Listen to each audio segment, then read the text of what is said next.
Chapter 83. Zhang Xiaoniao, what does she owe you? Zhang Fulai leaned against the chair back, his eyelashes slightly closed, crossing his long legs elegantly. His eyes hidden in the shadows as if resting with his eyes closed. Ming Dongheng and Director Chen didn't dare to speak. They had thought after returning, Zhang Fulai would say something.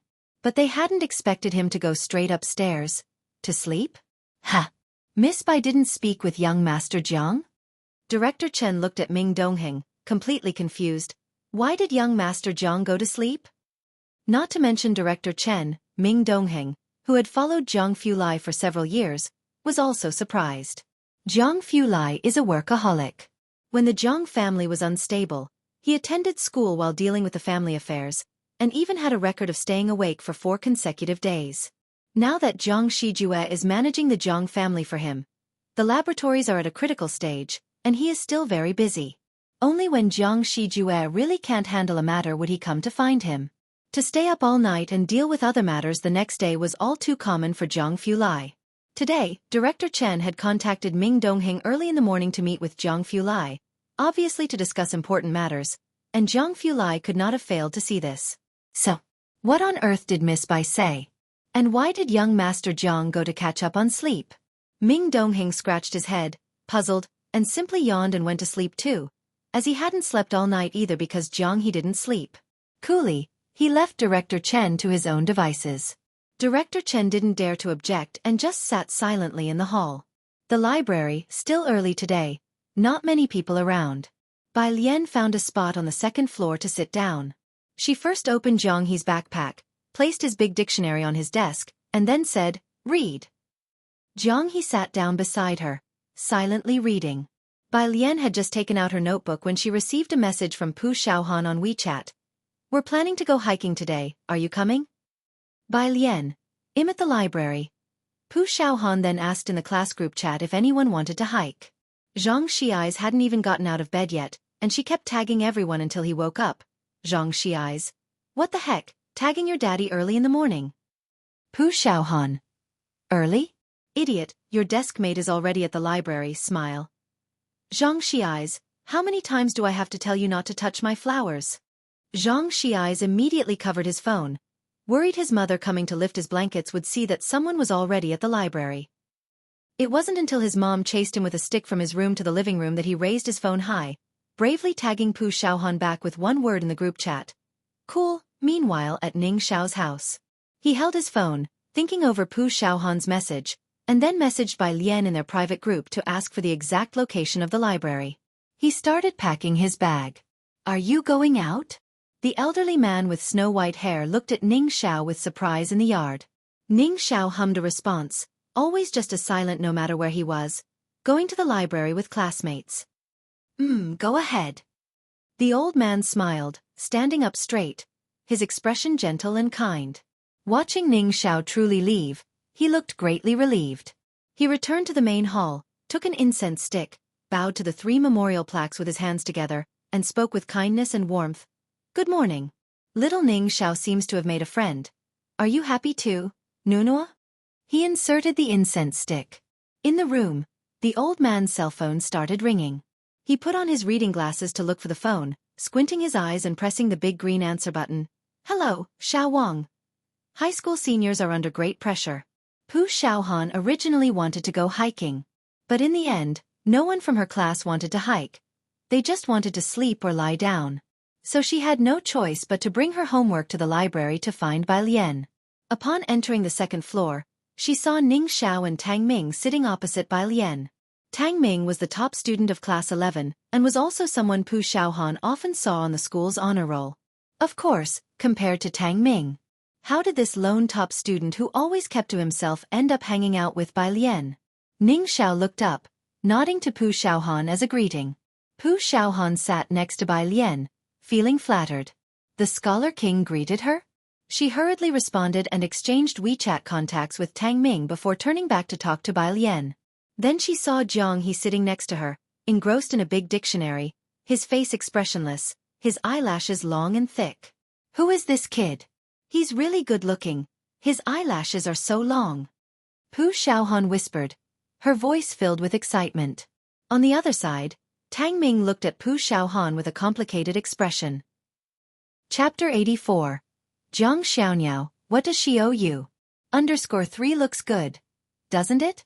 In a moment, hell make you question life itself. Bai Lian took out her biology book and notebook, her slender and fair fingertips pressing against the page numbers of the notebook, her long eyelashes lowered, methodically stating, his name is Zhang Xiaoniao. Zhang Xiaoniao. Pu Xiaohan took her words for truth.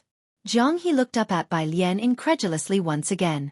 If Zhang He were a normal child, he would definitely have objected loudly and introduced himself. Unfortunately, he wasn't. Zhang He could only silently flip the dictionary to the page with the character, crane. You see, Bai Lian said calmly as she pointed the tip of her pen at one half of the character. Looked sideways, and calmly told Pu Xiaohan, it means this bird. With her face in her hands, Pu Xiaohan looked at Zhang He. Although the name is strange, it's pretty cute. Zhang He. Whoosh, he silently turned the page. Then he took out his 7-layered 5 magic cube from his backpack. Pu Xiaohan, who had just written a few words and was stretching, caught sight of the unfamiliar, football-shaped cube the boy was slowly pulling out.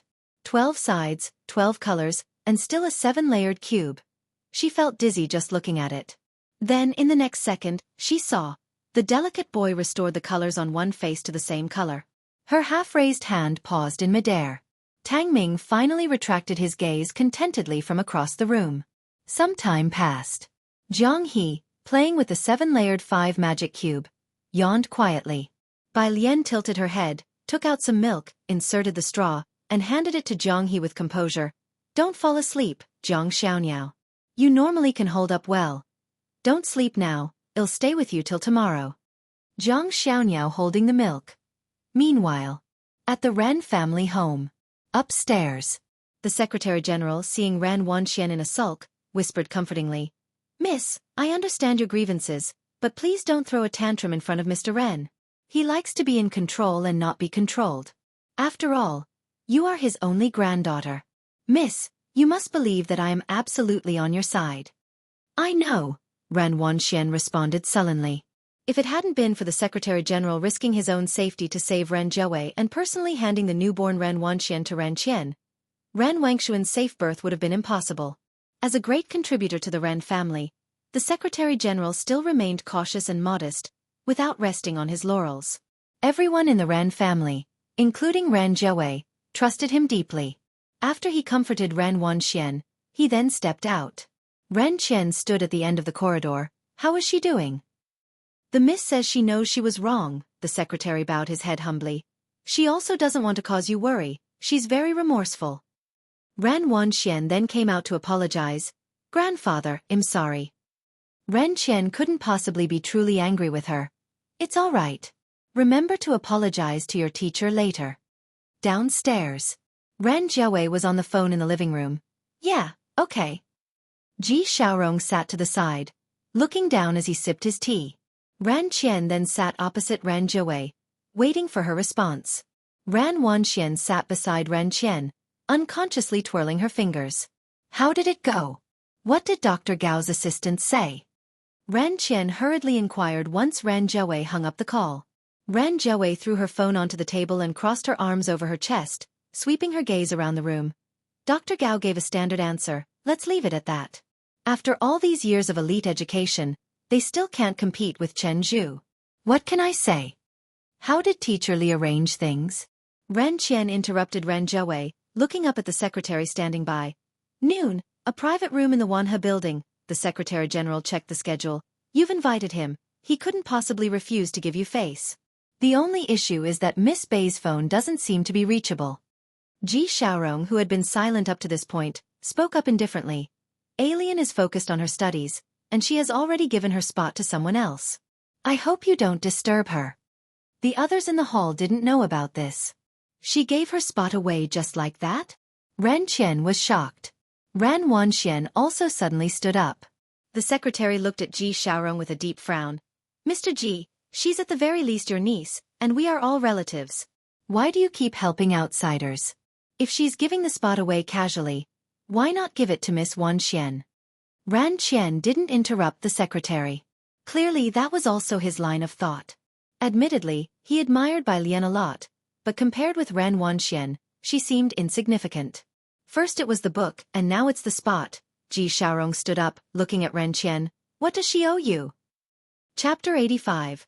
035 is modest and does not compete. The one picking up trash picks up unders. One Ji Xiaorong had always been an invisible presence in the Ren family. He rarely visited the Ren family's old residence and conducted himself with quiet, scholarly elegance and a strong sense of literary pride. He had almost no presence in the Ren family. Ren Qian was unsatisfied with the marriage and seldom concerned himself with his son-in-law, until the birth of his pleasing granddaughter. Ji Xiaorong had only sought out Ren Qian once 7 years ago because of an issue concerning Ji Xiaojun. This was still the first time he had spoken up like this at the Ren family home. Even Ren Qian was taken aback by his attitude. All right, Ren Jiawei picked up the cigarette box on the table and pulled out a cigarette, lighting it as she bowed her head. Dad, if you're outclassed, you have to admit it. It's not that I look down on them. Ren Wanxian looked up at Ren Jiawei and bit her lip. Mom? Forget it. Ren Qian stopped expressing his opinion and stood up. Wanxian, come with us to Wanhe building first, your teacher is arriving soon. He didn't bring Ren Jiawei with him. Once everyone had left, Ji Xiaorong retrieved a pillbox from the pocket of his coat and poured out 2 pills. Ren Jiawei poured him a glass of water, frowning. Don't worry about this matter. You also know Wanxian has always been under my dad's care. Ren Wanxian was the only descendant of the Ren family, taken and handed over to Ren Qian to be raised from the moment she was born. They simply had no say in the matter. Across from them, the Secretary-General glanced at them indifferently before turning to walk out the door. I do have some regrets about handing Wanxian over to your father. Ji Xiaorong put down the water glass and pressed his brow. Stop thinking about it. However, Ren Jiawei resettled in her chair, eyeing Ji Xiaorong thoughtfully. Bai Lian does bear a resemblance to the Ji family, whereas Wanxian doesn't resemble her at all. Don't say that again in the future. Don't bring up the idea of grooming Lian anymore either. She wouldn't want it. Ji Xiaorong swallowed the pills and put away the pillbox, then shook his head. And if Wanxian hears it, she'll cause a fuss again. He had a feeling that Ren Wanxian harbored significant animosity towards Bai Lian. Yet there was clearly no conflict between the two of them. All right, I haven't said it in front of anyone else. Ren Jiawei gestured in surrender. But if your niece truly doesn't want. All right, I won't mention it. At 12 o'clock, the private room in Wanhe building. Chen Zhu and Chen Gang were also there. The head teacher of Class 8 had been transferred to First Middle School, and anyone in Xiangqing with money and influence tried to get their child into his class. Chen Gang and Ren Qian were very polite to him. Bai Lian passed the spot to Tang Ming. Upon hearing this news from Ren Qian and Chen Gang, the Class 8 teacher's surprise was not less than that of Chen Zhu or Ren Wanxian. This was a slot for Jiangjing University's preparatory camp. Even if Bai Lian genuinely didn't want it, on the black market, it could fetch at least tens of millions. But it was Bai Lian who had done this. Upon reflection, the Class 8 teacher felt that this was something she was capable of doing. Indeed, Bai Lian has always been such a person, honest even when unobserved, and pure at heart, the Class 8 teacher mused. In his eyes, Bai Lian was like that. Proud but not contentious. Bright but not blinding. He really had a high opinion of Bai Lian. Ren Qian and Chen Gang exchanged glances, both seeing surprise in the other's eyes. Their Class 8 head teacher was someone genuinely wise and learned. They were very reassured to entrust the younger generation to him. After hosting several banquets, they had never heard him praise someone so highly before. His highest praise for Chen Zhu was simply being bright. To be honest, she is my son-in-law's niece, Ren Qian said with a smile, seeing that the head teacher had taken a liking to Bai Lian, so he turned to Ren Wanxian. Wanxian, you should learn more from your cousin about the principles of being a person. Ren Wanxian had been struggling to contain herself ever since the head teacher began to speak, and to make matters worse, Ren Qian actually told the head teacher that Bai Lian was her cousin. Especially since he also suggested she learn from Bai Lian. With her sharp intelligence, she had already guessed Ren Qian's thoughts. Ren Wanxian gripped her chopsticks, still managing to maintain the most perfect demeanor. She stood up to apologize. Teacher, I'm sorry, I was too impulsive. I hope you take my words to heart. The Class 8 head teacher raised his glass to her, then drank the wine. He politely bade farewell to Ren Qian, neither overbearing nor servile. Mr. Ren, Mr. Chen, I need to prepare my lessons and must leave now. Once the head teacher had left, Chen Gang asked Ren Qian, I didn't expect old Ji's niece to be so impressive. Have you inquired about who taught her? I don't know. Ren Qian knew very little about the quiet and ordinary Ji family. The Secretary General stood by, humbly pouring clear sake for the two men. Sir, why didn't you ask Teacher Li to request Bai Lian to transfer that slot to Miss Wan Qian or young Master Chen Zhu? Chapter 86, 035 is modest and does not compete. The garbage picker picks up under Tu Chen Gang picked up the wine glass, took a sip with his eyes lowered, and said nothing. He silently supported the secretary's idea. He knew very little about the Ji family, but in his eyes, the Ji family was no different from any other passerby. We can't control Teacher Li, Ren Qian thought about Ran Zhouwei and Ji Xiaorong, and holding his temple said, let's not talk about this anymore. The Secretary General stood by, listening with a slightly grim expression. The meal disbanded. Ran Qian went to deal with work, while the Secretary General took Ran Wanxian home. It wasn't until they were in the car that the Secretary General looked in the rearview mirror and said, Miss, you need to step out of your own castle. If your cheese has been moved, you have to take it back yourself. Right now, you're like that mouse, squeaking away, but I think you can be a chirping bird. 4 o'clock in the afternoon. Zhang Fulai's residence. Chief Chen was still waiting for the two to get up. His cell phone rang. It was his subordinate stationed in Shangqing. He hastily answered and stepped outside before speaking. Go ahead. The voice on the other end was respectful. Sir, Shangqing No. 1 Middle School said that their school anniversary is in a few days. Will you be attending? The Chen family had always placed great importance on Shangqing. They allocated funds to Shangqing each year for the sake of protection, even though a large part of that funding came from the Jiang family. Hence, even though Shangqing was on the edge of several countries with many escaped convicts, no one dared to cause trouble across Purist Street. Aside from Ziyang Cheng's defense, another portion of resources was given to Shangqing No. 1 Middle School. This year, a distant side branch of the Chen family that remained in Shangqing produced a student with decent achievements. The Chen family reported this and had Academician Ma secure a spot in the reserve camp for Shangqing. Every year, Shangqing No. 1 Middle School would invite the stationed forces to any celebratory events. This year, because Chief Chen was also there, the subordinate called to ask if he wanted to go and watch. Shangqing No. 1 Middle School? Upon hearing it was Shangqing No. 1 Middle School, Chief Chen paused and calculated the time. I'll check my schedule. Wang Yufeng wasn't found yet, and he wasn't really in the mood. The headmaster of No. 1 said that they have a student this year who writes lianti quite well. The subordinate evidently understood Chief Chen very well. People from the Chen family, especially the old master, favored young people who could write lianti and play the guzheng. If they could play the White Robe Journey, that would be even better. That's why almost everyone in the Guzheng Association could play it, but not many could play it entirely. With these words, Chief Chen obviously hesitated. Really? Then I do want to go and see. Finally, there were sounds of movement from upstairs. Chief Chen quickly hung up the phone and walked into the hall to look towards the wooden staircase entrance. Zhang Fulai slowly descended the stairs after a shower, his half-dried hair slightly moist. He wore only a black silk robe, tied tightly at the waist, and his pale fingers held a laptop. Young Master Zhang, Chief Chen lowered his voice. Zhang Fulai sat on the sofa and opened his laptop. A servant served a simple meal. Chief Chen sat down anxiously. Someone saw Wang Yufeng at the Azure Dragon Bar, so I've already sent someone to stake it out. The bar.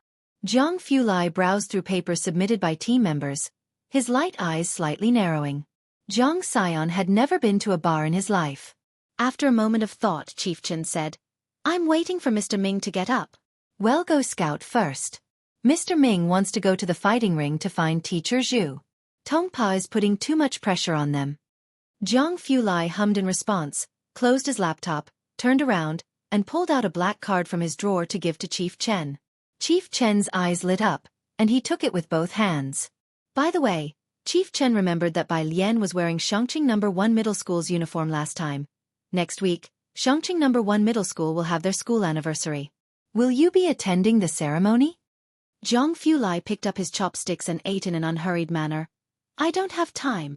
Okay, Chief Chen nodded. Miss Bai doesn't have a performance? He actually thought Miss Bai would have a performance. But then again, Bai Lian is like Zhang Fulai. Who would have the courage to ask Zhang Fulai to perform? Are they tired of living? The library. At noon, Bai Lian and Pu Xiaohan went to eat hot pot across the street. Pu Xiaohan only held out for the morning, wanting to go home to binge-watch after eating the hot pot. Before leaving, she squatted beside Zhang He with a beaming smile. By the way, little brother Xiaoniao, our school anniversary is next Wednesday, and there's a program with your sister Bai Lian. Remember to come and watch if you have time. Zhang He didn't speak, just slowly looked up at Pu Xiaohan. Pu Xiaohan roughly knew there might be some issues with Zhang He's personality and didn't mind it. After speaking, she stood up and said to Bai Lian, "If your family has time, make sure they come and watch, or it'll be such a shame." Bai Lian didn't know if Ji Heng would have time. Chapter 87, 035 is modest and does not compete. The one picking up trash picks up under 3, but Ji Xiaojun definitely didn't have the time, as he needed to teach his students. Okay. Bai Lian lazily took out her earphones. Zhang He followed behind Bai Lian, silently noting down the time. What's your account name? Back in the library, Tang Ming recalled Bai Lian's Jingjiang preparatory camp account and lowered his voice. Ning Xiao also looked up. Bai Lian leaned back, crossed her legs, and lazily tapped the tabletop with her fingertips. Bai Jian. Bai sister. Tang Ming thought it sounded kind of cool. Bai Lian glanced at Zhang He and curved her lips. Bai Jian, Jian is in picking up trash. Zhang He's head dipped low. With an expressionless face, he took out a dictionary. With a whoosh, he started flipping through it. Picking up trash? Tang Ming didn't dare to ask anything further and silently took out his phone to search for Bai Jian. No wonder he couldn't find Bai Lian's name before. Ning Xiao also took out his phone. This time with the correct username, Tang Ming could find it immediately. Username, Bai Jian this month's points. 0, sis. Haven't you started doing the questions yet? The explanations in there are amazing, Tang Ming whispered, and there are video explanations, seriously worth watching. But getting points, he himself had only a few hundred points this month. Tang Ming had already realized how big the gap was between him and the others there. As he was speaking, he casually glanced further back. Total points, 0 followers, 1 fans, 1258. Tang Ming nearly blurted out. Hey, isn't that? Bai Lian opened a page of her book, looked up, her posture relaxed, her faint expression exuding an aura of pressure. Tang Ming forcefully swallowed the words that had reached his mouth. Monday. Morning. After finishing a Chinese language class, Bai Lian casually leaned on the desk with one hand and pulled out a biology book with the other, flipping through it at random. Her eyes drooped, and in the morning light, her fingers resembled soaked white jade. She just happened to see a diagram of a paramecium. She couldn't help but let out a laugh. What are you laughing at? Pu Xiaohan, who was stunned, came back to her senses, clueless. Lu Mom is calling for you outside. After Bai Lian left, Pu Xiaohan stared at her biology book. It was just a diagram of a paramecium that looked like a straw sandal insert. Was it that funny? Outside, Lu Lingxi was scolding a group of boys. When she saw Bai Lian, her expression softened. Mrs. Li is looking for you, holding the test papers. Lu Lingxi pointed towards the second floor. The office is just downstairs. Bai Lian raised an eyebrow, nodded, and headed to the second floor. The class teacher of Class 8 was sitting in the office, wearing glasses, writing lesson plans. He looked up, saw Bai Lian and smiled, the sternness on his face warming. Student Bai. Teacher. Bai Lian lowered her eyes, wearing her school uniform neatly and cutely. Her long eyelashes cast a shadow on her eyelids. I heard you gave your spot to Tang Ming, the Class 8 teacher pondered for a moment before saying. The opportunity is a rare one. Can you tell me what you are thinking? Bai Lian didn't say anything. She nobly took out her phone and showed him a blue app on it. Class 8 teacher. Okay, he got it too. The two looked at each other on the verge of laughter, and after a while, he handed her a book of chemistry notes. All right, go back. Thank you, teacher. Bai Lian accepted the chemistry notes with both hands. After she left, the Class 8 teacher still watched Bai Lian's slender and tall figure in the distance. He couldn't help but sigh. If the Ren family didn't say it, who would know that this girl was a relative of the Ren family? At the door, Ran Wanxian and Chen Zhu, who were coming in, missed Bai Lian. Chen Zhu took an extra glance at her. Then they went to get their homework. Ran Wanxian, I'm calling you because there's something I need to discuss. the teacher of Class 8 recovered his smile slightly, less relaxed than he was in front of Bai Lian, and composed himself. A gentleman will be visiting on the day of the school celebration, and you're to receive him with the principal. Spend some extra time practicing your calligraphy these next few days. There were many in the school who were adept at Li script. Even Chen Zhu could do it. But none were as good as Ran Wanxian. A VIP from the school? That could only be from the Jiang Jingchen family. Ran Wanxian and Chen Zhu exchanged a glance, both recalling the Mr. Chen whom they had met once before. But after that, Chen Gang could never invite him again. Today's Ran Wanxian seemed to lack her usual aloofness. She nodded. Teacher, I understand.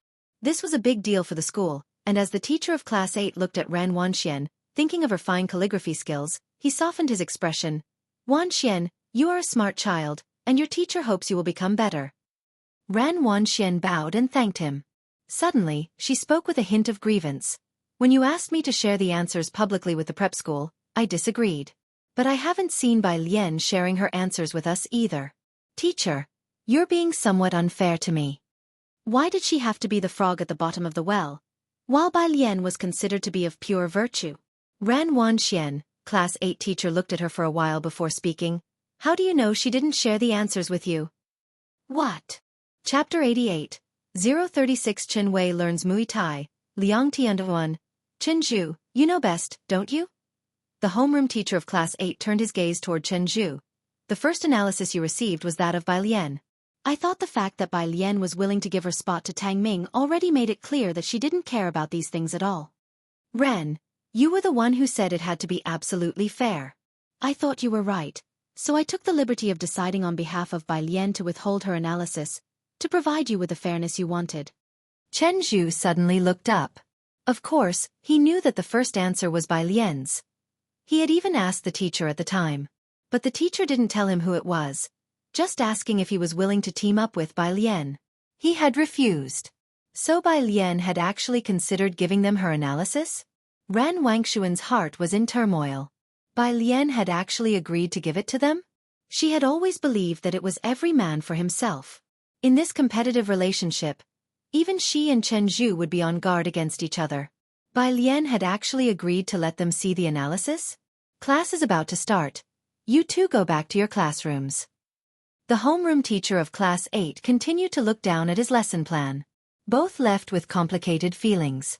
Xiangqing First Middle School has 2 cafeterias. One was established when the school was founded, and the other is a small cafeteria donated by the Ren family. The small cafeteria has high prices, and it's said that the chef is 5-star rated. But apart from the students of Class 8, few others go there. The water of the well does not interfere with the water of the river. So when Pu Xiaohan came back with her meal, she frowned upon seeing Chen Wei at the entrance of the cafeteria. Why would she come here? Who? Zhang Xiai's passed her with 2 bottles of drink to find Bai Lian and Ning Xiao. Ning Xiao, who always kept to himself, was eating lunch with them today. After the study session on Saturday, Xiaohan was no longer surprised. The long table was quite full. Zhang Xiai's handed the 2 bottles of drink to Ning Xiao and Bai Lian, then put his hands together in a prayer. May you both bless me with over 60 points in physics on the next monthly test, amen. I suggest you put that joint photo in your room and idolize it every day. Xiaohan reserved a seat for Yang Lin. Glancing in Chen Wei's direction, she said to Zhang Xiai's, You know, why don't you just give in to that woman? Only then did Zhang Xiai see Chen Wei. He was startled by Chen Wei and shrank back. No way, she's too much for me to handle. And my body and soul belong to Sister Yen. Other little demons, back off. He gestured with his hands. Really stupid. Xiaohan rolled her eyes, and for a moment, she felt that there was something off with Chen Wei's eye. Everyone in Class 15 knew that Zhang Xiai's liked a female celebrity. Their table was covered with her posters. At the entrance of the cafeteria, Chen Wei watched Zhang Xiai's place the drinks in front of Bai Lian. Malice in her eyes almost sprayed out. Her eyes narrowed and she asked slowly, Who is that girl? Bai Lian, a transfer student from the 35th class of senior year 3. The tall and strong girl beside Chen Wei recognized Bai Lian. Wei, should we? Chen Wei appeared very irritated.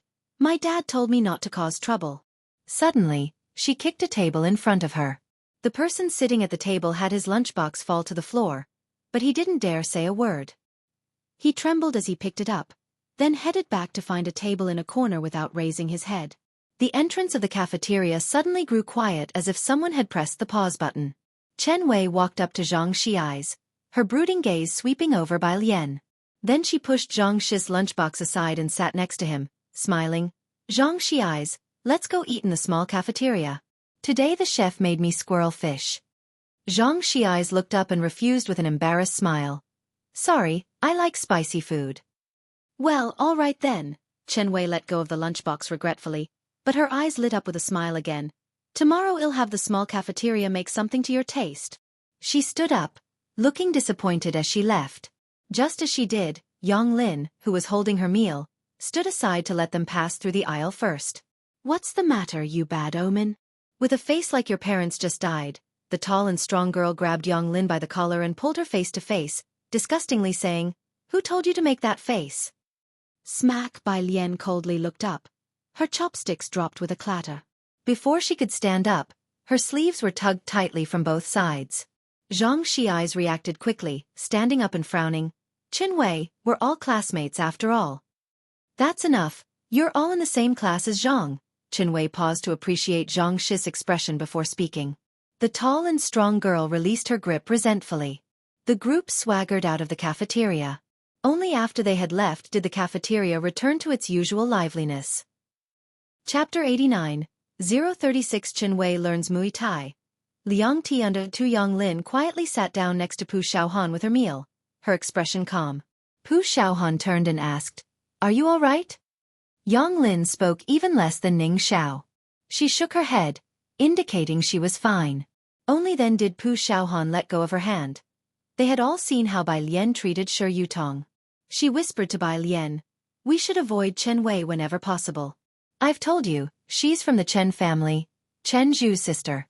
No matter how much trouble she causes at school, the Chen family can smooth it over. Everyone at the same table from class 15 strongly agreed. Only Ning Xiao was different.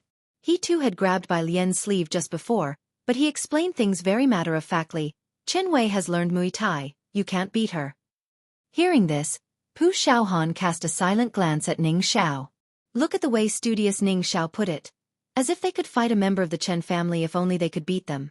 Chen Wei's outrageous deeds at school were not limited to just this one.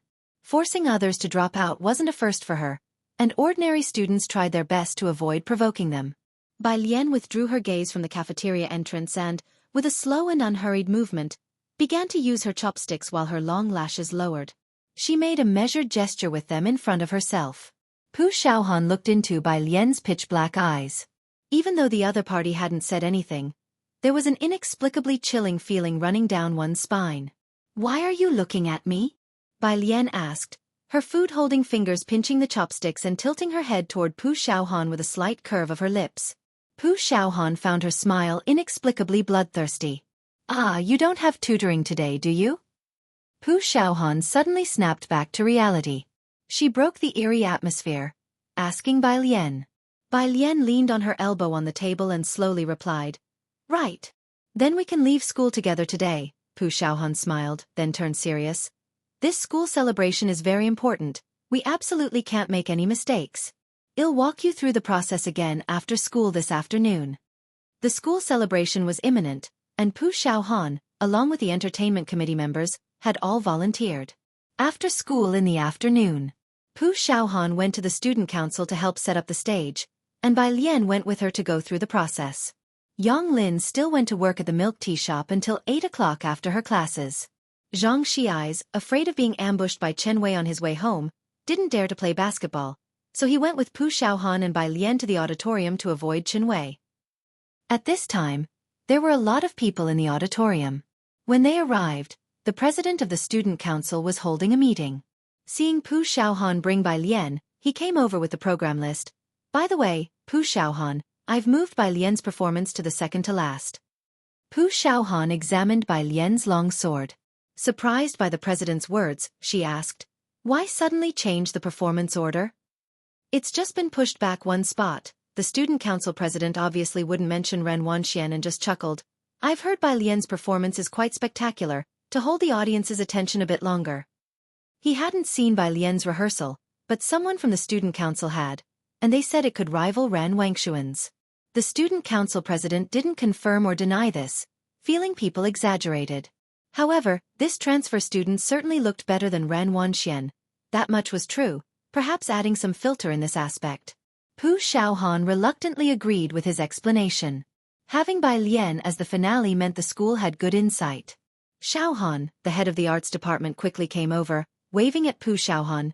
You guys are early, go ahead with the process. Bai Lian was holding a vocabulary book in one hand and casually took off her school jacket with the other.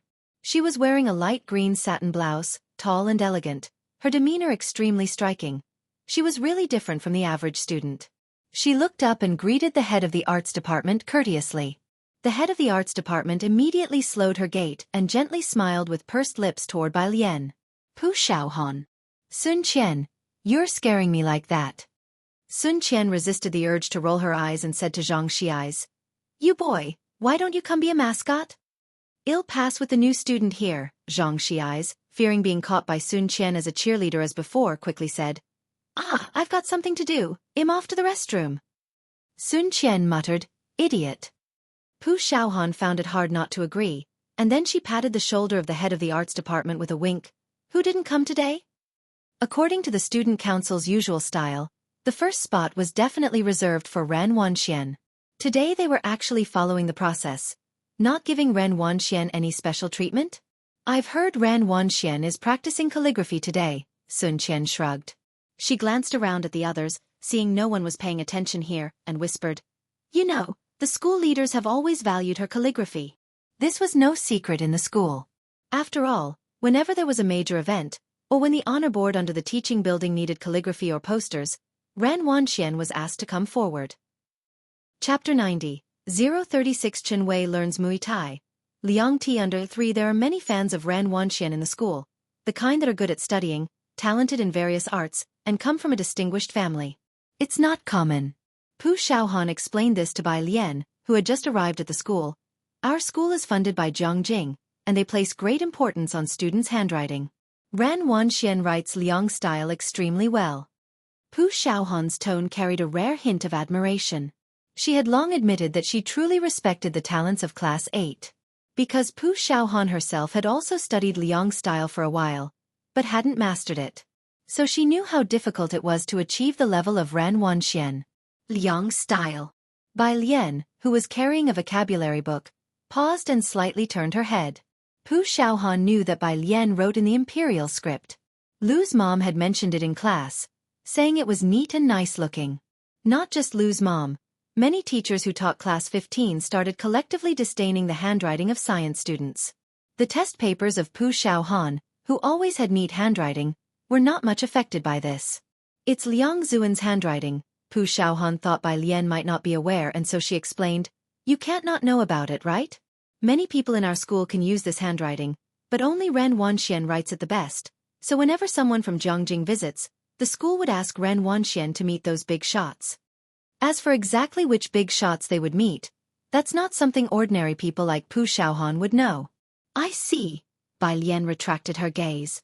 Here we are. Sun Qian led Bai Lian to the renovated backstage entrance. She lifted the curtain and guided Bai Lian through the procedure on stage. When it's time, you'll go up from here, the spotlight will focus on you, and the final stance will be centered right here. The school anniversary was being taken very seriously this time, and every member of the student council was working diligently to ensure there were no mistakes on the day of the celebration. Not far away, a few sturdy girls were escorting someone as they approached. The student council president paused briefly and then went to meet them. Chen Wei, what brings you here? He was on good terms with Ran Wanxian and Chen Zhu. It wasn't that he was particularly afraid of Chen Wei. Rather, he was the only one bold enough to talk to her. Chen Wei's gaze lightly swept over him and landed on Bai Lian ahead. She has a performance too? Yes, the student council president glanced over there. The new student will be performing a sword dance. There are a lot of people backstage. Chen Wei, why don't you wait outside? I just saw Zhang Xi's heading out. Chen Wei gave a nonchalant in response. As she turned to walk outside, Zhang Xi's, who had been avoiding the crowd in the auditorium, slipped away as soon as he saw Chen Wei. When Chen Wei came out, all she saw was his retreating figure. The smile on her face began to contort. Zhang Xi's came with Bai Lian? To watch her performance? Yeah, one of the tall and sturdy girls scoffed, spilling all the information she had gathered that afternoon. Bai Lian is his desk mate. Chen Wei paused mid-stride. She turned back. Her sinister gaze locked onto the sword Pu Shaohan was holding on stage. She licked her lips ominously. A sword dance. That chilling look sent a shiver down Pu Shaohan's spine. She clutched Bai Lian's arm, and when she caught a glimpse of Chen Wei out of the corner of her eye, she grabbed Bai Lian nervously. Sun Qian, let's go ahead and leave. Chen Wei was unabashedly standing just below the stage. Sun Qian noticed the change in atmosphere, and the whole auditorium became much quieter. Pu Shaohan handed the long sword to a member of the student council and reiterated with earnest, "Please take care of the props for us. Put it in the same place as last time." This was a long sword she had custom-made for Bai Lian. Okay. He gave Pu Shaohan a reassuring gesture. As Pu Shaohan was leaving, he took the long sword and walked towards the props room, but after just a couple of steps, he was stopped by someone. Chapter 91, 037 Longsword Incident, update at noon tomorrow. _1 Upon looking up, the boy saw Chen Wei, dressed in school uniform. He embraced the long sword and involuntarily took a step back. Why are you running? The girl beside Chen Wei kicked him. The boy's hand shook, and the long sword he was holding almost fell. Chen Wei raised her hand and simply passed her hand over the sword he was embracing. Let me hold it for you. Tish, thank you. The boy's hand trembled as he handed the long sword to Chen Wei. Chen Wei took the long sword, drew it out to look at it, and made a few gestures with it, snorting coldly. He likes this sort of thing? Her voice was chilly. What are you still looking at? Don't you hurry up and leave? The tall and strong girl by her side kicked him once more. The boy staggered away as if fleeing. What's wrong? Sun Qian looked at his flustered appearance, surprised. No, nothing. The boy shook his head frantically. Sun Qian narrowed her eyes at his retreating figure, finding it strange. Outside, Pu Shaohan handed 2 tickets to Bai Lian. This time, it was said that there would be sponsors present, and the school, fearing any mishaps at the event, had limited the number of outsiders in the auditorium. Bai Lian was to take the number 12 bus to the next stop's library, and Pu Shaohan accompanied her to the bus stop. While passing the street corner, Zhang Shi's mother suddenly peered out from the flower shop. Shaohan, Yonglin isn't with you today? She's at the milk tea shop. Pu Shaohan and Bai Lian stopped. Then, could you give her this flower for me? That boy, Zhang Shi's, said he seemed to have caused her trouble today. Zhang Shi's mother hastily came out with a fresh lily, closing the door to the flower shop. The flowerbed people are rushing me. I can't wait for her to finish work today. Of course, Auntie. Pu Shaohan took the lily. Yonglin always came here to buy a lily on Fridays. Zhang Shi's mother knew she liked lilies and had specially reserved the most beautiful one for her today. You go ahead. Pu Shaohan touched her nose and handed the flower to Bai Lian. I'm afraid classmate Yonglin might not accept it. Other than from Bai Lian, Pu Shaohan hadn't seen Yonglin accept anything from anyone else. Bai Lian glanced at the elegant lily in Pu Shaohan's hand. The flower was snow-white and uniquely shaped like a trumpet, with fresh droplets rolling down, and the green stem stood tall and graceful.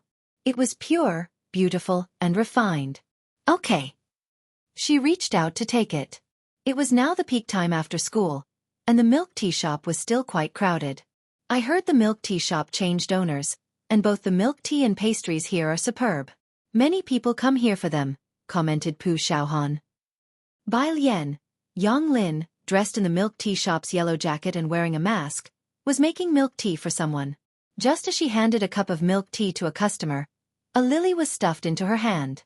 Why are you looking at me? Bai Lian slowly drew out her earphones, put them on and raised an eyebrow. It's from Zhang Shi's mother for you. Pu Shaohan was amazed. As they were about to leave, she suddenly heard Yonglin say softly, Wait a minute. Yonglin rarely spoke. Her voice was both faint and light, and Pu Shaohan almost thought she had imagined it. About 5 minutes later, Yonglin handed them 2 cups of milk tea, bowing her head and whispering, The owner here doubled my salary, and the cost of the milk tea will be deducted from it. Moreover, the pastry chef at the milk tea shop would give Yonglin some pastries that hadn't sold each day to take home. Yonglin turned and went back to continue working. With several employees hired by the owner, her 3-hour part-time job every day wasn't hectic. She even had time to study vocabulary. I want a rainbow mousse cake. The middle-aged woman listed off a string of names. Young Lin went to the back to get the cake. The pastry chef had already taken a break. He removed the cap from his head, glanced at Young Lin, and waved his hand. Tell them the cakes are sold out. After saying that, he turned neatly, packed the 2 remaining cakes on the back counter into plastic bags, tied them up, and casually tossed them onto the workbench. These are waste. Remember to take them home when you close, or toss them in the trash if you don't eat them. Hanging up his white coat, he took his phone and left through the back door. Young Lin also heard him muttering under his breath. Damn, where did I offend him to be dispatched here making cakes for 5 hours a day? I don't like making cakes anymore. I hate making cakes. 2 tickets, one for Jiang He and one that Bai Lian would take home to Jihang. By the time she arrived at the library by bus, Ming Dongheng and Chief Chen were there with Jiang He at the entrance to the library. When Bai Lian arrived, Chief Chen, while smoking, complained to Ming Dongheng. I finally managed to arrange to meet him yesterday, but his subordinate tells me he's fixing an old lattice gate. Tell me, how ridiculous is that?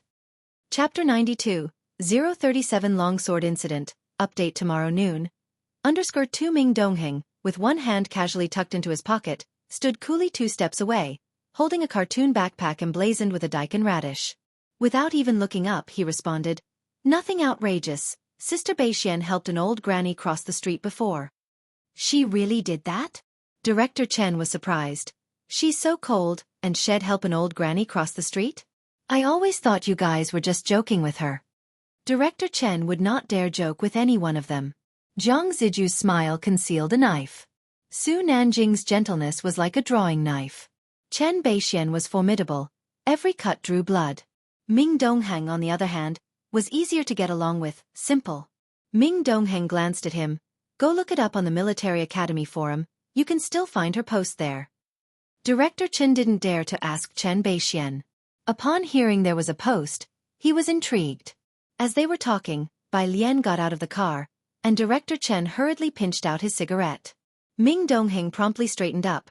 He had business with Director Chen and wanted to leave Jiang He with Bai Lian. Sorry to trouble you. He respectfully handed over Jiang He's school bag to Bai Lian. Both of them were exceedingly respectful towards Bai Lian. Ming Dongheng stood at the entrance of the library. Watching Bai Lian and Jiang He enter the main gate, they then got into their car. Bai Lian obviously had the ability to rein in Jiang He. With her by Jiang He's side and people lurking in the shadows to protect him, Jiang Fulai felt reassured enough to transfer Ming Dongheng away. Fortunately, we have Miss Bai. Director Chen looked at the library in the rear-view mirror and sighed. Library. Leisurely, Bai Lian pulled out a ticket in front of Jiang He, teasing, Going the day after tomorrow? Jiang He didn't speak, just reached out to grab it. Bai Lian raised an eyebrow, lifting the ticket higher and nonchalantly flicked it. Your silence means you don't want to go. Jiang He's hand could not reach Bai Lian's wrist. Seeing the other person actually put away the ticket and calmly started pulling out a biology notebook, Jiang He, I'll go. He spoke sullenly. Bai Lian, with her legs crossed, flipped through the notebook with her long fingers, rested her arm on the table, casually holding the ticket, and lazily tilted her head at his words. Go where? To see the school anniversary. Bai Lian elegantly folded the ticket and stuffed it into Jiang He's vest pocket. Hold on to this.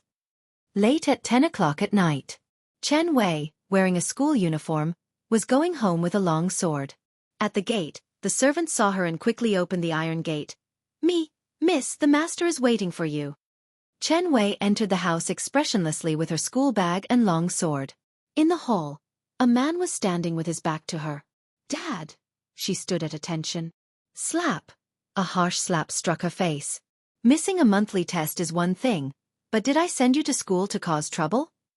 Chen Gang looked at her coldly. If only you could learn a bit from your brother, I wouldn't be so disappointed in you. A streak of blood appeared at the corner of Chen Wei's mouth. She covered her face, her expression dark and ominous. Did I lose face for you again? That's really great. Chen Gang extended his hand. Where's the ruler? Don't! The distraught woman finally rushed over, sobbing as she pleaded with Chen Gang, then turned back, tears streaming down her face. Chen Wei, apologize to your father. Apologize to him. The servant bowed his head and handed over the ruler. 5 minutes later, Chen Gang glared down at Chen Wei, who was lying on the ground barely able to get up, and said indifferently, "Take her to the confinement room." The servant approached to help Chen Wei. Using the long sword to support herself, she staggered to her feet and viciously grabbed a cup from the side table and hurled it at the servant's head. "Get lost!" Struck on the head.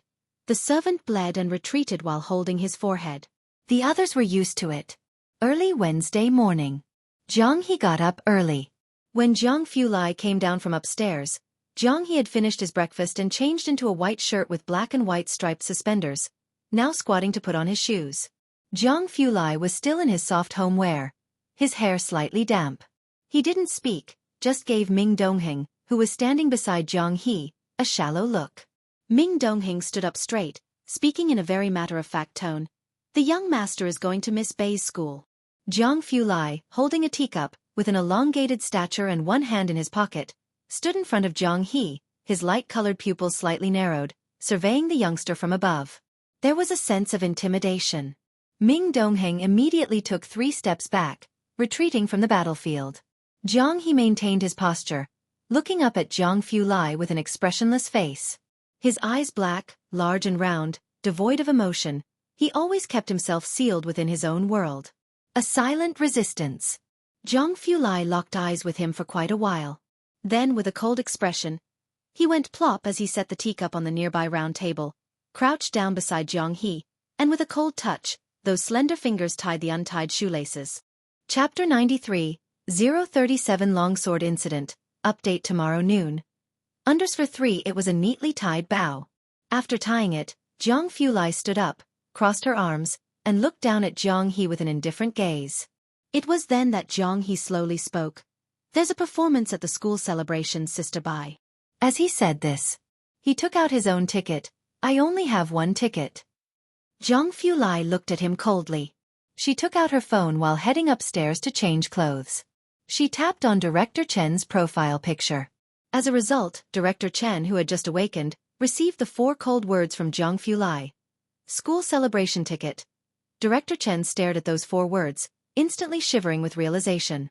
Through the screen, it was almost as if he could feel the chill and murderous intent coming at him, and he couldn't help but shudder. He hadn't even had time to ponder why Zhang Fulai wanted tickets. Meanwhile, at the Chen family's place, in the dark confinement room, Chen Wei, who had just woken up, got up from the floor. The confinement room had no windows.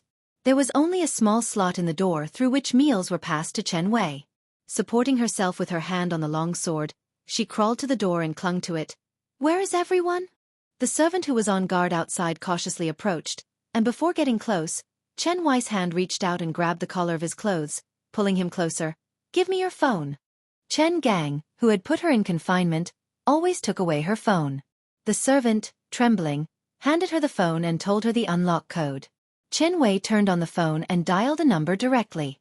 After ringing for quite a while, it was finally picked up by a groggy voice. "Who's calling Dad so early in the morning?" Chen Wei leaned against the door.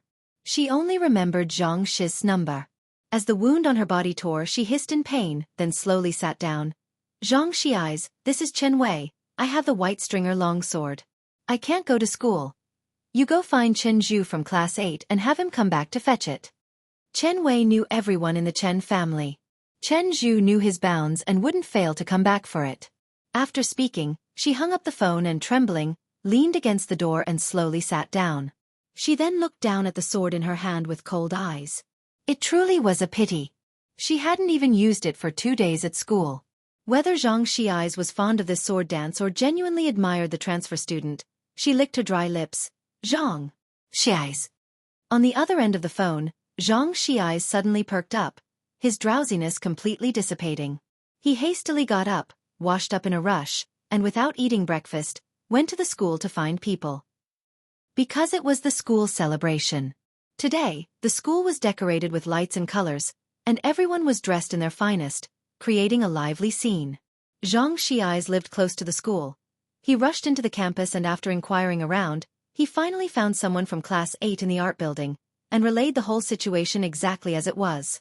Upon hearing it was at the behest of Chen Wei, the people from class 8 didn't dare to delay. Finally, having delivered the message, Zhang Shi'ais leaned against the wall wiping off his sweat, his long legs carelessly crossed as he slowly exhaled. Despite his exceptional good looks, not a hint of dishevelment showed. A few girls couldn't help but glance over several times. His popularity in the school was no less than that of Chen Zhu. Even Ran Wanxian, who had just entered the music room, recognized him. What's he doing here? Chen Wei sent him to find Chen Zhu. The person from Class 8 began to explain and then added, By the way, where is Chen Zhu? Haven't seen him all morning. Could you let him know for me later? Neither Chen Zhu nor Wanxian ever joined the class group chats. Even those in Class 8 who could add them were scarce. Ran Wanxian kicked away a Guzheng stool blocking her path and walked up to the piano, her voice cold. Upon hearing this, the boy sighed with relief. Thank you. He went out to move other stuff. Ran Wanxian sat in front of the piano, tested the sound, and her phone rang. It was Chen Zhu. Where are you? Come to the principal's office to prepare first. The old Chen is about to arrive. Okay, Ran Wanxian quickly stood up.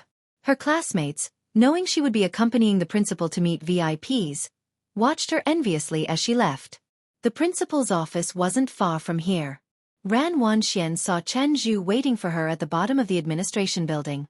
When Chen Zhu noticed Ran Wanxian's gaze, he stopped and asked, Is there something else? Ran Wanxian was not acquainted with Chen Wei, and Chen Wei didn't dare to provoke her. Chen Zhu waited for her at the stairway entrance. After a while, she withdrew her gaze. She shook her head. No. Chapter 94. Student 038. Do you have a Guzheng? Part 1. _1 Chen Zhu was no longer so curious about Ran Wanxian. Alright, let's go then. Ever since the homeroom teacher mentioned something about Bai Lian the day before yesterday, he had been very quiet, and his communication with Ran Wanxian had decreased a lot. Ran Wanxian didn't mention the longsword incident. She nodded her head and went upstairs with Chen Zhu. The school leaders were all up early today. They arrived at school at 6 in the morning for an early meeting. Throughout the school, security guards could be seen everywhere, striving to ensure that no detail was amiss. When Chen Zhu and Ran Wanxian arrived at the principal's office, several top leaders were dressed in formal attire, seriously discussing something. Seeing the two enter, the principal smiled warmly at Ran Wanxian. Ren student, you've arrived? How has your calligraphy been lately? As he spoke, he stepped aside to show her the brushes, ink, paper, and inkstone laid out behind him. Try these out first to see if they're to your liking. Ran Wanxian will need to perform when that gentleman arrives. The other leaders greeted the two students amicably. When Ran Wanxian tried the weasel hairbrush, someone leaned close to the principal, lowering their voice. What about Ning Xiao and student Bai Lian? To welcome that Mr. Chen, they definitely need to show the best side of their #1 middle school. Chen Zhu and Ran Wanxian were both students of excellent character and learning at the school. Ning Xiao had always been a genius on par with Chen Zhu, and Bai Lian had risen rather abruptly. Their teachers had been hearing a lot about them lately. Neither of them are available. The principal sighed. The leaders were baffled. Didn't you explain it to them clearly? Such a rare opportunity to meet Mr. Chen. I'm seeing him in person for the first time myself. Did they really refuse? They never imagined someone would pass up such an opportunity. Wouldn't everyone else be fighting for the chance to welcome him? The principal couldn't help but smile wryly. To others, this would be hard to believe. But Ning Xiao had always been indifferent to them. Elusive as a dragon seen in parts but never as a whole. Bai Lian could be found, but she declined with neither subservience nor arrogance. Lu Lingxi was even more straightforward. She directly called and told him not to disturb their class precious student with such trivial matters. What could he do? Meanwhile, Jiang Fulai had cancelled his lab schedule at the last minute to come to Shangqing #1 middle school with Jiang He. Upon receiving Jiang Fulai's message, Director Chen got up and rushed to his place. At that moment, he was respectfully handing a ticket to Jiang Fulai, bowing and inquiring, Are you sure you don't want to come with me? I've arranged a separate quiet spot for you at the school where no one will disturb you. Director Chen couldn't imagine how Jiang Fulai would look with a cold face in the company of a bunch of students in the audience. He himself didn't need a ticket. When the school found out he needed one, they were quite surprised. Director Chen was helpless. Could he really manage the son of the Jiang family? Jiang Fulai's pale fingers hooked onto a black face mask, fastening a black cap on his head. His expression haughty and indifferent. No need. He glanced at Jiang He, his demeanor as noble and aloof as ever. His eyes lacked any hint of emotion. Jiang He climbed into the car. Director Chen dared not look around, standing still, waiting respectfully until the car had driven far away before daring to look up and letting out a deep breath, turning to the servant beside him to ask, "What's with the young master today? Why so forbidding?" He hadn't dared to make eye contact with Zhang Fulai from the start to end. Bai Lian was waiting for Ji Heng. So they let Pu Xiaohan meet Jiang He first. Ning Xiao and Pu Xiaohan were waiting for Jiang He at the school gate. When the black car stopped, Pu Xiaohan lifted her hand about to call, "Xiaoniao brother," when she saw the tall, black figure descending from the car. The person was slightly looking down, wearing a black cap. Even without a glimpse of the face, Pu Xiaohan just couldn't bring herself to utter, "Xiaoniao brother." The alarm bells ringing in her brain made her forget the school's infamous, "Keep away from strangers" Ning Xiao, and she hastily turned her head, nervously grabbing Ning Xiao's arm. "Sch. Scholar," then she realized, originally standing next to her with one hand in his pocket, a brooding Ning Xiao abruptly withdrew his hand, both hands hanging by the seams of his pants, his stance suddenly becoming constrained. Pu Xiaohan, student by hasn't arrived. Ning Xiao led the way for the two, the cold and somber scholar acting as their guide. "I'll take you to the auditorium's viewing area first." "Thanks," Zhang Fulai spoke. Today, with Zhang Fulai present, Ming Dongheng didn't provide personal security for Jiang He. The group entered the school gates. With Zhang Fulai's air of lofty coldness, particularly the intense low pressure emanating from him today, even from 2 meters away, the standing security guard was sharp enough to recognize him. From a distance, they deeply bowed to their group. Chapter 95. Student 038. Do you have a guzheng? Part 1. Underskirt 2 Jiang He, dressed in a white shirt and black suspenders, worked hard to keep step with Zhang Fulai. A big and small figure on the road attracted countless gazes. At the entrance of the auditorium, a student council member was checking tickets.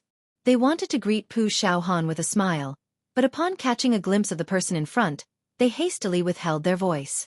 Inside the auditorium, Pu Xiaohan didn't dare to go in with Ning Xiao. She waited until she saw Ning Xiao lead Zhang Fulai inside before she relaxed. "Who is that?" The student council member dared to speak out, somewhat certain. "Must be a VIP invited by the principal. I wonder why the principal and Chen Zhu haven't arrived." Pu Xiaohan was waiting at the entrance for Bai Lian. Time was brief. The school celebration began at 8 o'clock.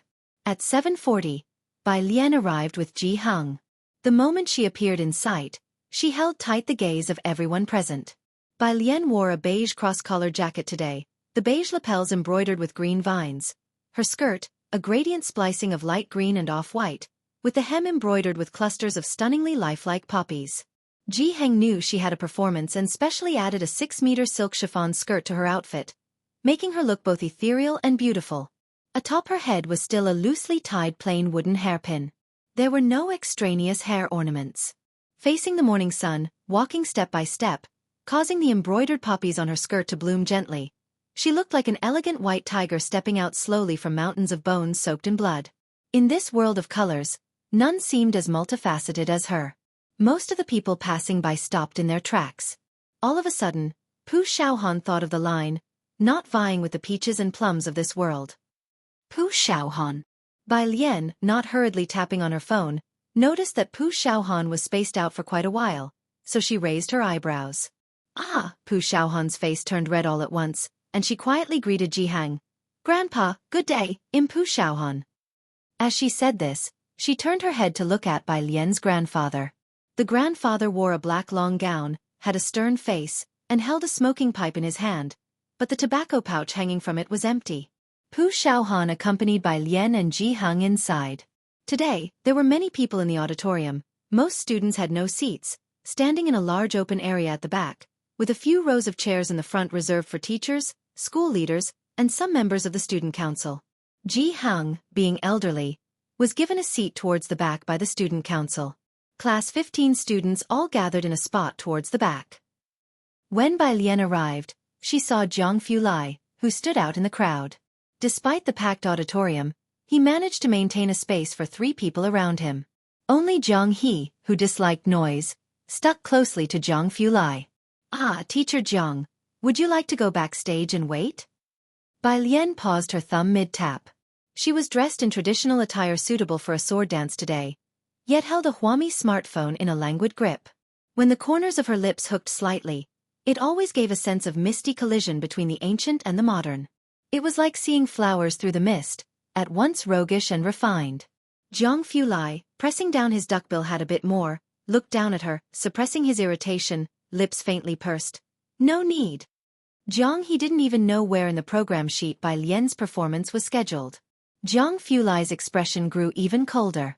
In the principal's office, Ran Wanxian set down her pen, showing the verses she had just copied to Director Chen. Director Chen glanced over and saw the line, green tassel entering the temple hall. At the auction house, Ran Wanxian had taken a photo. Although she couldn't capture the original, she copied that genuine script every day. She even managed to reproduce 1/10 to 1/5 of its essence. The principal and Chen Zhu watched attentively, as people in the room were all serious students of Liang Zuan's calligraphy. Even the principal couldn't help but compliment, Ran is only 17 and can write such beautiful characters. Praises were heard endlessly. But Director Chen's expression was somewhat calm. If it were any other time, upon seeing such writing and the young age of the writer, he would have the same expression as the principal. However, the original that was auctioned off was now in Zhang Fulai's collection room. Director Chen had visited it many times and even video-called the old master to admire together. Even the modest Liang Zuan, esteemed as an imperial teacher through the ages, could not bear to do without it, preferring to resort to sneaky acts of thievery to take the calligraphy that was about to be burned. This illustrated just how extraordinary that piece of writing was. These past few days, he had been spoiled by the masterpieces, and now looking at Ran Wangshuan's characters felt like chewing on wax. Director Chen, with hands clasped behind his back, evaluated slowly. The character shapes are good, but they lack vigor. You need to work harder on wrist strength, though it's common for girls to lack force in their wrists. To write like this is already quite impressive. Ran Wanxian, who had expected praises, was somewhat surprised. Chapter 96. Student 038. Do you have a guzheng? Part 1. Under 3 she paused, then lowered her head. Wanxian knows, thank you Mr. Chen for the pointer. Ran Wanxian had grown up in an environment where she was always praised. She was sufficiently diligent and smart. At her age, she could write such characters. Even teachers would say the younger generation might surpass us. It's inevitable she'd be proud. The school leaders, big and small, all gave her extra praise. She found it hard to accept Director Chen's evaluation. Director Chen naturally could see that Ran Wanxian was somewhat resentful towards his assessment. He only smiled. It was undeniable that at 17 years old, the writing she produced truly surpassed her peers by a large margin. But that piece of writing, collected by Zhang Fulai, when their ancestor Bai Shengjuan wrote it, he was only 15 years old. Not to mention the numerous poems he wrote at 15, just his handwriting alone, Ran Wanxian might not be able to achieve that kind of spirit even after another 10 years of study. In the eyes of the Bai family, the Chen family seemed like those fervent, mindless fans. You may write well, but if you compare yourself to the Bai family, sorry, you couldn't reach their ancestors' level even if you were on a rocket. It wasn't just about comparing to the ancestors. Even Su Yajun from Zhongjing wrote better than Ran Wanxian. Director Chen didn't seem that impressed. The school authorities naturally noticed. They felt a sudden urge and quickly took Director Chen to see the school anniversary celebration. Eager in anticipation, Director Chen also wanted to see the students of Xiangqing now. A group of people headed to the auditorium. When they arrived, it was already 7:55. The principal led a group of people in. The student association members checking tickets at the door saw the principal respectfully following a middle-aged man and couldn't help but gape. Wasn't that the person the principal invited as a distinguished guest? The first row of the auditorium seats was reserved for school leaders. Director Chen walked inside while covertly observing the crowd, knowing Zhang Fulai was also there today. Finally, he saw someone standing in a corner of the auditorium and Director Chen was startled. He really came? He wasn't supposed to be free? Mr. Chen. The principal was somewhat stunned. Director Chen quickly averted his gaze. It's nothing. He thoughtfully wondered if Miss Bai had a performance? School anniversary programs, every class took it very seriously. Not a single school leader in the front row had left, especially since one of them was regarded as Mount Tai. To protect that dignitary, there were nearly bodyguards every 10 meters, with a tense atmosphere spreading throughout the whole auditorium. At 11 o'clock, it was almost time for the finale. The last few performers all went backstage to prepare. Pu Xiaohan accompanied by Lien along with the arts committee member. "You're not nervous?" Pu Xiaohan calmed down her own heartbeat, comforting Bai Lien. Looking up, she saw Bai Lien walking while earnestly memorizing words. The last of her word, zhang, was swallowed into her own belly. All right then, the big shot doesn't need to be anxious. Bai Lien's clothing was her own. No need to change. "Miss, help us touch up the makeup." Pu Xiaohan pushed Bai Lien to the makeup artist. The backstage makeup artist, holding a powder puff, stared at Bai Lien's face. After a long while, she asked Pu Xiaohan in a faint voice, "You're not asking me to jokingly dab a powder puff on a bowtie's face, are you?" The exceedingly nervous Pu Xiaohan. She calmed herself down, telling herself not to be so anxious. The arts committee member went to fetch the long sword. Just then the arts committee member ran in from outside, looking pale at Pu Xiaohan, her voice trembling unstoppably. "Xiaohan, where's the long sword?" Pu Xiaohan's heart, just calmed down, violently surged. She pushed through the crowd and ran straight into the storage room. Indeed, she didn't see the long sword there. Everyone backstage knew how important today was, and the student council members began their search. The commotion was anything but small, and Class 15 soon caught wind of the situation. Among the crowd, Zhang Xiai's received the news. His face changed instantly, and he hurried backstage. Backstage. Almost everyone was there. Zhang Xiai's grabbed the collar of that person from Class 8. "Didn't you say you'd pass the message to Chen Zhu for me?" The Class 8 student was also startled. His gaze flicked towards Ran Wanxian, who was touching up her makeup, realizing she had not relayed the message to Chen Zhu at all. "I couldn't find Chen Zhu."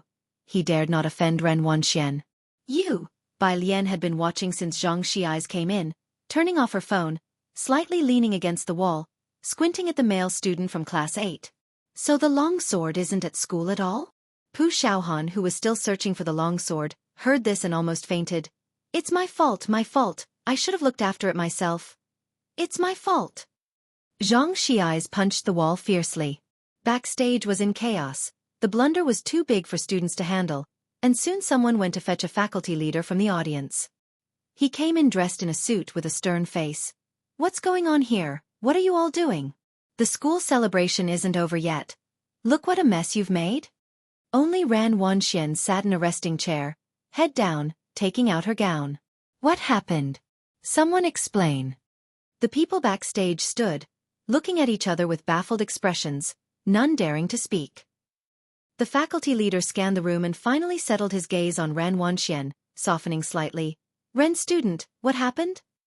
"Class 15's performance prop, the longsword, is missing," Ren Wanxian said, looking at her phone, without lifting her head. The next act was Class 15's.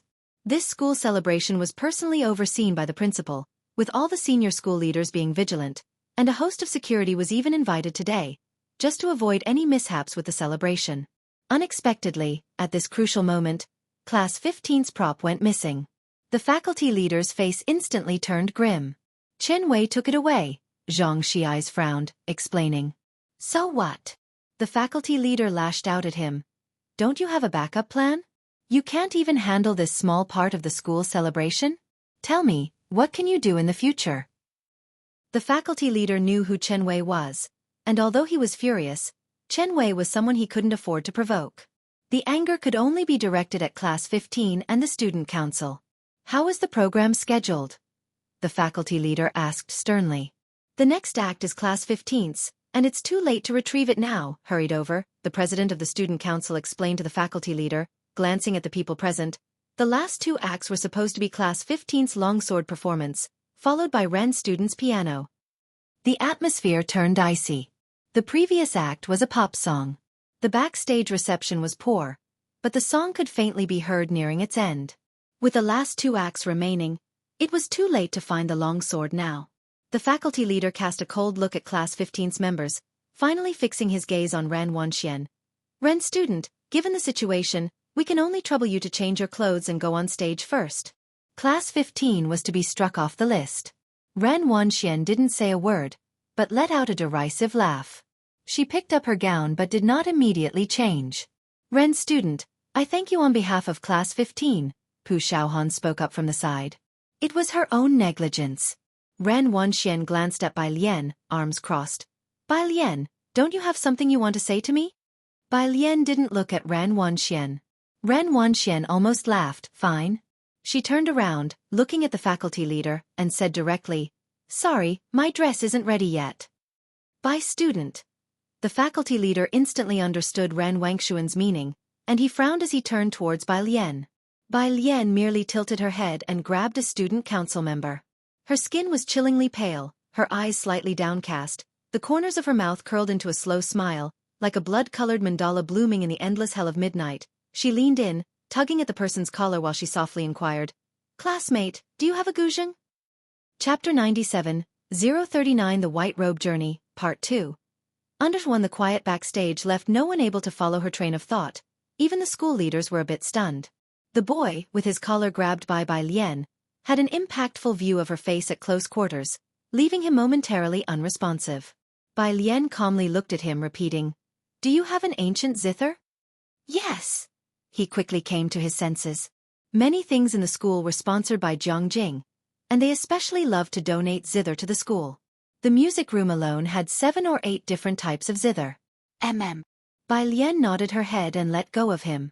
She handed her phone to Pu Xiaohan standing nearby and methodically took off the 2 iridium rings from her fingers and gave them to her, politely saying, please help me get the zither. After a moment of surprise, the boy hurried next door to fetch the zither. The performance on the stage was already approaching its end. Bai Lian smoothed out her sleeves and looked at the school leaders, her chilly eyes devoid of any emotion, yet her flat tones sounded intimidating. The program can be changed, right? The once imposing school leaders subconsciously nodded. Bai Lian withdrew her gaze. Then change it, I'll play the zither. The boy who went to get the zither just came back with it. Bai Lian took the zither and looked at the brown instrument for a long while before plucking a string. The somewhat harsh sound indicated that the zither was not of the highest quality, and its tone wasn't good either. She took her time to tune the instrument properly. But it was barely acceptable. The logistics staff understood Bai Lian's intentions. On-site pickups and zither were readily available, making the performance convenient. They set up the zither stool and stand, and Bai Lian, with the zither in her arms, lifted the curtain and went on stage. Ran Wanxian, who had been expecting Bai Lian to ask for her help, stood in place, frowning as she watched Bai Lian disappear backstage. Pu Xiaohan, does your classmate really know how to play the zither? Someone else also caught on and quietly inquired of Pu Xiaohan. Bai Lian had tuned the zither with quite a bearing. She didn't seem like an amateur. At this moment, Pu Xiaohan was drenched in cold sweat. With little strength, she just hummed in affirmation. But her answer lacked confidence and she was distracted. Most people present could tell from her state, and after exchanging glances, they seemed to understand that Bai Lian probably wasn't proficient with the zither. That made sense. If she were, she wouldn't have signed up for a sword dance. As the people from Class 15 went out to see the situation, there was a soft discussion backstage. It's really sad, not only was Longsword taken away, but now she has to play the zither. Especially since, someone cautiously glanced at Ran Wanxian, her next act is Ran Wangshuan's piano performance. Ah! Does she know that Ran Wanxian is performing the piano? Doubtful whispers constantly reached their ears. Ran Wanxian had realized by now. She pulled her gaze back and scoffed. I originally wanted to help her. Since the other party would rather force herself to play the zither than ask for help, there was nothing she could do. Outside, Pu Xiaohan and the others had already come out to watch the stage. The zither stand and stool on the stage were all ready. Pu Xiaohan and her group stood in the corner, their faces not looking very good. Zhang Xi's, not daring to return to the class, asked Pu Xiaohan about the situation in a low voice.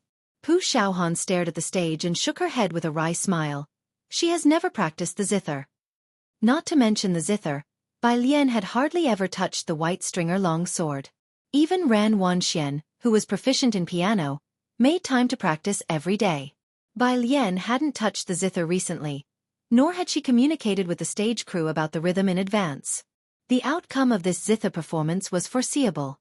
Zhang Xi's and the others suddenly felt a sinking feeling. Bai Lian, dressed in a ruchuan, emerged from backstage, a spotlight shining on her pale face, and the sounds in the auditorium suddenly dropped considerably. But there were still people talking quietly. Like the boys standing next to Ji Heng. They seemed to be keen on learning, continuously arguing over a biological heredity problem involving the probability of disease.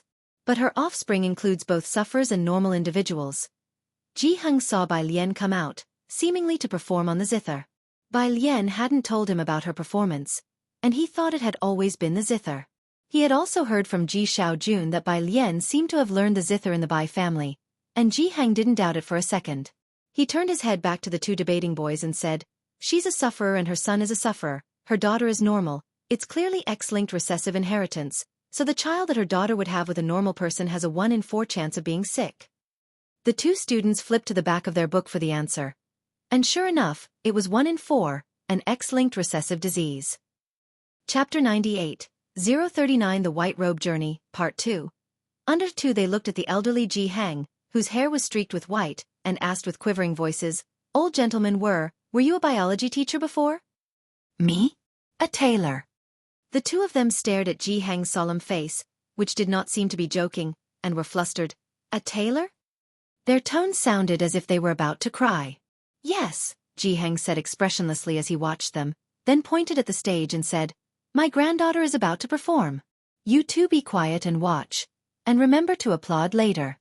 Look, the clothes she's wearing were made by me." The two turned their gaze to the stage, looking at the exquisite clothes on by Lian. Ah, was he really a tailor? Finally, the two of them started to cry. The first row. Director Chen saw Bai Lian come on stage, still holding a guzheng, and he suddenly sat up straight. He watched Bai Lian without blinking an eye. Today, many performances had been outstanding, but Director Chen watched them with a sort of absent-mindedness. He had seen many national-level live performances, and the small shows in Xueqi, where he had managed to sit from 8 until after 11. It was solely out of respect for Zhang Fulai, and possibly for Bai Lian, who might perform. Unexpectedly, Director Chen, who had been indifferent to the performances, suddenly sat upright, which startled the principal. At the same time, a leader who had returned from backstage whispered to the principal what had happened there. The principal's smile froze on his face as he quickly whispered to Director Chen, "This guzheng performance is just a little amusement by the students and naturally cannot compare to the professionalism in Zhongjing. You are just here to enjoy the show." Director Chen did not take his eyes off her. He was still sitting straight, watching Bai Lian on stage. Bai Lian sat on the stool. Her hands gently rested on the guzheng, with her eyes slightly closed. The wide gradient green skirt spread on the floor, with various colors of poppies blossoming in the wind at the hem that lay on the ground. The anxious and uneasy auditorium gradually quieted down. Bang! The brightest spotlight shone down in the center. Bai Lian, who had kept her eyes closed, suddenly opened them. Her eyes were no longer casual and indifferent, but dark and cold, brimming with a murderous air. She raised her hands, her fingers poised on the strings, and started to pluck them from top to bottom. The incredibly fluid arpeggio cascaded effortlessly from her hands. The sound of the guzheng was reserved and powerful, like a commanding presence. Even those without an understanding of music could feel the tension related by the guzheng, one note at a time. Director Chen in the first row abruptly stood up. He stared at Bai Lian, his hands trembling. It was just the prelude, but he recognized it. It was White Robe Army. It was the Bai family's army. Zhang, the sound of the guzheng became more and more urgent. Bai Lian raised her wrist, with her index finger and thumb ready, pressing the strings with decisive and crisp strums. Although she wasn't wearing artificial nails, the sound of the guzheng was not soft at all, but became firmer instead. One could faintly perceive through the passage of time thousands of troops charging forth. Bai Lian, with her head half lowered, moved her fingertips swiftly across the strings. Her finger rolls matching her string shakes, her fingers moving so quickly they were almost a blur. The gushing sound, whether slow or fast, light or heavy, clashed into a symphony of swords and shadows. The gushing's rapid and cutting sound, full of ups and downs, did not offer the audience a moment's respite. At its most exuberant peak, it quickly descended sharply. Where her jade fingers swept across, 1,000 troops charged forth. Zhang, the final note was like a taut string in everyone's minds, almost holding their breath. The rapid sound abruptly stopped, and Bai Lian's hands rested on the guzheng strings as she slowly lifted her head. The only screen behind her magnified her face. Her eyes were still pitch black, yet they seemed faintly bloodshot. Although the piece had come to an end, The hall was still utterly silent. Only the poppies on the stage fluttered elegantly, and only her slowly lifting peach blossom face seemed to weave together a picture interlacing 1,000 years with reality, an image etched in the vast cosmic wildness. Bai Lian's fingers pressed on the guzheng strings, pausing for 2 or 3 seconds before she stood up with her instrument. With one hand, she swept aside her skirt and took a small bow in thanks. In Class 15's gathering spot, Jiang He was held by Ning Xiao, his mouth slightly open as he stared at the stage. Beside him, the tall and upright Zhang Fulai also quietly stood in place. His usually unemotional eyes were now surging with waves, his fingertips almost trembling. And in the first row, Director Chen's eyes were also almost red. Everyone on site was from Xueqi, and some understood Director Chen's feelings. This song, being Zhongjing University's anthem, just listening to it was enough to stir the hearts of the listeners. Imagine, this was a pre-war piece composed 1,000 years ago by the Bai family's young mistress and played to send off the Bai family's army. Now, to think of it being almost perfectly recreated in such a spirited performance filled with pride and trembling excitement. Chapter 99, 039 The White Robe Journey, Part 2. Under 3 This was the white clothing routine. No need for drums, no need for piano, no need for guitar. Just one guzheng sufficed to conjure the tumult of 1,000 troops. After Bai Lian stepped down, the venue remained quiet for nearly a minute. Then, applause rumbled forth like thunder. Chen family head also snapped back to reality. He didn't say a word and immediately pursued to the backstage. By his side, the principal finally came to his senses too, and as he followed, he asked someone beside him, "Didn't you say that Bai Lian wasn't very good at it?" "Not very good at it." The school leader, who had just exploded in anger backstage, the 2 senior year hosts also finally recovered from the ups and downs, walking out from behind and continuing with a smile. "Next, please welcome the last performer." On this side, once Zhang Fulai came out, he saw Bai Lian standing lazily by the left side of the gate. She was waiting for Pu Xiaohun, looking ahead with a serene gaze. A wooden hairpin on her head, standing against the wind in the backlight. The hem of her garment was gently lifted by the breeze. It seemed as if she could drift away with the wind at any moment. A half-yellow leaf gently landed on her shoulder. Zhang Fulai reached out and delicately plucked the leaf off, his fingertips still hooking onto a black mask. He lowered his eyes, his face hidden in shadow, and said softly, "What are you looking at here?" Following her gaze, he saw nothing but a teaching building blocking the view. Upon hearing the voice, Bai Lian tilted her head and replied, "Reflecting." "Reflecting?" Zhang Fulai stood there gracefully, his light eyes narrowing slightly. "How did you get here?" Bai Lian suddenly remembered to ask, "Didn't Zhang He say that you were busy?" At this, the young master Zhang fell silent for a while. It wasn't the weekend, and the lab was awaiting his return to test new equipment. He had already ditched work for the entire morning. Yet no one dared to question young master Zhang on this matter. Bai Lian was the first to ask.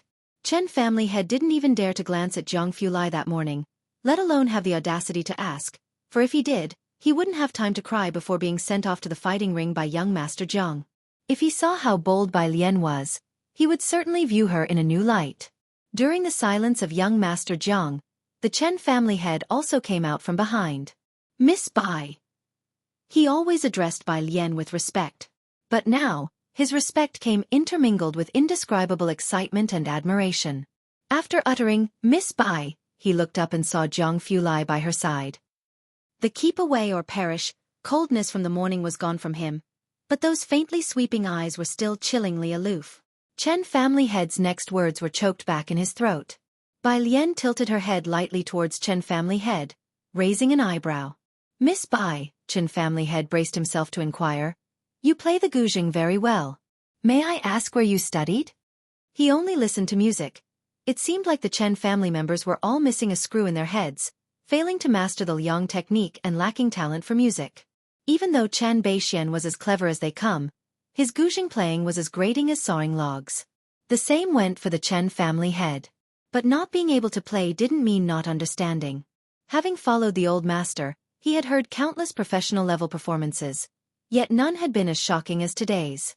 Aside from seeming a bit esoteric at the start, the performance had become increasingly exquisite as it progressed.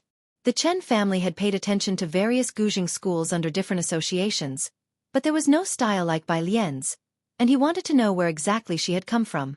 The Chen family head was genuinely curious. However, Bai Lian looked at him somewhat quizzically and responded, "Play very well." Chapter 100. 040 Butcher's Edition. Prescription 3.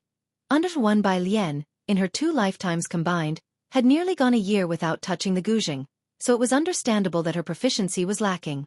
The main issue was that the guzheng given to her by the student council had 21 strings. But the guzheng she was previously accustomed to had only 18 strings. So she had just found it very awkward to play. Her performance was not even 1/10 of her normal standard. Fortunately, she played The White-Robed Journey. If it had been something else, it might have been even more unpleasant to listen to. Who was her teacher? She chose not to disgrace her mentor. Bai Lian silently wondered if the founding master had received her reflections and repentance. Isn't that so? Chief Chen looked at Bai Lian as if she were dissatisfied with herself and couldn't help but exclaim in surprise. He didn't understand guzheng, but he could still feel the music's power. With her performance, Bai Lian could now join the Jiangjing Guzheng Association and, with another 2 years of practice, it was not impossible for her to become a concert-level guzheng performer. Is Bai Lian setting such high standards for herself? Chief Chen wanted to continue questioning, but the slow, deliberate gaze of the person beside him made him shudder all of a sudden. Looking back, he indeed met Zhang Fulai's faint gaze. Chief Chen stiffened. Thankfully, the arrival of Pu Xiaohan and others eased Chief Chen's stiffness at that moment. Pu Xiaohan and Zhang Xiai's were just as puzzled as Chief Chen, but with Zhang Fulai standing next to Bai Lian, not a single person dared to utter a word. "Tell my grandpa I'll go ahead to the school cafeteria and wait for him," Bai Lian said as she took over her phone and 2 pieces of iridium. Pu Xiaohan nodded. Only after Bai Lian and the others had left did Zhang Xiai's wipe his sweat, looking at Pu Xiaohan and relaxing slightly. Who was that just now? He didn't specify whom, but Pu Xiaohan knew he meant Zhang Fulai. Her lack of surprise at Zhang Shi's timidity was because even the top students would. Pu Xiaohan did not answer, instead frowning. "What's the deal with that long sword anyway?" "It's about Chen Wei calling me this morning." Zhang Xiai's also calmed down. Over at the auditorium. Because only a faint sound of the guzheng could be heard backstage, they missed the grand, overwhelming atmosphere of the live performance. When Bai Lian came out, she returned the guzheng to that boy, her calm face revealing nothing. No one backstage knew she had played The White-Robed Journey. The logistics staff removed the guzheng, and several people lifted the piano for Ran Wangshuan's performance onto the stage. Ran Wanxian, stroking her gorgeous custom dress and lifting the hem, stepped onto the stage and bowed slightly to the audience. As she sat down, her eyes lifted, and the smile at her lips suddenly froze. The first row of school leader seats in the auditorium were almost all empty. Even Elder Chen was gone. For whom was she performing then? Not knowing what had happened, Ran Wanxian played a piece with a disturbed mind, and sparse applause followed from the auditorium. This had never happened before. Even if she hadn't put her heart into it today, Ran Wanxian knew her piano performance had met the standard. Why was the auditorium's reaction so lukewarm? She was puzzled in her heart but showed no sign of it as she walked backstage, dragging her dress, feeling vaguely uneasy. The Chen family and the Ren family had both been busy with Chief Chen's underground market affairs lately. Nobody had found the time to come today. Ran Wanxian changed into her regular clothes and went outside to find Chen Zhu. Students passing by were excitedly checking their phones, and she could distantly hear words like guzheng and so cool. A bad premonition faintly formed in Ran Wangshuan's heart. Chen Zhu was still sitting in the first row, quietly sitting with his phone, lost in thought. Where did the principal and the others go? Ran Wanxian looked around. Chen Zhu came to his senses and looked up. They probably went to find Bai Lian, I guess. Bai Lian. Ran Wangshuan's heart clenched, yet her face remained indifferent. What do they want with her? Chen Zhu didn't respond, just tossed his phone to Ran Wanxian. See for yourself. Ran Wanxian caught the phone reflexively, looked down. It was the school's forum, with the hottest post just published. Ah.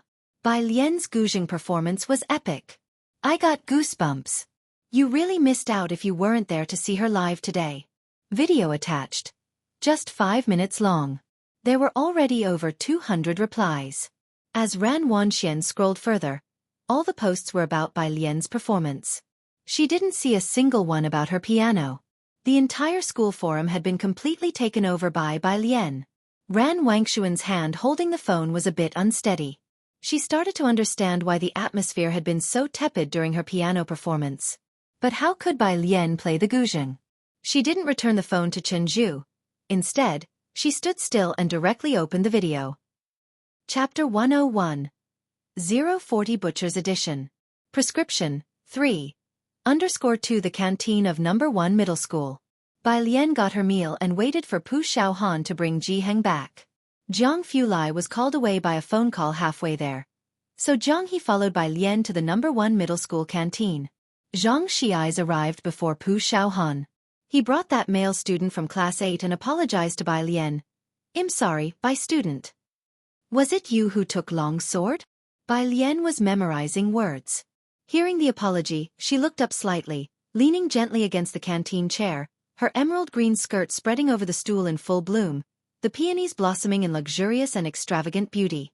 The boy from class 8 was a bit stunned. "Don't be nervous," Bai Lien smiled, her lips curling up. She was always breathtakingly beautiful, usually lazy and not aggressive, and now methodically pressing on her phone, she said, "I just want to understand what happened." "Nervous about what?" Zhang Xiais gave him a glance. "Our Bai classmate here is such a sweet student, not like Chen Wei, she's straightforward." The boy from class 8 looked at Bai Lien, at her, "I just want to clear things up, otherwise I won't know who to annihilate," expression. Is this being sweet? Does class 15 have some kind of filter when it comes to Bai Lien? Ran Wanxian agreed to me, the boy hesitated but chose to tell the truth. "I don't know why she didn't contact Chen Zhu." "Qin Wei, Ran Wanxian."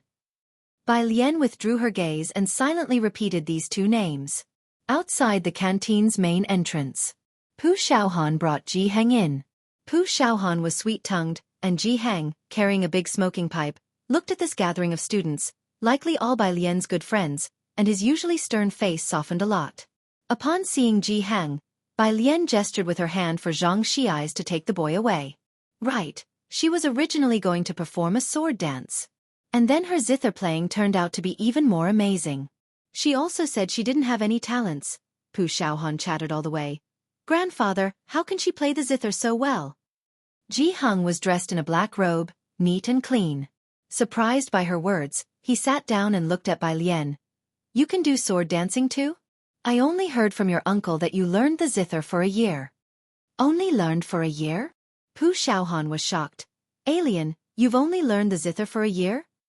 Bai Lien, who had been learning since a child and for over a decade. She remained silent. But she couldn't refute it. "Let's eat." She passed the chopsticks next to her to Ji Heng and Jiang He. It was then that Ji Heng noticed the little boy beside Bai Lien. "Is this your first friend?" At the time, Ji Xiaojun had told Ji Heng that Bai Lien had made a friend in Xiangqing. "Yes, grandfather, his name is Jiang He." Bai Lien picked up her chopsticks and raised an eyebrow at Jiang He. "This is my grandfather, you can just call him Grandpa Ji." Jiang He swallowed his food and then looked up slowly, very quietly. "Hello, Grandpa Ji." "Hello." Ji Heng still had a pretty stern face.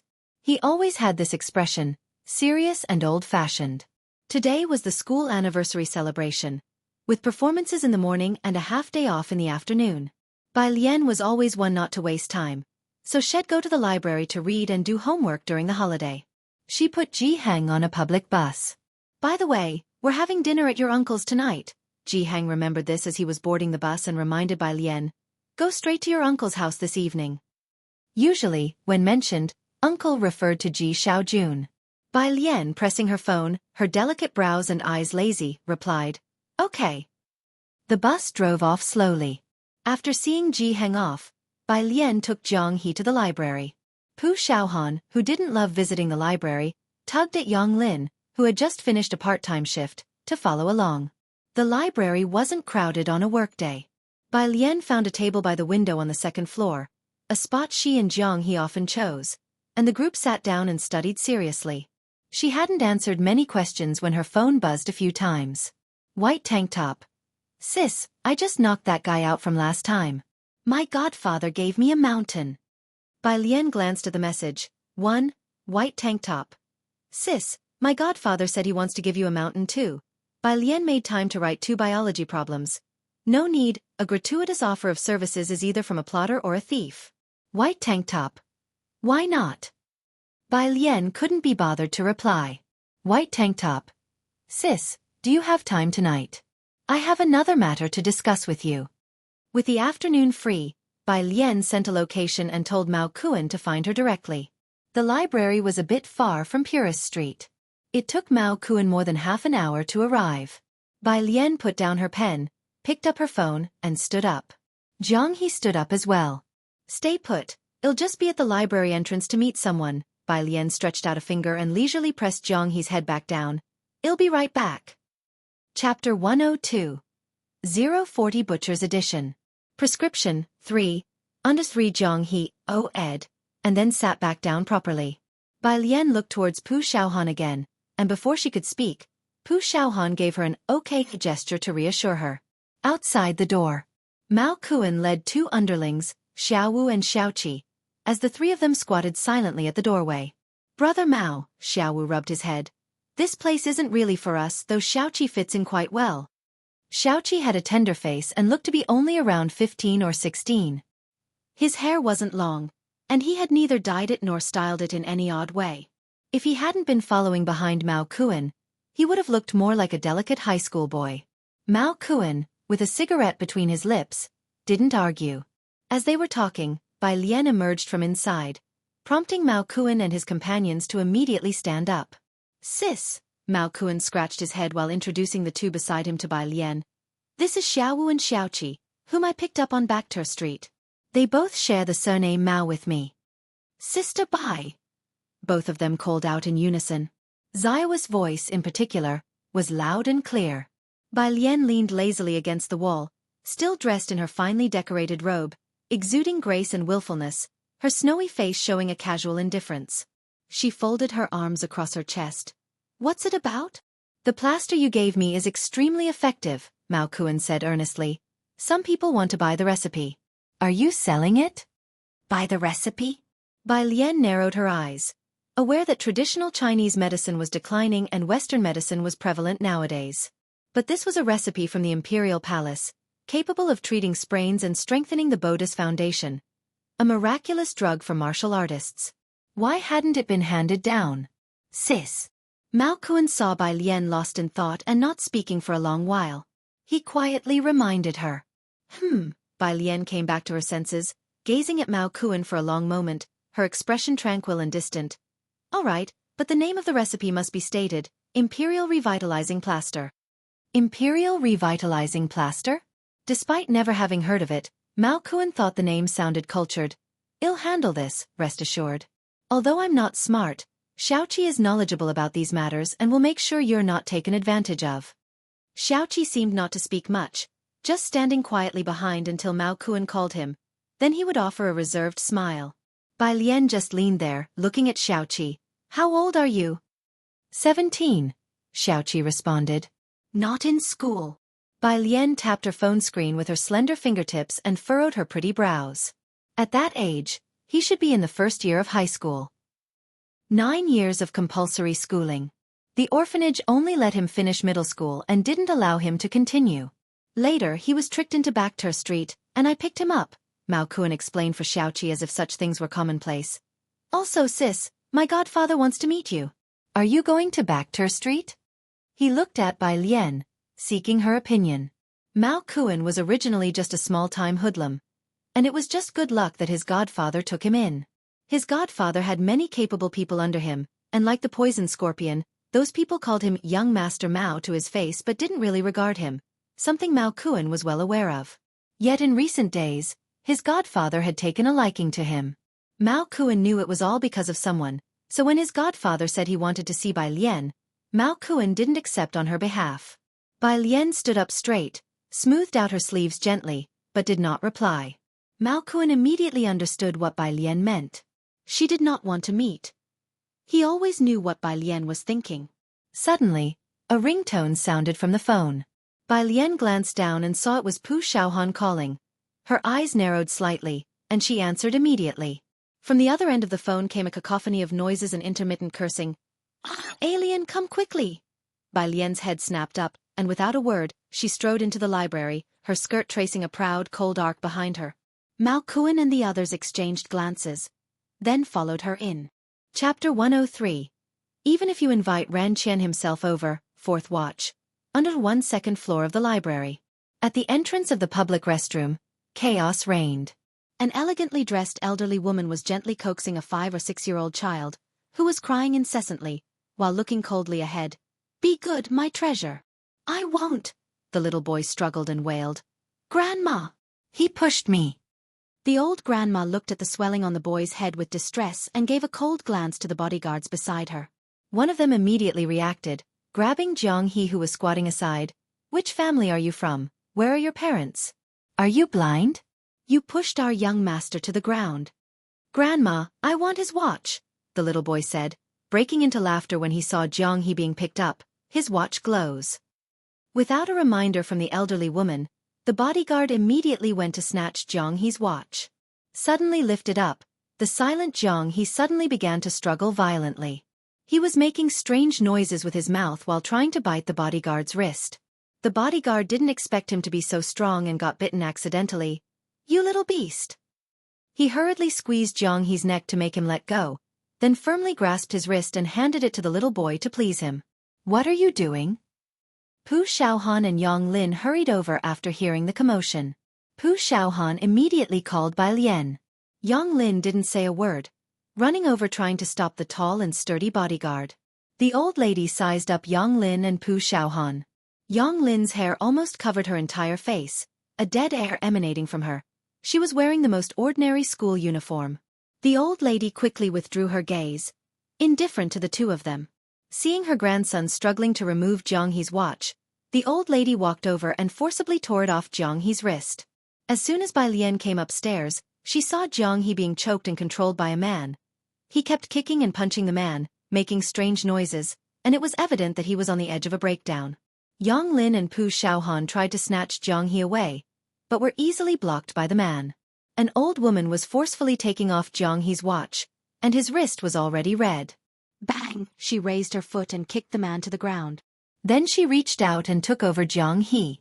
Jiang He was trembling all over, his eyes nearly unfocused, just shaking with cold. His neck was swollen, and his wrist was red as well. Sis Mao Kuan had just come up when Bai Lian handed Jiang He to him. She then turned around and stomped hard on the man's chest. Mao Kuan could clearly hear two cracking sounds, the sound of ribs breaking. Bai Lian's gaze slowly shifted to the old lady. She walked over slowly, her eyes narrowed. The smile that slowly formed on her lips was like that of a Rakshasa stepping over a sea of corpses. The old lady held her grandson protectively as Bai Lian's chilly eyes bore into her. She couldn't help but retreat backward. "Ah!" Bai Lian stopped and stared at the black watch in her other hand, her almond-shaped eyes squinting. She directly grabbed the old lattice collar with one hand, choking her neck with the other, and slowly retrieved the watch. You! The old lady was suddenly lifted up, struggling to breathe, and began to speak in terror. "Do you dare? Do you know who my son-in-law is?" Bai Lian's fingers gradually tightened. Pu Xiaohan finally snapped out of it. She got up from the ground, held Bai Lian's hand and shook her head. "Alien!" Bai Lian looked down at the old lady for a long while, finally releasing her grip before the woman suffocated.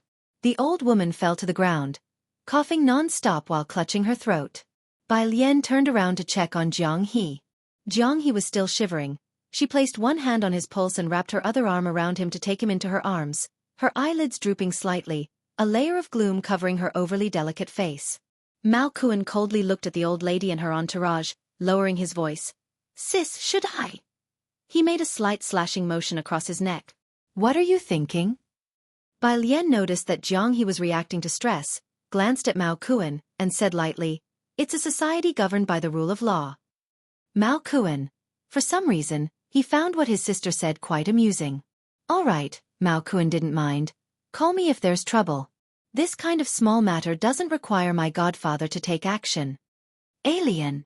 Pu Xiaohan didn't hear the conversation between Bai Lian and Mao Kuan. She just looked worriedly towards the old lady. "That person doesn't seem like an ordinary person." Mao Kuan scratched his head. "Really?" He couldn't tell. Meanwhile, the library staff who had pretended not to see Jiang He getting caught, seeing the old lattice side at a disadvantage, started to panic and called security to maintain order. Madam Li, are you okay? Chapter 104. Even if you invite Ran Qian himself over, fourth watch. Underscore 2 they helped the elderly woman up. Damn it! The old lady was helped to stand up, with her nearly frightened witless grandson beside her. She looked in the direction of Bai Lian, her voice hoarse as she said, "What are you all staring at for? Call the police." The police arrived quickly and took everyone involved in the incident to the police station. Bai Lian, with Jiang He, cooperated fully throughout the whole process. In the police car, Jiang He's body trembled continuously as he lay across Bai Lian's legs, while Bai Lian slowly patted his back. Parental contact information. The officer was taking notes in a small notebook. Jiang He was still laying across Bai Lian's legs. Bai Lian squinted her eyes. With her pupils still holding an unvanished fierceness, she sat there in her robe, her striking eyebrows and eyes relaxed lazily. She gave Ji Xian's number. Ji Hang was getting older, and Bai Lian did not want to trouble him to travel such a long way. The officer nodded, turned his head for someone to make contact, and then asked the next question, "Why did you hit them?" The pale-skinned girl sat on the black car seat, her whole face shadowed. Those half-closed eyes were extremely cold, and her overly delicate features made her seem like a casual spectral creature. She knew little about this matter, her tone indifferent. They initiated the physical altercation and also snatched a watch. The watch had already been taken by the officer as evidence. Everything was going smoothly. He was probably the easiest suspect an officer had ever interrogated. He sighed and said, "Regardless, hitting people is not right, you can come to us with the issue. The person you hit might have a somewhat troublesome identity." It was difficult for him to imagine how this seemingly obedient girl managed to beat a bodyguard to that state. But the very next second, a cold sweat broke out over the officer's back as he closed his notebook. He suddenly realized. Ever since this girl had gotten into the car, she had almost been leading him by the nose. Even at this moment, he was still making excuses for her. This was a major taboo for a police officer.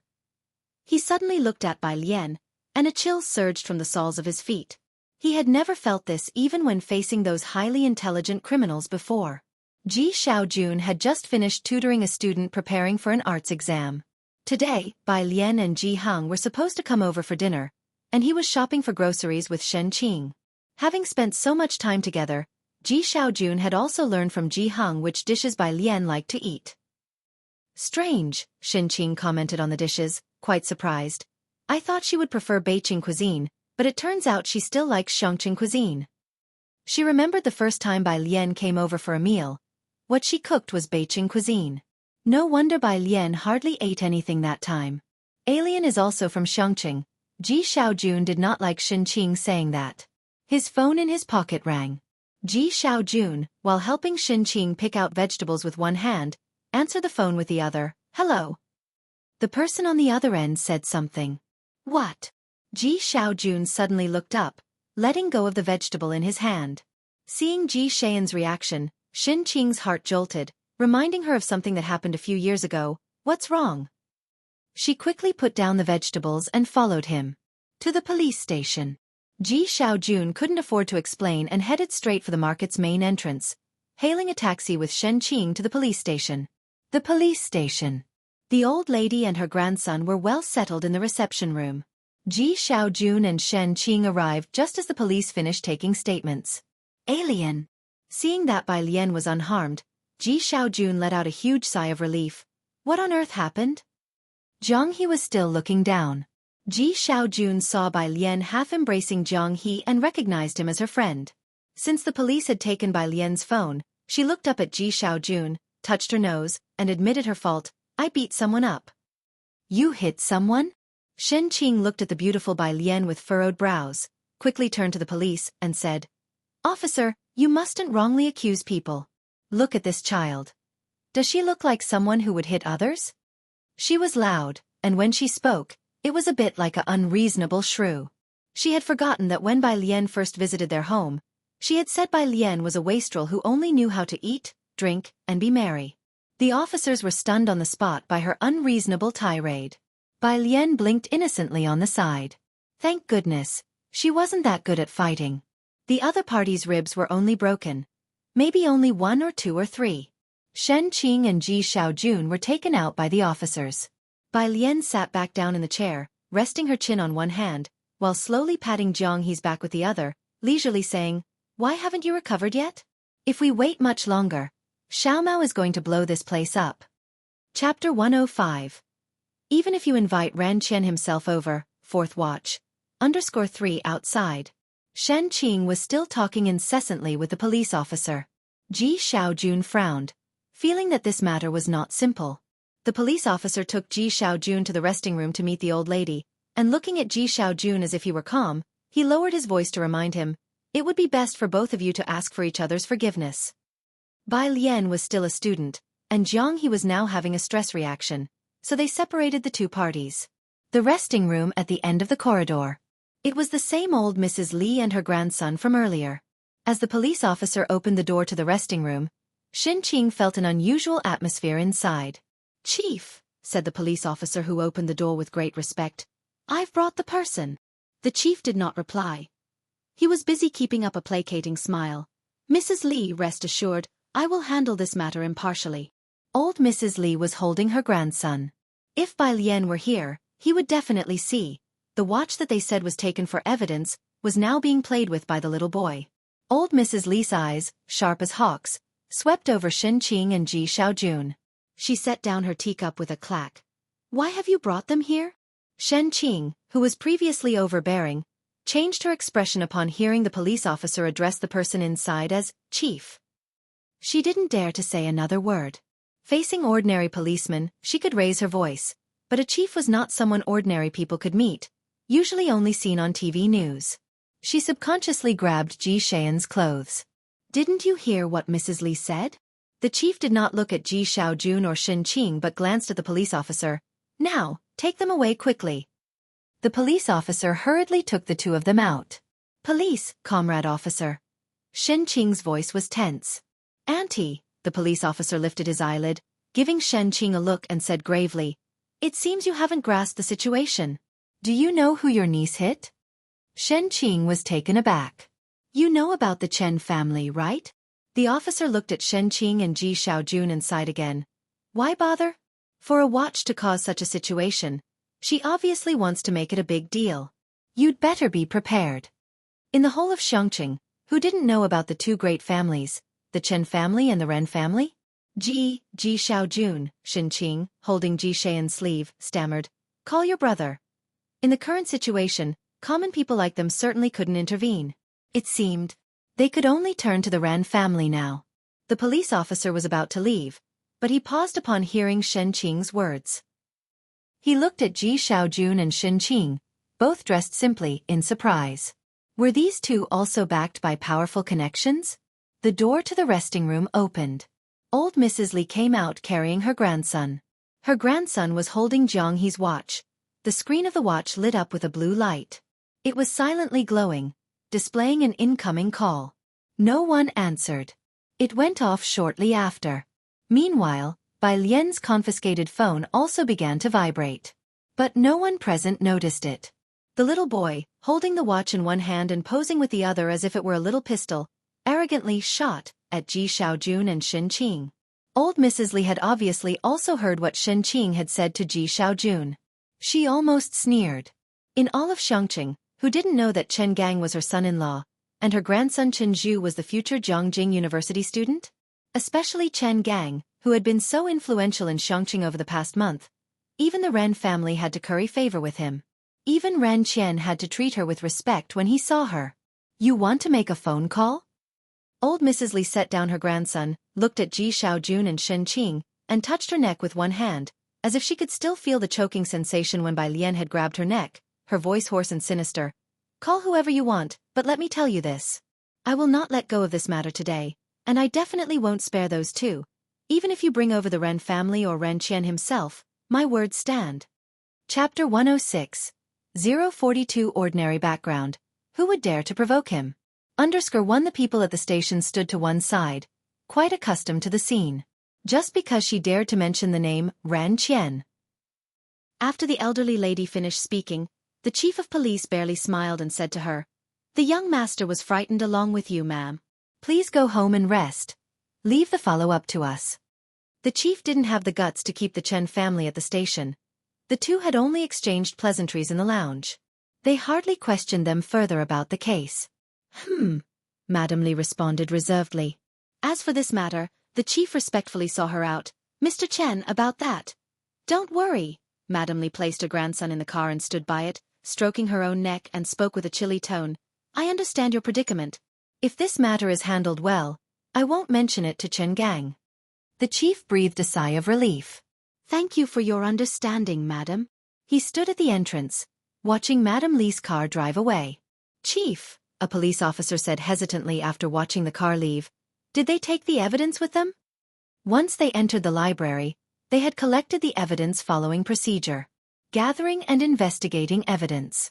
After understanding what happened, the evidence was taken by the Li family's kid back to their house. Now they had directly taken the evidence away. The officer, who had not been working long, felt it was inappropriate for the Li family to take others' belongings like that. It's just a watch. The chief turned and walked back. The watch was the least of his concerns.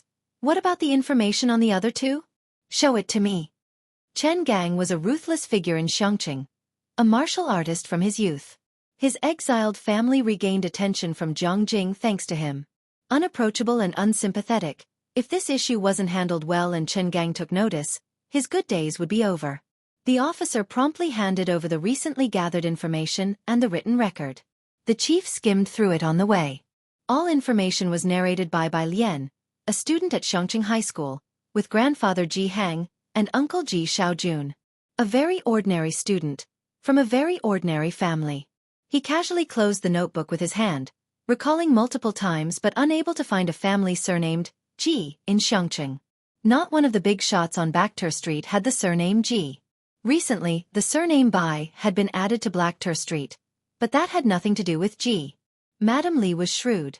She wouldn't dare to provoke someone truly influential. The chief and the officer walked on. Shen Qing and Ji Xiaojun, who were waiting in the lobby, hurried over to speak with the chief. I'm sorry, an officer blocked them sternly. Our chief has other matters to attend to. The chief wasn't someone ordinary people could see whenever they wished. If it had not been for this matter concerning Madam Li, such a trivial issue wouldn't have required his attention. Watching the chief's retreating figure, Shen Qing wondered, what can we do now? She had clearly heard what Madam Li said. Even seeking Ren Qian would be useless. In Shen Qing's knowledge, Ren Qian was the most powerful person she could think of. Let's first ask Alien exactly what happened. Don't tell Dad to avoid worrying him, Ji Xiaojun said calmly. Instead of panicking like Shen Qing, he spoke with a composed voice. As for going to the Ren family, Ji Xiaojun didn't consider it for a moment. He held his phone, deep in thought. Shen Qing had begun like a headstrong brat, but compared to Madam Li, she was far outmatched. The officer, witnessing Madam Li take the watch without a word from the chief, shared empathy for the weaker, and after saying that the chief couldn't be approached, he added in a hushed tone, try to leverage your connections if you can. You shouldn't let the student end up with a criminal record. A criminal record would complicate future civil service examinations. Stay with Alien, Ji Xiaojun instructed Shen Qing firmly. I need to step out. Thinking he was going to seek help from the Ren family, she quickly agreed. Okay, you go. Don't worry about her here. Meanwhile, Pu Xiaohan and Yang Lin returned to school, seeking Lu Lingxi. Most students, when faced with trouble, seek out their homeroom teacher, especially those in class 15. Hearing Pu Xiaohan's clear explanation, Lu Lingxi was alarmed. Bai Lian was pushed to hit someone? Her such a well-behaved, outstanding student forced to resort to violence? Yes, Pu Xiaohan felt like crying. Ms. Lu, that old lady was unreasonable, snatching things and hitting people, and she seems tough to deal with. Bai won't get into trouble, right? You two go back first, Lu Lingxi gestured with her hand. I'll handle this matter. Chapter 107. 042 Ordinary Background. Who would dare to provoke him? _2 She stepped out of the office and took out her phone to make a call. Pu Xiaohan spoke anxiously about Bai Lian's situation, and the other teachers in the office heard about it too, the news spreading quietly throughout the school.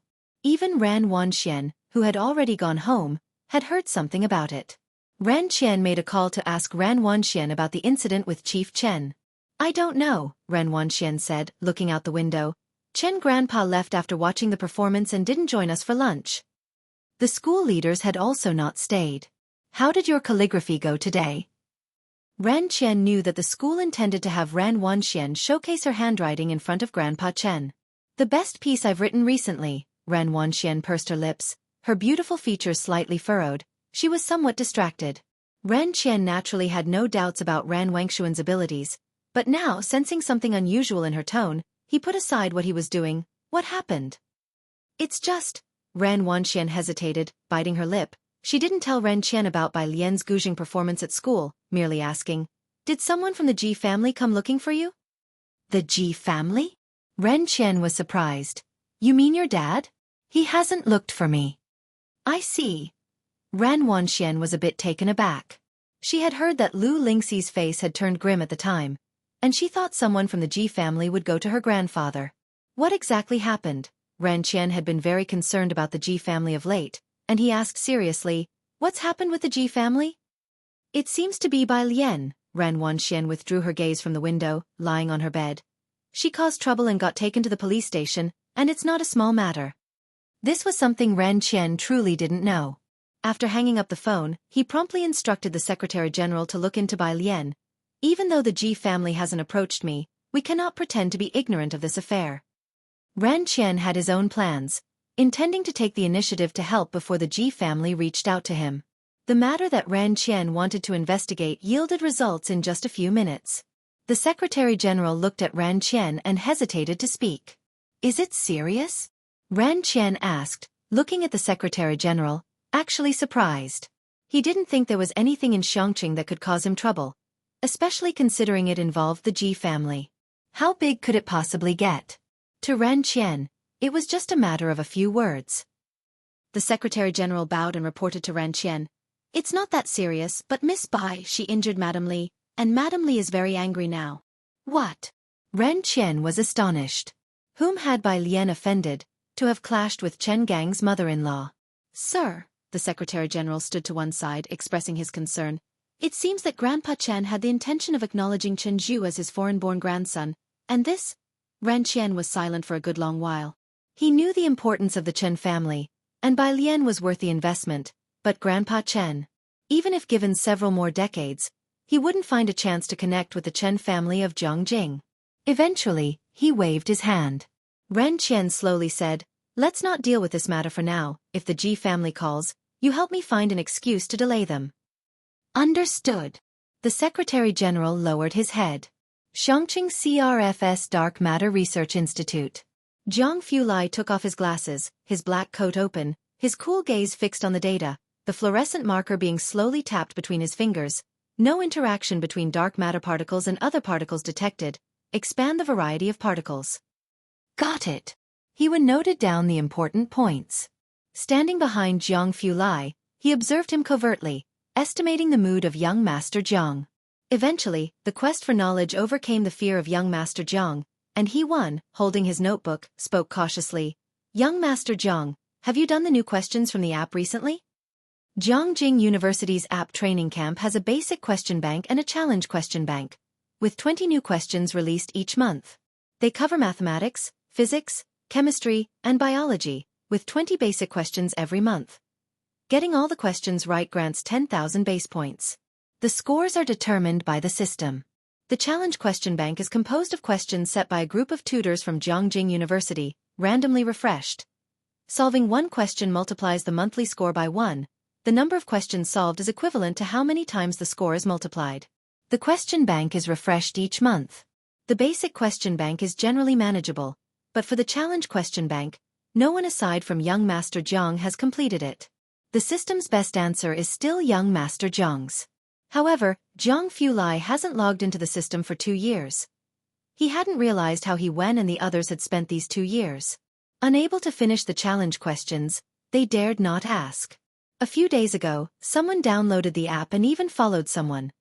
The people from several laboratories were almost brought to tears. But after waiting 2 weeks, Zhang Fulai neither brushed the questions nor left any answers. What kind of questions? Zhang Fulai picked up his phone and looked at the time. It was just past 4.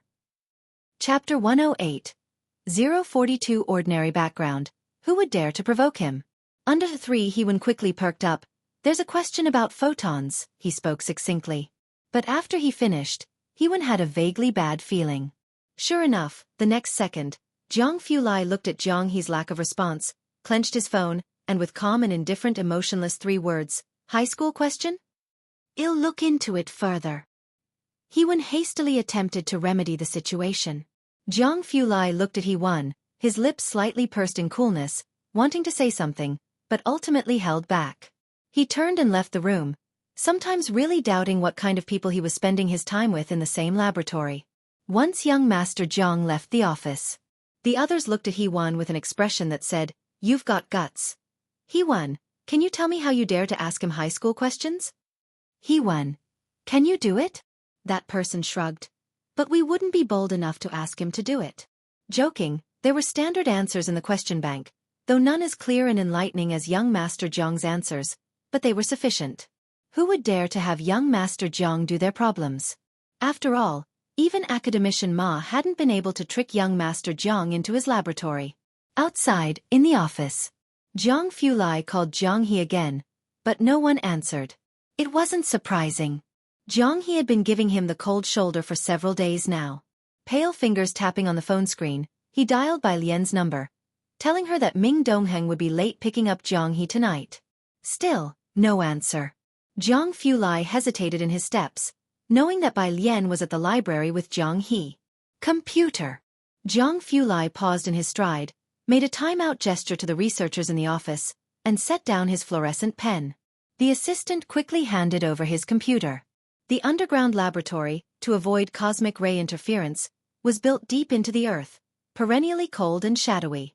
Jiang Fulai set the computer on the table, not bothering to sit, one hand bracing the tabletop, the other tapping on the keyboard. The computer's glow made his face seem even more pale and sharp, and a black skull icon soon appeared on the desktop. Line after line of code emerged at his fingertips.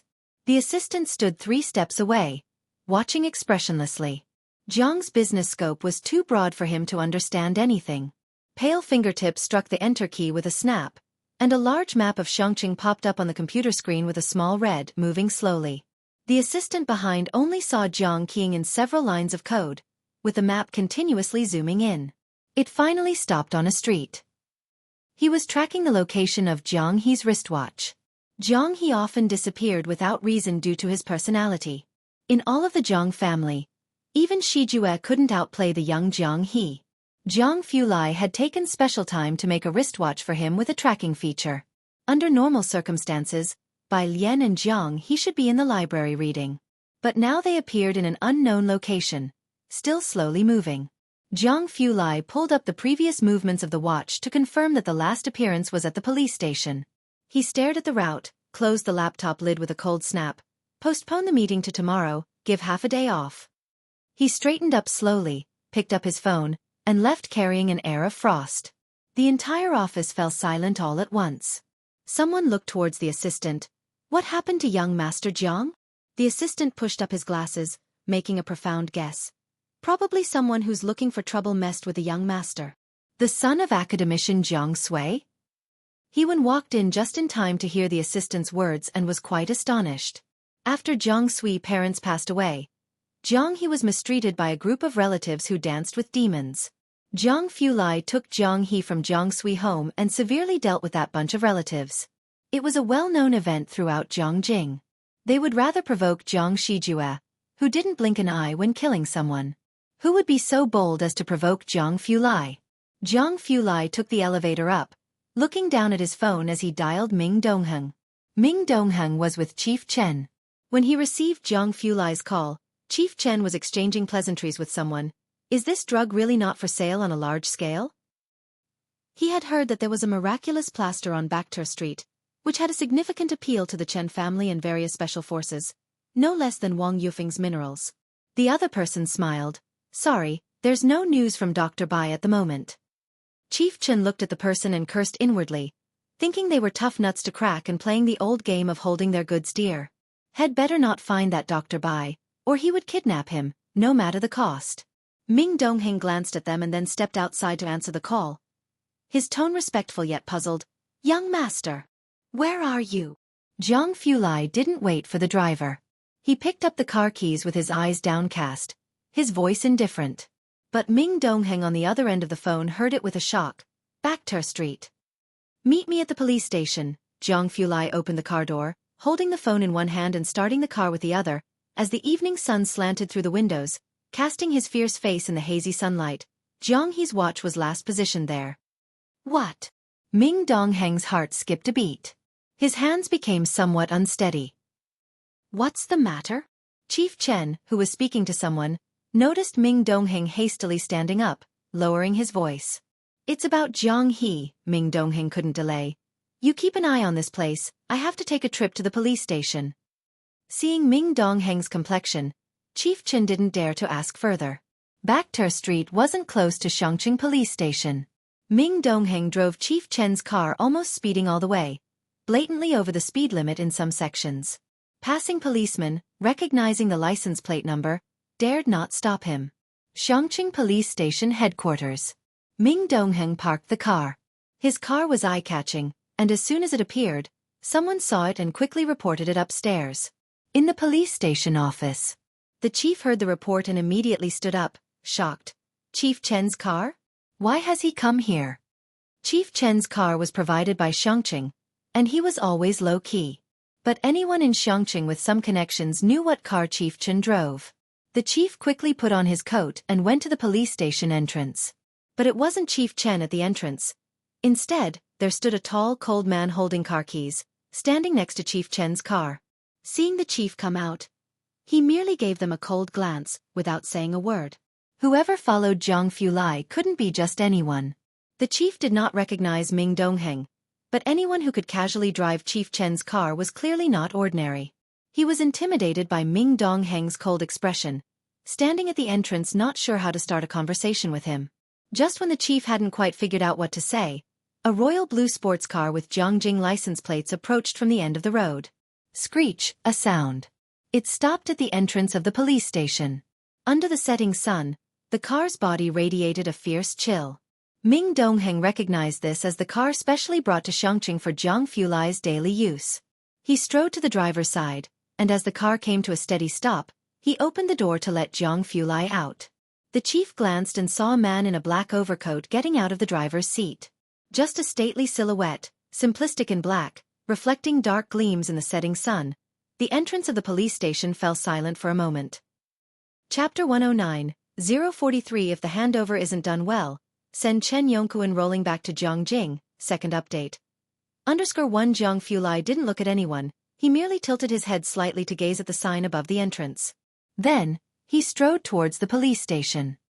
His trench coat swept behind him in a haughty swirl. Young master. Ming Dongheng hurriedly followed him. The chief and others at the entrance were completely ignored, exchanging bewildered looks. This was probably the first person who dared to dismiss the chief so blatantly. Chief! Someone voiced out in silence. Did those two not recognize the chief, or were they simply too indifferent to pay any attention? While still uncertain, they vaguely felt it was the latter. The chief suddenly felt uneasy. Without uttering a word, he followed them directly. Outside the police station. Xiao Wu scratched his head, looking at Mao Kuan in the back seat. Brother Mao, are we going inside? Mao Kuan pulled open the car door. Of course, my sister is still in there. These people really don't know how formidable I, Mao the Younger, am without being shown some color. Xueqi, with his hand on the steering wheel, sighed while rubbing his forehead. Brother Mao, Xiao Wu, don't rush in yet. Xueqi, have you forgotten how you got to where you are today? If it weren't for our sister, the three of us would still be stuck on Purist Street as gang leaders, Mao Kuan bellowed. It wasn't until his sister single-handedly took down Poison Scorpion that he caught the eye of his godfather and was able to shine on Baekter Street. And if he was a step later and his sister had already wiped out those people, where would his face be? Xueqi, hold back, his elder brother is an idiot. Let's wait, Xueqi inhaled deeply, trying to calm Mao Kuan. The two people who just went in aren't simple. Xueqi talked him around, eventually stopping Mao Kuan. Mao Kuan squatted across from the police station, lit a cigarette with a scowl. Fine, I'll wait another half hour. Xiao Wu also squatted down beside him. Xueqi turned his head away, not wanting to witness their foolishness. As soon as Zhang Fulai entered the lobby, the bustling crowd fell silent. He scanned the room. Ming Dongheng immediately grabbed a police officer by the collar, asking, "Is there a brother-sister pair here?" The officer was startled by Ming Dongheng's stern gaze. "Yes, there are. Take us to them." Ming Dongheng let go. There weren't many cases today, mostly old ones. Speaking of a brother and sister, it had to be Bai Lian and Jiang He, who were still in the interrogation room. The officer hurried to take them to Bai Lian and Jiang He. Shen Qing was with Bai Lian, her hands clutching her skirt, sitting on one side uncomfortably, anxious and restless, and frequently checking her phone. Bai Lian had to comfort the constantly trembling Jiang He while also trying to reassure Shen Qing. When Jiang Fulai entered, he saw this scene. The girl's hand slowly stroked Jiang He's back, her other hand supporting her chin, her cold black eyes half closed looking at the tree shadows outside the window, like a white cat whose peaceful sleep had been disturbed, clearly not in a good mood. Lingering on the edge of an outburst. Shen Qing, startled by the sudden entrance of the two, quickly stood up. The pressure from Jiang Fulai wasn't any less than that from the chief. Ming Dongheng, seeing that the two were unharmed, let out a sigh of relief. "Miss Bai, just hand the little master over to me." Jiang He's hands were tightly clenching Bai Lian's skirt and wouldn't let go. Bai Lian replied methodically, "His mood isn't good right now." Ming Dongheng could only stand aside. Jiang Fulai stood 2 steps away from Bai Lian, glanced at her, then lowered his gaze to the still clinging Jiang He, and for once refrained from making a sarcastic remark. He simply asked, "Did you win?" He didn't even ask if she had been fighting. Even Shen Qing didn't think she seemed like someone who would fight. "Bai Lian. MHM. Bai Lian's gaze drifted out the window. "Then that's fine." Jiang Fulai nodded, sweeping a look around the interrogation room environment. As soon as Bai Lian entered the room, she knew that the old lady had connections. She had expected Mao Kuan to arrive before her patience ran out, but to her surprise, Jiang Fulai came first. "How come you're here?" Jiang Fulai was in a bad mood, but tried to speak gently. "No one answered your 2 phones, where are they?" "They were confiscated." Bai Lian crossed her legs nonchalantly, not seeming too concerned. Jiang Fulai's cold glance swept to the side. Ming Dongheng immediately grabbed someone from behind. "The phones." The person, frightened, didn't dare to ask anything and hastily retrieved Bai Lian's phone. Bai Lian took her phone, only to see many missed calls. 2 from Jiang Fulai, 5 from Ji Xiaojun, and over a dozen from Mao Kuan. She opened WeChat. "White Vest. Sis." "White Vest. Haven't you come out yet?" "White Vest. I've arrived. Don't do anything rash, sis." Bai Lian. 1. Then she turned to look at Shen Qing. "Where's uncle?" Shen Qing was startled by the sudden arrival of Jiang Fulai and another person. She didn't dare to look at Jiang Fulai and answered in a low voice, "He's gone out to find someone." Bai Lian lowered her head again to send a message to Ji Xiaojun. "Uncle, it's all good now." "Ah, this is my aunt." She looked up and introduced Shen Qing to Jiang Fulai. This was her first time calling someone aunt, and despite still being nervous in the police station, Shen Qing instinctively puffed up her chest. Yes, she is my niece." At this moment, she finally understood Ji Xiaojun a bit more. Ran Wanxian had never once called her aunt. Jiang Fulai looked at Shen Qing and paused. The aloof young master Jiang finally softened a bit and greeted her in a very polite manner. "Hello." "Ah." Shen Qing didn't know where to put her hands. "Oh, and little Wenmang's watch," Bai Lian frowned. "Why didn't you bring it along with you?" Having investigated the watch's trail, Jiang Fulai naturally knew where it was. Without asking, he could guess what had happened between the two. "Someone will bring it back," Jiang Fulai said lightly, glancing at the door. Then his tone softened when he looked at Bai Lian again. "Let's go out first." Ming Dongheng reached out, wanting to take Jiang He from Bai Lian's hands. Jiang He weighed at least 50 kilograms, which was not light for a frail girl. He had just stretched out his hand when he saw Bai Lian easily lift Jiang He up. Ming Dongheng. He remembered. "Miss Bai, do you still have a piece of iridium in your hand?" Jiang Fulai coldly watched Jiang He, who was burying his face, and he held back. The station chief was still waiting at the interrogation room door, and when he saw Jiang Fulai leaving with people, he hurried over, stiffly addressing Shen Qing with a much nicer tone than before. "Please wait a moment, the procedure isn't finished yet, you can't leave for now." He didn't dare to speak to Jiang Fulai. So he had to approach Shen Qing, who seemed the easiest to talk to among the group. Jiang Fulai stopped, interrupting the chief with 3 chilly words. Who are you? I'm the chief of this substation. The chief lowered his head. The chief. Zhang Fulai withdrew his gaze, not looking at him again. He continued forward. Let Chen Yongquan come and talk to me, he said, turning his head to Ming Dongheng. If it's not handled well, just have him roll back to Zhongjing. The young master Zhang rarely called out people's full names. This was not an instruction, but a notification. Ming Dongheng's heart tightened, and he nodded seriously. Zhang Fulai didn't stop for a moment. Without making a statement or bailing anyone out, he just left with Bai Lian and Jiang He. Nobody behind them dared to stop them. After Zhang Fulai and Bai Lian left, the remaining people at the police station looked at each other in dismay. In Xiangqing, they heard most about Ran Qian and Chen Gang. Who was Chen Yongquan? Was he also from the Chen family? The officer from before looked at the chief and swallowed. Chief, are we just letting them leave like this? How do we explain to the Li family? What is there to explain? The chief suddenly broke out into a fine sweat on his forehead. Hurry up and notify the Li family to send over the watch. His fingers trembled. The upper circles in Xiangqing knew about a big shot from Zhongjing who had been sent down to manage things here. They all referred to this person as Chen Yi, or Chen Bureau. The ordinary officers naturally didn't know Chen Ye's real name. But the chief, who had seen the files, was very clear about Chen Ye's true name. Chen Yongquan.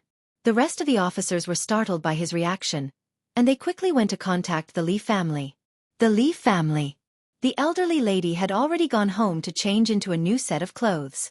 At this moment, the family doctor was carefully applying ointment to her neck, and in just 2 hours, the old lattice neck had turned purple and blue. The servant half knelt on the ground, holding a mirror for her. Lady Li's eyes were full of gloom. Ever since her daughter married Qin Gang, most people didn't dare to speak to her too loudly or too softly. How dare that girl do it? Smack! She slapped the mirror away. The servant hurriedly knelt down, trembling as they bowed their head. Grandma, the little boy ran down from upstairs, holding up a black watch for Lady Li to see. It requires a password. Give me the password quickly. Dear grandson, Lady Li immediately hugged the boy, rubbing the swelling on his head. I'll have someone fetch it for you right away. Just as she was saying this, her cell phone rang. It was from the police station. I was just about to contact you. Lady Li sat upright and spoke indifferently. Ask that little bastard what the password of the watch is. On the other end of the phone, the officer wiped off the cold sweat. Lady Li, the chief has asked me to notify you to return the watch immediately. What do you mean? The old lady was very displeased. What do I mean? The chief snatched the phone away. Lady Li, you may want to die, but I still want to live. You better find Chen Gang. If he has any clout in front of Chen Yi, your Li family might still find a way to survive today. Chapter 110. 044 The Great Shuffle. Ji Mulan, 1. _1 The director made this statement to old Lady Li based on their past relationship. It was clear he wasn't joking. He even called out Chen Gang by his full name. Old Lady Li put down her grandson and suddenly stood up, her voice still a bit hoarse. Are you serious? She wasn't oblivious. Judging from the few girls this afternoon, from head to toe, there wasn't much she deemed worthy of attention. The director didn't explain further. He simply hung up the phone as he was already overwhelmed with his own problems. Grandma, the password. Old Lady Li also felt a bit panicked. She didn't tend to her grandson any longer but instead called Chen Gang. Back to her street. When Chen from the bureau received Ming Dongheng's call, he halted what he was doing and burst into fury. Isn't this, Xiangqing is just a bunch of no-goods? Not to mention whose turf they're digging into. Now they've even escalated to protecting each other like this? The emperor is far away, and in the absence of the tiger, the monkey becomes the king, his subordinate said helplessly. This wasn't an isolated incident. He used 2 classic examples to explain. Even if Zhang Fulai's identity is confidential, the watch on the young master's wrist was personally made by him, and it bears the Zhang family's emblem. Can't they see that? Chen from the bureau slammed the car door hard, his eyes fiercely glaring. That watch, only Zhang Fulai could make something like that in the entire Zhongjing. They really have good taste, don't they? Chen from the bureau's rage wasn't just because they offended Zhang Fulai. It was also because he was furious at the corruption from top to bottom. He was demoted here, and everything had been peaceful. Even Bakhtar Street hadn't had any major incidents. Chen from the bureau thought his main task was to handle Baektur Street, then help with Chen family and Jiang family's connections, and just relax until he could go back and be promoted. Who knew? All the peace was just a facade. It was all a show put on for him by Xueqi. It was even possible that even before they had arrived, Xueqi had already started putting on these facades. If it weren't for what happened today, he wouldn't have known that Xueqi was only seemingly peaceful on the surface, but was actually riddled with problems to the core. There's nothing that can be done, the driver looked in the rearview mirror as he tried to pacify Chen from the bureau. You know, both Zhang Fulai and the young master's identities are highly confidential. Not to mention Xueqi. There aren't many in Zhongjing who could be granted an audience with Zhang Fulai. Expecting these people from Xueqi to recognize it right away is truly asking too much of them. But one thing the bureau chief said was correct. The watch Zhang he wore was indeed rare. There was only one like that in the entire Zhongjing. That's why there's the saying, possess a treasure, become a target. They indeed knew how to pick, landing right on Zhang He's head. The subordinate wiped sweat from his brow as he looked in the rearview mirror at Chen from the bureau's dark expression. Just how they were going to endure Chen from the bureau's wrath, he didn't know. Is it okay for us to just leave like this? Shen Qing asked as they walked out of the police station's main door. It still felt surreal to her. She subconsciously looked back at the solemn and imposing doorway. Only a sliver of the setting sun was left overhead, its color a deep red, almost not blinding, but Shen Qing still felt dazed. We just walked out like that? It's fine, Ming Dongheng saw Zhang Fulai treated Shen Qing with respect, so he lowered his posture and with a cold gaze, glanced back before saying, you can leave with peace of mind, they wouldn't dare to trouble you again. That's good, Shen Qing let out a sigh of relief. As soon as Bai Lian walked out, she saw two people squatting across the street, with Xueqi standing expressionless beside them, looking up at the sky. She paused for a moment, then turned to look at Zhang Fulai and handed Zhang He over to him. I will wait for my uncle, you take Zhang He back first. The sunset outlined her figure sharply, her plain clothes seeming even more assertive than the twilight sky. Zhang Fulai looked at her, then reached out and took Zhang He from her. As a researcher, Zhang Fulai's hands could definitely be considered a work of art, distinctively articulated yet wrapped in a faintly cold jade-like chill. Yet Bai Lian's fingers wrapped around Zhang He's arm were even more slender, in smooth, cold white. Hard to imagine those with the hands that could play out the sounds of charging armies. When he took Zhang he unavoidably touched that cold white. He let go upon contact, not as cool as the palm of his hands.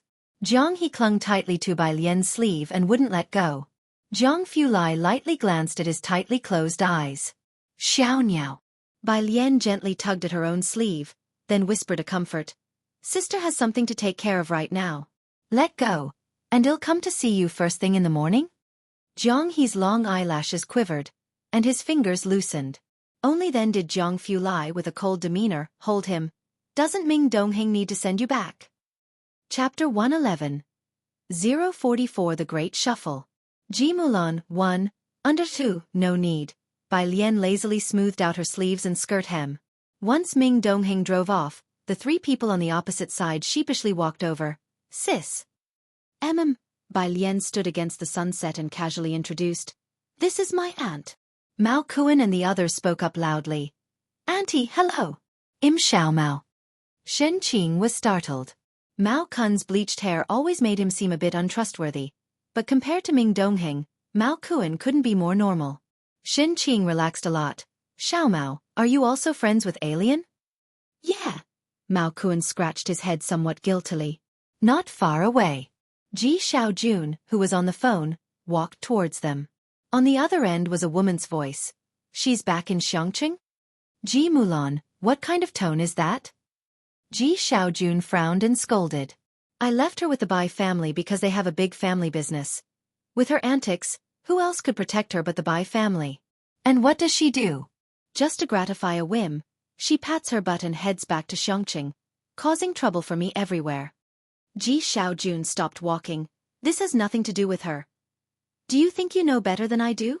Ji Mulan interrupted him, listing the many issues Bai Lian had caused throughout her life. You reaching out to me is less effective than a single word from Bai Qiming. You have a new family? Ji Xiaojun suddenly asked. Ji Mulan went silent. Found your so-called true love again? Ji Xiaojun, noticing Bai Lian standing not far ahead, looking obedient and charming, sneered. Once this matter is settled, we won't need to mention Bai Qiming. You disappeared for over 2 years without a word. You should at least come back to see your daughter and your father when you have the time. Ji Mulan, you're no longer the capricious teenager you once were. Dad is getting old. Don't do something you'll regret. He finished speaking and hung up without waiting for her reply. His expression soured. He had only one sister, and most of the time, he was stuck between Ji Mulan and Ji Heng. But this time Ji Mulan had left Bai Lian alone with the Bai family, which disappointed Ji Xiaojun deeply. Ji Xiaojun had always had Ji Mulan's phone number. He just never contacted her before, and today, for Bai Lian's sake, he reached out for the first time. He pocketed his phone and approached Bai Lian and Shen Qing, softening his expression considerably. When he saw Mao Kuan and the other two with Bai Lian, he paused, his gaze lingering on Xueqi's face for a moment. Uncle Ji, hello, the three said with great politeness. Ji Xiaojun responded with a regaining his composure, emanating authority. He was much like Ji Heng in that he didn't talk much. Shen Qing, on the other hand, was quite chatty, insisting on having Mao Kuan and the others over for dinner. We shouldn't, Auntie. Mao Kuan scratched his head. My godfather is looking for me. Shen Qing watched the trio leave with a touch of regret. She had a good impression of the three, especially Xueqi. Let's go shopping for groceries. Dad will arrive soon, Ji Xiaojun said, withdrawing his gaze and patting Bai Lian's shoulder. Let's not talk about this with your grandfather to avoid worrying him. As for what actually happened at the police station, Ji Xiaojun hadn't asked Bai Lian, staying silent, thinking about the matter with Ji Mulan. Today was Bai Lian's second time visiting Ji Xian's home, but her mindset was completely different from the last. Shen Qing and Ji Xiaojun were cooking in the kitchen. On the coffee table in Ji Xian's living room were many trophies and photos. Bai Lian's gaze fell on the photo in the center, featuring Ji Xiaojun in his middle age with a girl in the picture. The girl wore a black t-shirt, holding a trophy, looking very petite and smiling brightly with pure joy. She always felt that person looked familiar. Those are his students. Ji Heng, following her gaze, noticed the picture, took a deep drag on his cigarette, his voice muffled. Each of them got into Beijing University of Arts, except for Yang Qiong. Beijing University of Arts was the best art school among the 4 major cities. You could say that in his years of teaching, Ji Xian's students were everywhere. Ji Heng's gaze turned distant, and he didn't continue. Yang Qiong. Bai Lian lounged on the couch with a carefree posture, her eyes narrowing slightly. She had never heard the name before. Dinner's ready, what are you two doing there? Shen Qing came out with a dish, interrupting Bai Lian and Ji Heng's conversation. Come prepared to eat. Oh! Bai Lian withdrew her gaze. She went to wash her hands in the kitchen, helping with the serving. Don't bother, Shen Qing chased her out. Let your uncle do it, he's thick-skinned, he'll be fine. Chapter 112. 044 The Great Shuffle. Ji Mulan, 1_3 Ji Xiaojun, who just picked up his soup, really wanted to put it back. The doorbell rang, and Shen Qing paused in her movements, still feeling restrained around the Ren family. Alien, go open the door, it should be your little uncle who has arrived. Bai Lian went to open the door. Only Ji Xiaorong had come. This was normal. At a Ji family dinner, how could anyone from the Ren family possibly attend?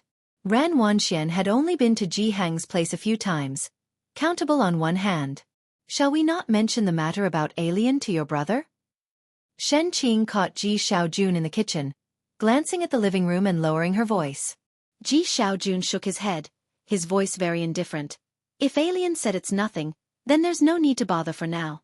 What kind of relationship do we have with the Ren family that we could possibly climb up to? Seeing Ji Xiaojun act this way, Shen Qing knew he cared a lot about the Ren family. I'm looking out for you, she snorted coldly. She had once thought about pleasing the Ren family in every possible way, but lately, it seemed she had moved on. The Ren family. At dinner time, there were only 3 people.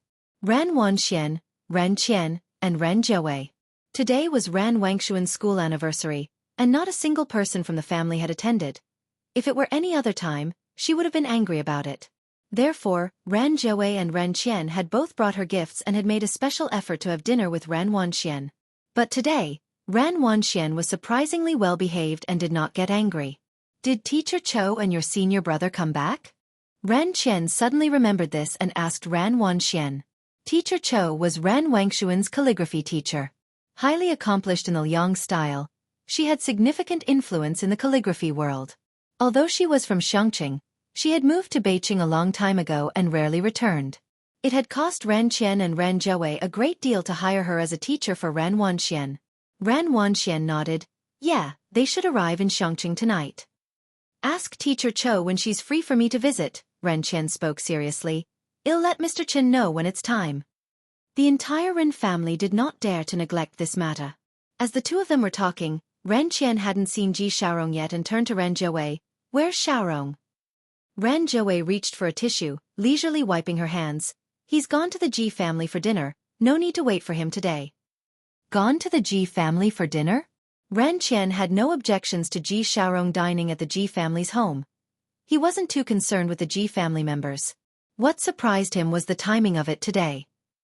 Quite inconveniently, right after the incident with Bai Lian, Ji Xiaorong was having dinner at the Ji family, which made Ran Qian inevitably overthink. Across the table, Ran Wanxian also looked up at Ran Qian. After dinner, Ran Qian, holding his teacup, planned to discuss the matter about Teacher Cho and Mr. Chen with Ran Zhouwei. Suddenly, a servant's voice came from outside. The master has returned. It was Ji Xiaorong. Ran Qian paused in his step, glanced outside, then suddenly set down his teacup and headed upstairs. Zhouwei, I'm a bit tired. If Xiaorong needs anything, let him come find me tomorrow. Having said that, he vanished at the staircase. Ran Zhouwei looked puzzledly at Ran Qian's retreating figure. What's wrong? Ji Xiaorong came back only to see Ran Zhouwei deep in thought. No, it's nothing. Ran Zhouwei touched her chin, contemplating, then suddenly sat up straight. Did something happen at the Ji family? Or did you recently upset my dad? The Ji family? Ji Xiaorong paused, then patted the back of Ran Zhouwei's hand. It's nothing, I've just come from my brother's place. We're planning to buy alien a Guzheng. Oh right, do you know any Guzheng teachers? When Ran Zhouwei heard this, she relaxed. Ji Xiaorong, seeing that her focus had shifted, glanced upstairs and then frowned as he sent a message to Ji Xiaojun. The following day, Ran Qian got up much later than usual. Ji Xiaorong had spent the night at the old house with Ran Zhouwei. It was only when a servant informed Ran Qian that Chen Gang had come to visit out of the blue that he went downstairs. Just as he reached the bottom of the stairs, he saw Chen Gang waiting in the lobby. Reminded of the incident with Bai Lian, Ran Qian took the initiative to speak. Rest assured, no matter what happens, I'm on your side. Uncle Chen, Ran Wanxian also came down with her school bag. Chen Gang managed only a weak smile. He was not in the mood to joke with Ran Wanxian, focusing only on Ran Qian. Mr. Ran, you're the only one who can help with this matter. Can you contact Bai Lian for me? Ran Wanxian bowed her head, slowly changed her shoes. Her hand paused upon hearing Chen Gang's request. Ran Qian felt a jolt in his heart, sensing that things might not be as he had imagined. What do you need Bai Lian for? Chapter 113. 045 The New God of the Fighting Ring, the Guzheng Teacher. Second update. _1 Chen Gang held the cup in his hand. Overnight, Shangqing had turned upside down. It seems you haven't received the news yet, he looked at Ran Qian. The Li family got into trouble yesterday and was sealed off. Shangqing took over a group of people from Zhongjing overnight, and the only thing I could find out is that this matter is related to Bai Lian and Chen Yi. Chen Gang didn't even meet the Li family, he asked the relevant personnel, and the answer he always got was, it's classified. Fortunately, he had made the right connections in his daily life, and finally someone told him that one of the parties involved was Bai Lian. This is why he came to the Ran family. He remembered Bai Lian was Ji Xiaorong's niece. Ran Wangshuan's hand, which was tying her shoelaces, suddenly stopped. She's related to Chen Yi? Ran Qian also lost his color considerably. As for the Ji family, he never took them seriously. How could they be related to Chen Yi? Ran Wanxian stood up. She clutched her school bag tightly and suddenly spoke up. Maybe it's because she played the white robe journey at the school anniversary. Ran Qian and Chen Gang both looked at her. Bai Lian learned the Guzheng, Ran Wanxian said, her eyes downcast and her mind in disarray. That day at the school anniversary, she intentionally played the white robe journey. Everyone knows the Chen family likes the white robe journey. It must be because of this. After finishing speaking, She took her school bag and went to school. Behind her, Ren Qian also recovered his composure, saying to himself that the Ji family, how could they possibly be connected to Chen Yi? If it was because of the white robe journey, then it made sense. So, did Ren Qian suddenly realize that Bai Lian was actually fine? Not only fine but had also gained Chen Yi's appreciation? Ren Qian suddenly took out his mobile phone, trying to call Ji Xiaorong, but the call didn't go through. He sat on the sofa in a daze, feeling regret for the first time. So, the Ji family didn't really want to ask for his help yesterday? Then his actions last night. Ji Xiaorong must have sensed it. As you can see, I can't get in touch with Bai Lian either, Ren Qian looked at Chen Gang and sighed. I think you should not get involved in the Li family's affair. It was just for show, and now that it's been discovered by Chen Yi, you'd better back away if you can. As for Bai Lian, Ren Qian then made a phone call to Ran Zhou's assistant. The two of them spoke for a few moments. After hanging up the phone, Ren Qian looked at Chen Gang. It seems like they are looking for a Guzheng teacher for Bai Lian. On Zhang Fulai's side, Director Chen had been waiting downstairs since dawn. When Zhang Fulai appeared, dressed in a black shirt, he quickly stood up, respectfully handing over Zhang He's watch with a shamed expression. Zhang Xiao, the arrangements with the Li family and Xueqi have been completed. It was almost a complete overhaul. Zhang Fulai just stood there, his cold gaze sweeping over him. Like the calm, dark sea before a storm. Director Chen's body trembled. Just as Director Chen was about to cry, a lazy voice came from behind him. Where is Zhang He? Director Chen turned in relief, turning his head sharply back. He then saw Bai Lian walking in nonchalantly from the outside, dressed in the most basic school uniform, her long hair pinned up behind her head, her face against the rising sun, holding a string of red Chinese knots in her pale fingers. Zhang Fulai retracted his gaze and then reached out to take the watch. He's upstairs and won't come down. I'll go take a look. Bai Lian put down her school bag. She had promised Zhang He that she would visit him and naturally wouldn't break her word. Zhang Fulai took Bai Lian upstairs to see Zhang He. Zhang He had been frightened yesterday and had slept all night after taking a sedative. Now he was already awake, sitting in front of a small table, quietly painting with a brush in his hand. Bai Lian walked quietly to his side. Zhang He was drawing the Xueqi building. The Xueqi building. It was also her profile picture. The lines here are wrong. Bai Lian watched for a while, then bent down, took his hand, and lazily helped him with a few strokes. The building is supposed to be in a state of disrepair. With her hand on Zhang He's, she added a few soulful strokes to his craftsman-like drawing. Zhang Fulai didn't come close, just leaning against the door, watching intently as she taught Zhang He to paint. The morning sun had not yet fully risen, and a few rays of light passed through Zhang He's small window, quietly shining on the girl's translucent profile, creating a play of light and shadow that brought a burst of vitality to the room. After completing a painting, Zhang He looked at the vivid and perfect drawing, raised his head, and admired Bai Lian's little face filled with amazement. His mouth slightly ajar. His round eyes brimming with adoration. Zhang Fulai snapped out of it, surprised that Bai Lian could paint too. He approached, bent slightly, and took a glance. After looking, Director Zhang, the human photocopy machine, was somewhat silent. He began to understand why his teacher had trembled while saying he didn't have the talent when he first tried painting. Chapter 114. 045 The New God of the Fighting Ring, the Guzheng Teacher. Second update. Understood. Bai Lian leisurely set down her paintbrush, leaning on Zhang He's desk with one arm and tilting her head to examine the painting she finished moments ago. Her verdict was, Zhang Xiaoniao, with your skills, did your teacher really not die of frustration? Though he was only 7 but already an award winner, Zhang He. Was she not here to see his work today? Speaking of this, Bai Lian suddenly remembered the cat on Zhang Fulai's notebook. She tilted her head. Teacher Zhang Yu. Zhang Fulai suddenly stood up, glanced at the time on his phone, his expression unchanged, his tone calm, as if aloof. Your class is about to start, I'll take you to school. At this hour, taking the bus would definitely make her late for school. Bai Lian glanced at him and didn't refuse. Okay. But as they were going downstairs, Bai Lian, following leisurely behind Zhang Fulai, spoke up again. Teacher Zhang, besides the fact that your cat doesn't look much like a cat, everything else is good. Zhang Fulai picked up his keys, heaved a light sigh as he knew that notebook was nothing but trouble. Downstairs. Police Chief Chen and Ming Dongheng stood aside, swept by an icy glance from Zhang Fulai, and strove to pretend they heard nothing.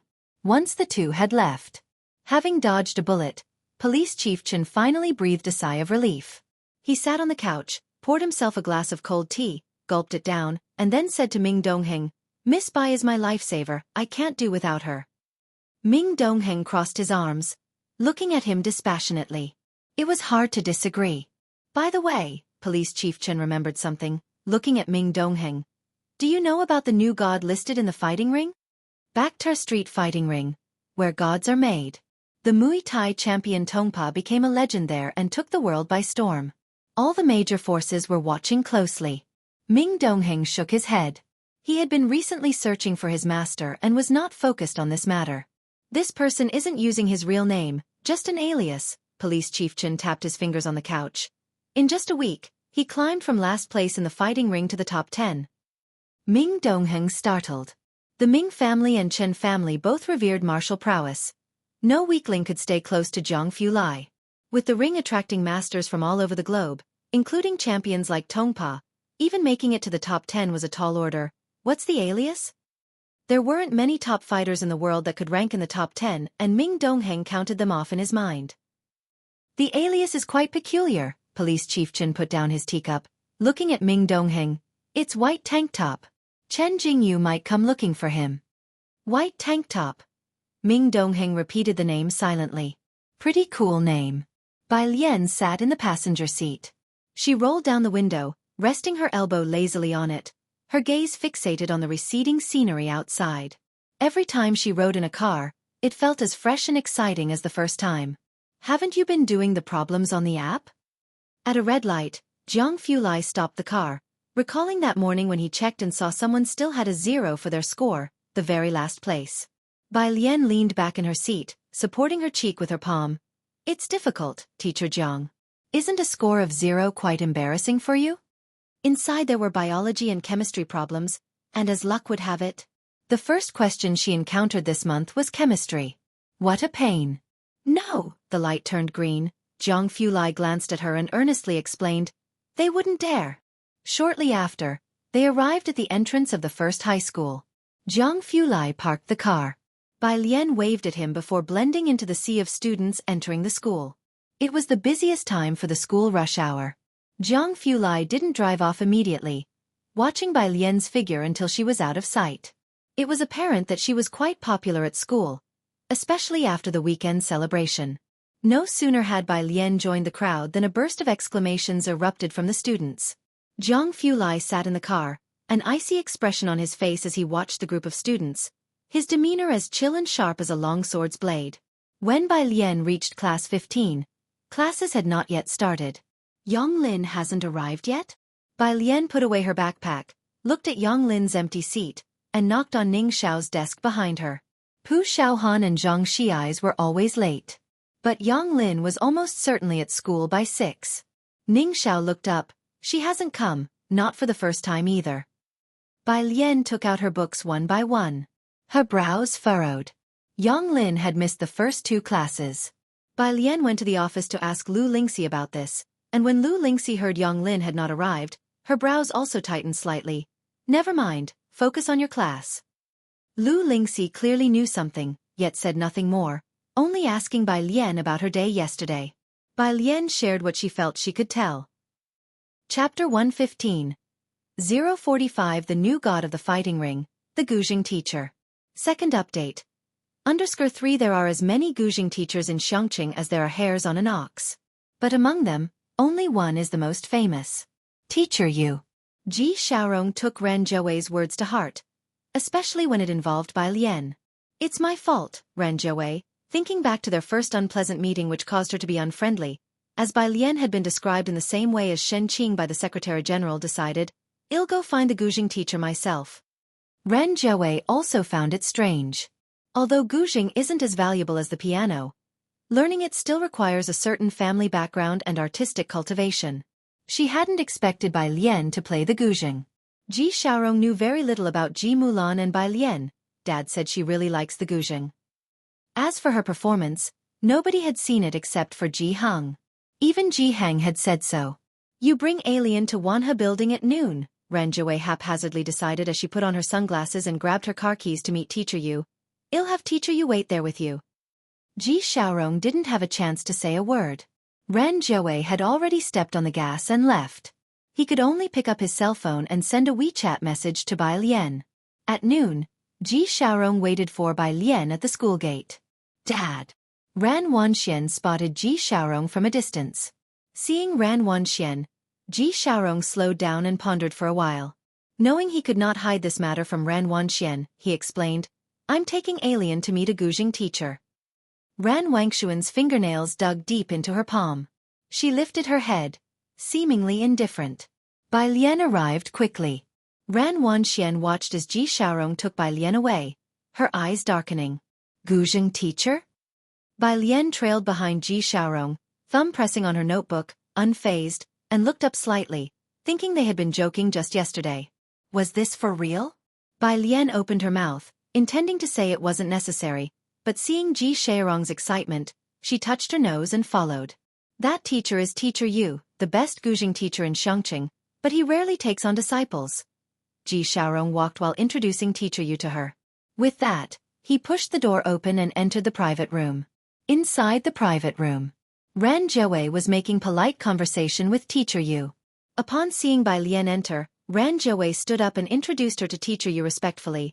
This is the student I wanted to introduce to you, Bai Lian. Teacher Yu was over 50 with slightly graying hair and a pair of dark, turbid eyes. He held his teacup, his gaze subtly sizing up Bai Lian. Bai Lian's fingers were slender and fair, without a single callus. Anyone who learned Guzheng would inevitably get calluses. Without calluses, it was almost an exception. An outsider. I heard from Manager Ren that you want to learn Guzheng. Teacher Yu frowned slightly as he looked at Bai Lian and asked, Why do you want to learn? Bai Lian paused but was always polite to teachers. After a moment's thought, she answered honestly, Because my mom asked me to learn. Just for that. Teacher Yu's brow furrowed tighter. He didn't think Bai Lian was lying, but his expression became even more serious. Then tell me, how many major schools of Guzheng are there now? Are there still schools for Guzheng now? Bai Lian raised her eyebrows. Back in her day, there had been only one school. Had her senior brothers and sisters split up? Teacher Yu knew from Bai Lian's expression that she was unaware. Anyone with even a bit of Guzheng knowledge would know the 9 major schools. He stood up leaning on the table. You know nothing, how are you going to learn the Guzheng? Young lady, the Guzheng is a sacred art, not something for you to seek attention with. I'm sorry, Manager Ren, I cannot accept this student. Upon opening the door, he saw Ran Wanxian standing outside, which startled her. She subconsciously glanced at Bai Lian standing inside, then whispered softly, Dad? Ji Xiaorong suddenly remembered, pulled out his phone, and opened a video. Wait, Teacher Yu, I have a recording of Alien's Guzheng performance. Could you take a look first? Chapter 116. 046 really doesn't need a Guzheng teacher. Wang Yufeng. _1 This video was sent to Ji Xiaorong by Ji Heng. Last night, their family had a rare dinner discussion, and Ji Xiaoju knew that Bai Lian had studied the Guzheng at the Bai family for a year. Now that they have returned to Xiangqing, they couldn't let their child miss out on learning the Guzheng. Bai Lian was memorizing vocabulary on the side, multitasking and listening in. She didn't expect that today, only the second day. Ji Xiaorong had already made arrangements. Ji Heng had heard that he found the best teacher in Xiangqing and had specially sent the video to Ji Xiaorong. Mr. Ji, Teacher Yu looked steadily at Ji Xiaojun. The Guzheng is a collision between emotions and the soul. Its existence is not to show off to people, not to pander for attention. It's the cleanest, most pure form. Those who come to learn the Guzheng with a utilitarian mindset will never be able to reach the pinnacle. I'm sorry, I don't want to listen. He had no intention of listening. He walked right past Ran Wanxian, who was stunned, and left. Teacher Yu, I respect your views, but I don't agree, Bai Lian said slowly as she turned around. She didn't defend her decade-plus years of Guzheng study, nor did she explain why she didn't understand the different schools of Guzheng. She just made eye contact with him. The development history of the Guzheng spans thousands of years. Inheritance and promotion are the most important aspects. But the world is diverse, and this is the charm of civilization and heritage.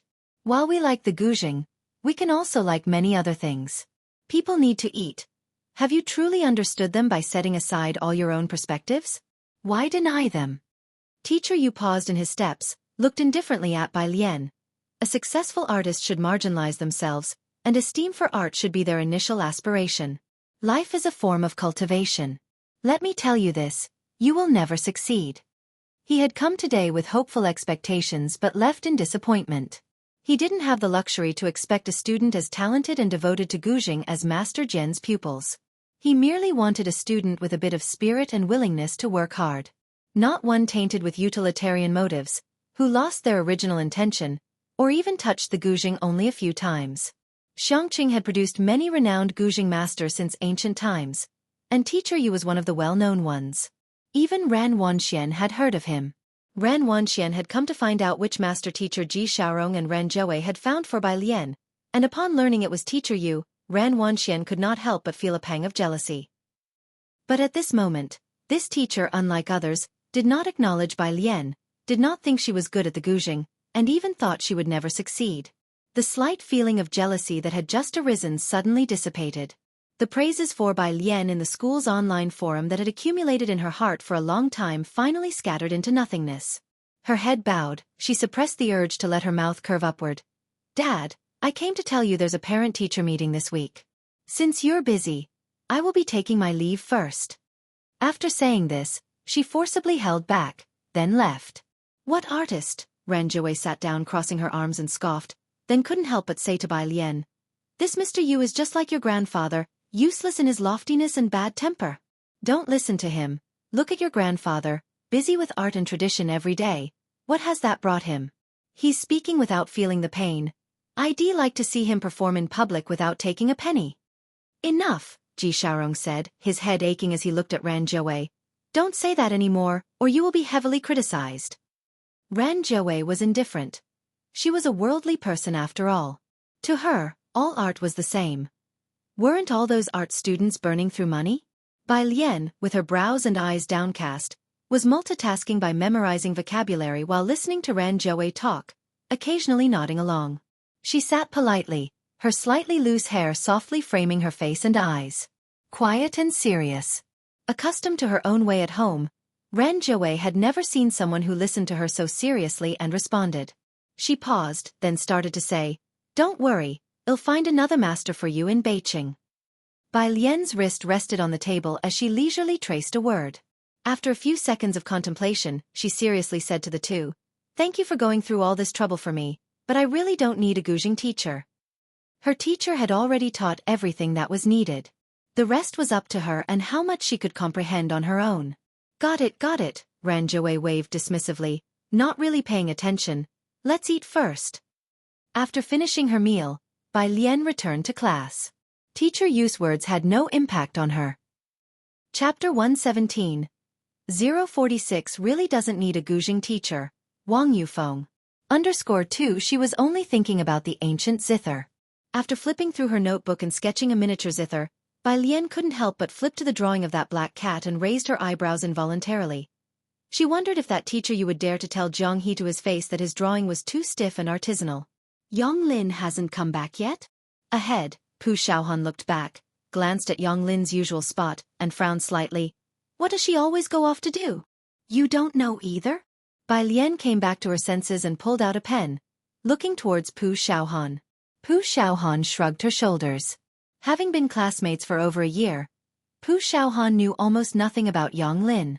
Yang Lin never spoke to others, even more introverted than Ning Xiao. The only bit they knew was because of Bai Lian. They roughly knew that Yang Lin's family situation wasn't good and she was always working part-time. Other than that, they didn't know much about her. Bai Lian opened her pen cap and glanced at Yang Lin's empty seat. She considered asking Lu Lingxi about it tomorrow. With the pen in her hand, she didn't start on her homework immediately. Instead, recalling something, she lowered her eyes and drew a line on the blank paper, then pushed the wet ink around with her clean fingertips, quickly completing the drawing. After looking at it, she opened her phone, took a picture, and sent it to Zhang Fulai. As Zhang Fulai was reviewing results, he saw the message on WeChat, casually opened it, and saw a black and white cat. Its entire body was low to the ground, lazily sprawled out and sleeping, with its tail curled up, revealing its fluffy fur spread out lazily. Zhang Fulai was somewhat silent, typing the words, "Your drawing is very good." Before he could send it, the next second, another message from Bai Lian came through. It was good, the cat he had drawn before. The contrast was stark. Zhang Fulai looked at the words he had typed and deleted them one by one. He opened the image of the lazy cat again. Then he placed his phone on the desk, glancing at it from time to time. Such a beautiful ink painting. He who passed the laboratory report to Zhang Fulai, immediately saw it on Zhang Fulai's phone left open on the desk. He was somewhat astonished. Zhang Fulai's cool fingertips accepted the report, giving him a glance and spoke indifferently. This was drawn with a black pen. Really? Hewen took a closer look and realized it wasn't an ink painting after all. He was even more amazed. As a result, that afternoon, all the team members who came to see Zhang Fulai learned that the young master Zhang had received a beautiful ink-style painting drawn with a black pen. It was very attractive. With a casual stroke, Bai Lian impressed a group of engineering students in the laboratory. After school in the evening, instead of going to the library, Bai Lian went straight to see Jiang He. The latter had sent her more than a dozen commas that afternoon. When Bai Lian arrived, Jiang He was holding a tablet, messaging someone. He, tell the teacher who exactly added those few strokes to the painting. Jiang He, it can't be young Master Jiang, nor can it be Mr. Ming. Jiang He, the other party sent another flurry of guessing texts, and as Jiang He heard someone knocking at the door, he quickly ditched the tablet and scrambled up from the floor to open the door. Bai Lian squatted at the doorway, leisurely pulling out a piece of paper from her pocket and handing it to Jiang He. Jiang He unfolded it and saw it was a cat lying on the ground. His eyes blinked in surprise. Study hard, Bai Lian stood up. Zhang Fulai hadn't been managing the lab much these days and wouldn't come back until midnight. Bai Lian remembered the app Zhang Fulai had mentioned, opened the question bank for the month, and the chemistry question from last time popped up. She glanced at it and casually took a screenshot and sent it over. Jiang He had been playing with a Rubik's Cube by her side all along. After finishing a set of papers, Bai Lian and Jiang He agreed that she would come to see him again tomorrow before she went downstairs. Downstairs, Chief Chen was talking to Ming Dongheng. Wang Yufeng did injure his leg, which led to a relapse of an old illness. Chief Chen had received information from inquiries made in the black market and then complained to Ming Dongheng. Today he is not fixing the door. Instead, he's repairing floor tiles. Once, Chief Chen could still believe it. After all, Chen Beixian had indeed helped an old lady. But time and again, Chief Chen felt that Wang Yufeng was up to no good. As the two talked, Bai Lian came downstairs, and Chief Chen stood up even faster than Ming Dongheng. Miss Bai? Are you heading back? I happen to have things to do at Backter Street as well. Can I give you a ride back? Ming Dongheng, who had just stood up, stared at Chief Chen slowly. His gaze was very cold. Bai Lian knew that Chief Chen often went to Backter Street. She lightly lifted her eyes and nodded politely to Chief Chen. Thank you. Chief Chen was overjoyed, not caring even about Ming Dongheng staring intently at him. Miss Bai, my car is just outside. Mr. Ming, Chief Chen picked up the keys. Then I will take Miss Bai with me first. The two left. Ming Dongheng stood outside the big iron gate, watching Chief Chen's car drive away. Bai Lian would rather take the bus than let him pick her up. Ming Dongheng thought for half an hour, but he couldn't figure out why the hell. Purist Street. Bai Lian asked Chief Chen to stop the car at the entrance to Purist Street. Once she got out of the car, she saw an old man leaning against the wall, squinting his eyes as if he was about to make a phone call. Recognizing that this was the old man who had fallen on the roadside last time, Bai Lian adjusted her backpack, put away her phone, and supported him. Where do you live? The sky was getting dark.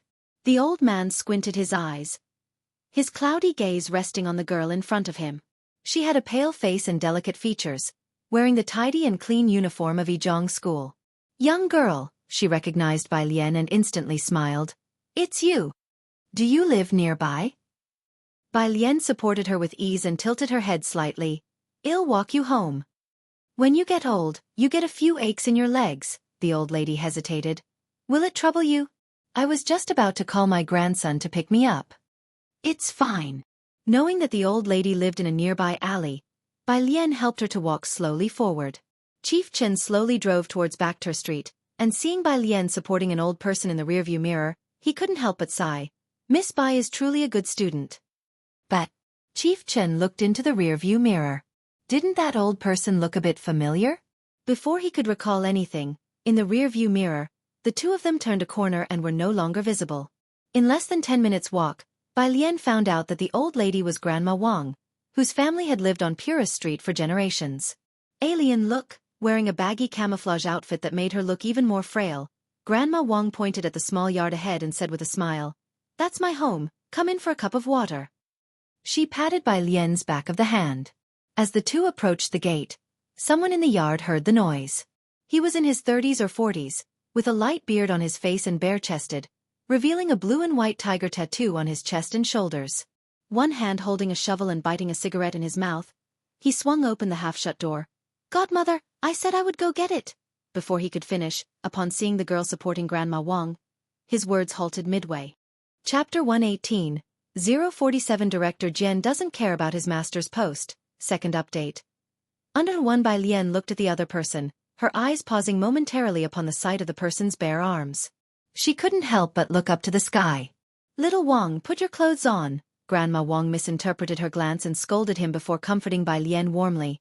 "Don't be afraid. Little Wang's tattoos might look fierce, but he is actually very honest. You don't need to be scared." Wang Yufeng looked at Bai Lian and silently reached for his jacket hanging to the side, putting it on. Bai Lian also recognized him. This was the person she had once saved in the alley. Without changing expression, she helped Grandma Wang to the main room. Once inside, she saw 3 ancestral tablets placed there. In front of the central tablet was a dry sunflower. She looked at the 3 neatly arranged tablets for a moment before shifting her gaze away. Classmate, Wang Yufeng, having properly put on his shirt, poured a glass of water for Bai Lian and Grandma Wang, then offered with a smile, "Have a drink of water." After finishing her water, Bai Lian prepared to go home. By that time, it had already become dark outside. Leaning on a walking stick, Grandma Wang stepped out and looked at Wang Yufeng, who was filling soil in the courtyard. "Little Wang, it's not safe when it's dark. Escort Bai Lian home." Wang Yufeng looked at Grandma Wang, hesitated as if he wanted to say something. He turned to look at Bai Lian, who was holding her school bag, her pale fingers tapping on her phone to study words, a wooden hairpin slanted in her hair, her school uniform spotless, and she lazily glanced at him, raising her eyebrows, with an expression that said, "Try looking at me one more time." Wang Yufeng immediately averted his gaze. In such a manner, did he think she needed his escort? He quietly set down the shovel and escorted Bai Lian to the door. Both of them tacitly said nothing in front of Grandma Wang. Once outside, Wang Yufeng finally spoke in a muffled voice. "Do you live here too? I've never heard about it before. Just moved in." Bai Lian spoke slowly, chopping off another word. "No wonder." Wang Yufeng nodded. He had thought as much that someone so tough had shown up on Purist Street. "I don't come to my godmother's place very often. Let's exchange contact info. If my godmother needs anything in the future, just contact me directly," he said, pulling out his mobile phone, all earnest. Bai Lian gave him a glance. This time she didn't refuse. Wang Yufeng walked Bai Lian to the Ji family's main gates, made sure of the location, and then slowly made his way back. At the mouth of the alley, a black car was waiting for him. The man standing by the car looked down, full of guilt. "We couldn't find him." Wang Yufeng's stern eyes slightly lowered, the night completely enveloping his face. He looked at the black-clad thugs and spoke slowly. "You can't even handle a doctor. You have really disappointed me." Meanwhile, Chen Gang, exhausted, left the detention center. Chen Zhu, who had been waiting outside, immediately went up to him, asking, "How did it go?" Chen Gang, pressing his brow, got into the car. "To the Ren family." The Ren family. Ren Qian had been waiting for Chen Gang to come. "I've got a hunch," Chen Gang, having figured out a bit of the situation, sat down on the couch. "The deeper reason is that they're deceiving their superiors and subordinates alike. The Li family just happened to catch the bullet. A warning to others. A new official needs to assert authority with 3 strokes. Although Chen Elder didn't need these 3 strokes, he wouldn't allow others to step on his head. Reorganizing Xueqi was just a matter of time." Ren Qian, holding his teacup, equally at his wit's end. "I've asked Chen Elder and he can't be reached, not even on behalf of Master Xianxian." The Li family was no longer important now. Ren Qian tapped his fingers on the table. I've asked the principal. After Bai Lian's performance, Chen Elder indeed went to find Bai Lian. What? Chen Gang was startled. It seems she really plays the guzheng well. Chen Zhu, also surprised, looked towards Ren Qian. He didn't understand guzheng but could appreciate emotion. He had been waiting for Ren Wanxian that day and did not know that Chen Elder eventually went to Bai Lian. Ren Wanxian had been silent all this time. It wasn't until Chen Gang and the others turned the discussion to Bai Lian that she said indifferently, "My mother helped her find Master Yu, and even with a high price, Master Yu refused to take her." Master Yu. Both Ren Qian and Chen Gang had heard of Master Yu and were surprised to hear this. Both knew Master Yu. Ren Qian, pondering, said, "Master Yu is talented and has declared that he wants to take on a disciple with real talent." It wasn't surprising that he didn't take Bai Lian. Ren Wangshuan's gaze dropped, feeling her smile was somewhat improper, and said lightly, "She doesn't really know the guzheng, she didn't even sort out the different schools of playing. She just played white robe on a whim because she heard Chen Elder was there, trying to be opportunistic. Otherwise, Master Yu wouldn't have scolded her for seeking attention and infuriating him to death." Chapter 119, 047 Director Jian doesn't care about his master's post, second update. _2 Qin Zhu watched Ren Wanxian and suddenly spoke up. Bai Lian was not cutting corners, she hadn't originally planned to play the zither.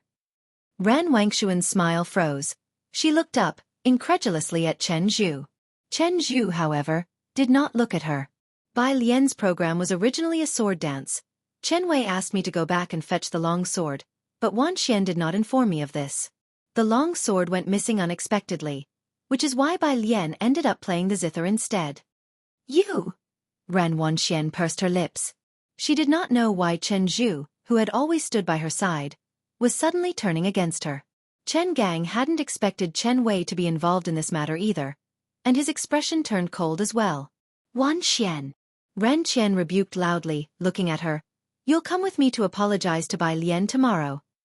Ren Wangshuan's mouth fell open. At Ren Qian's side, the Secretary-General discreetly shook his head at Ren Wanxian. Ren Wanxian took a deep breath, holding back, her nails almost digging into her palms. She lowered her head. I understand, Grandpa. Jiang Fulai didn't get home until almost 1 in the morning. Jiang He's mood had improved quite a bit. Sitting on the living room carpet playing with blocks, the empty house filled only with the slight clinking noises of the blocks. It was very quiet. Jiang Fulai lowered his eyes, unhurriedly unbuttoning his coat while opening a picture Bai Lian had sent him. A chemical question. He glanced at it and hung his black coat properly. As he passed by Jiang he paused. Jiang He was sitting cross-legged by the blocks, attentively arranging them, with a piece of white paper by his feet. On the paper was a lazily sprawled cat. Jiang Fulai squatted down, his fair and slender fingers picking up the paper. Jiang He, who had been focusing on the blocks, suddenly looked up at Jiang Fulai. Jiang Fulai stood up, and despite not having rested much during the day, he didn't show any signs of fatigue. His noble features still exuded an innate gracefulness. In front of Jiang he casually folded the paper, then slipped it into his pocket. Jiang He stood up. Jiang Fulai glanced at him with a rather good mood, his presence dominating from a higher position. He spoke with gentlemanly grace. It's 1 o'clock already. If you don't sleep, you might not grow as tall as your sister Bai. On the side, Ming Dongheng, who had seen it all, Jiang He watched Jiang Fulai go upstairs. Then he looked down. He tapped on the watch that had been returned after being lost and selected an icon of an ancient tower. Illiterate frowny face, comma. Illiterate frowny face, comma. Illiterate frowny face, comma. The high school senior who had just finished showering and was preparing for bed was hit by a barrage of vibrations. And they didn't stop. Bai Lian set down her hairdryer. She glanced at the frenzied Jiang He, reached out to click on someone else's WeChat, and immediately sent out a video call while she picked up a vocabulary book with one hand. She never wasted any time. On the other end of the phone, Jiang Fulai, who had just gone to the study to pick up a pen and paper, paused at the sight of the video invitation, adjusted the angle slightly before extending a finger to tap the green button. Ah, where's Jiang He? Hand the phone to him. The girl on the other end spoke lazily, leaning against the window, studying her vocabulary. She said just the one line in a languid tone. There was no response for a while. Bai Lian couldn't help but look up. She had just taken a bath, lounging leisurely against the window. Dressed in a snow-white long-sleeved silk pajama set, her half-wet ink-black hair not tied up as usual, cascading behind her head and on the windowsill, a banyan tree from the courtyard in the background, and the moonlight shining down, casting her profile in an especially dazzling light. A faint red flushed at the corner of her eyes, strikingly beautiful. The long hair unfurled added another kind of scenery to the view. Zhang Fulai thought lightly that wooden hairpins weren't bad. He should send her a few more. He's downstairs. Zhang Fulai withdrew his gaze, lifting his long legs to go downstairs in search of Zhang He. His tone quite light. What happened? Bai Lian continued studying a word, very casually. Ask him what the heck he's doing. He does need a lesson, Zhang Fulai said, one hand in his pocket, quickening his steps slightly. Returning downstairs, he handed his phone to Zhang He, who was poking at his watch, his gaze contained. Shadows enveloped him from above. Like a chill descending. Zhang He didn't even need to look up to know who it was. He ignored the other person. Xiaoniao, on the phone, Bai Lian drawled. Try sending me another comma, why don't you? Zhang He's small fingers stalled mid-air. He looked up, his round eyes meeting Bai Lian's dark almond-shaped eyes. Zhang Fulai looked at him nonchalantly. Hold on to it, go upstairs to bed. Zhang He carried the phone upstairs.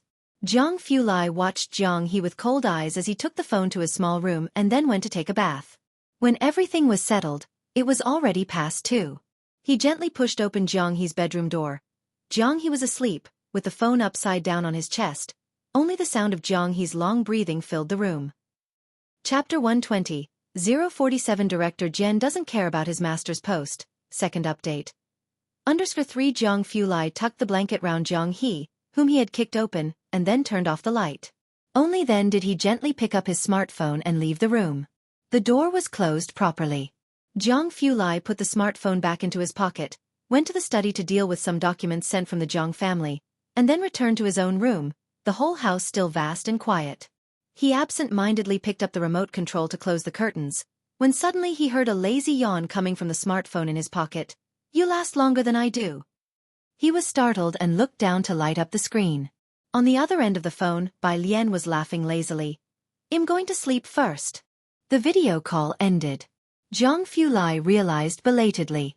So there had been someone there all along. The next day, Bai Lian got up a little later than usual. Ji Heng, who hadn't been woken up by anyone for the first time, was slightly unaccustomed.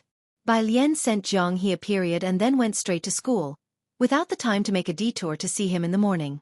Yang Lin was still absent from class today. Bai Lian slowly took out her books and homework from her school bag, starting to ponder. Outside the door, Ran Wanxian suddenly appeared. A person from the Crown Prince class. It was Ran Wanxian. The students of class 15 suddenly fell silent. Ran Wanxian did not look at anyone, she just looked indifferently at Bai Lian. Bai Lian, the principal wants you to come to his office. Having said that, she left directly. After she left, Zhang Xi's looked at Bai Lian. It's Ren Wanxian who came to notify you. Sis, when did you even get to know her? The rest of class 15 was also curious. Bai Lian packed up her school bag and just quirked an eyebrow. Pu Xiaohan looked at Bai Lian and suddenly remembered the incident during the last school anniversary. She leaned back. Alien, let's leave the school anniversary issue as it is. We can't afford to provoke Ran Wanxian or Chen Wei, especially Ran Wanxian. I heard. She glanced around and lowered her voice. Her grandfather is that Mr. Ran from our Xiangqing. These were all rumors around the school, but the students hardly doubted them. Right, Zhang Xi's frowned. Even Chen Wei doesn't dare to mess with her. You can blame me for what happened. When you go to the principal's office, don't mention it, don't upset her because of this. That's enough. Bai Lian rose unhurriedly. I know what I'm doing. She knew where the principal's office was. The principal's office. The principal was sitting at the conference table, smiling obsequiously. Seeing Bai Lian coming, the principal stood up and then introduced her one by one. Student Bai, this is Mr. Ren, this is his secretary, and you know this one too, Ms. Ran Wanxian. Ran Qian looked at the principal, very surprised. He hadn't expected that no one in the school was aware of Bai Lian's relationship with the Ran family. Ran Qian said with a smile, Bai Lian is my son-in-law's niece, principal, you don't need to introduce her. By Ran Qian's side, Ran Wanxian gave him a glance, her lips pursed. Upon hearing that Bai Lian was a relative of the Ren family, the principal was also very surprised, but his astonishment was fleeting as he surmised that Ren Qian was there to see Bai Lian for a reason, and then he left his office to them. You talk. Bai Lian, with her school uniform unbuttoned and a cell phone in her hand, half closed her eyes, leisurely watching the principal walk out. Then she dragged a chair across and casually sat opposite Ren Qian. One hand rested on the table while she placed her cell phone on it, leaning back slightly. What's up? Ren Qian's secretary looked Bai Lian up and down with a frown. Wanxian. Ren Qian turned his head and spoke sternly. Ren Wanxian pursed her lips, her head lowered, almost in humiliation. I'm sorry, Bai Lian, I didn't ask Chen Zhu to go back for the long sword. Bai Lian's almost pale fingers crossed out a word, then memorized another word. Hearing Ren Wanxian speak, Bai Lian just slightly raised her eyes. Ren Qian met her seemingly mocking gaze. Even though Bai Lian had a pair of very attractive and seemingly non-aggressive almond eyes, they still appeared exceptionally cold at that moment. Bai Lian, Ren Qian looked at Bai Lian, trying to mediate between the two. I heard from your uncle that you're learning the ancient zither. I have a zither teacher from Xueqi who's quite well known there. If you mention my name, you'd be able to study under him. As he spoke, he slid his business card toward Bai Lian with a smile that seemed quite casual. Maybe, he could even recommend you for further training in Zhongjing in the future. For someone from Xueqi, Zhongjing was undoubtedly an insurmountable mountain. Even Ren Qian himself held Zhongjing with reverence. Having the opportunity to advance in Zhongjing was pure fantasy for someone who had lived at the bottom of Xueqi society since childhood. I hope you can forgive what Wanxian did, and that henceforth, we can shake hands and make peace. Ren Qian didn't believe Bai Lian would refuse as he played the emotional card coupled with a tempting offer. Forgive. Bai Lian's fingertips pressed on the workbook, she glanced at the business card and simply laughed. I'm afraid that's impossible. Ren Qian was stunned. He hadn't expected that after bringing up Ji Xiaorong and the opportunity in Zhongjing, Bai Lian would still refuse. Bai Lian picked up the tea that had been poured for her on the table and gave Ren Qian a toast. I have a class to attend, goodbye. She rose unhurriedly, picking up her workbook and preparing to leave. Miss Bai, the secretary standing behind Ren Qian stepped forward appropriately. I know President Ran has been trying to find Master Yu for you, but you may not be aware that Master Yu doesn't just accept anyone. He only takes diligent students with talent. Trust me, this is the best teacher our senior has found for you. I think you'd better not dwell on any unrealistic aspirations.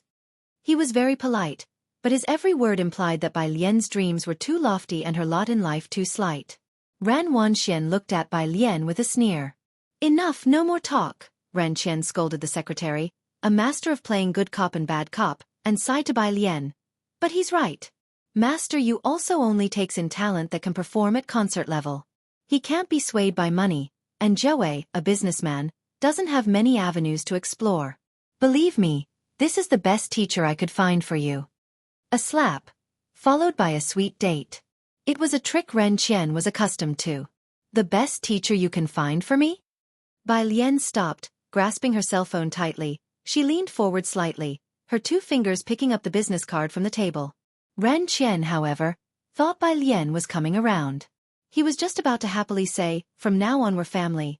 I don't care about Dean Zhen's letters of recommendation, Bai Lian clarified after reading the name on the business card.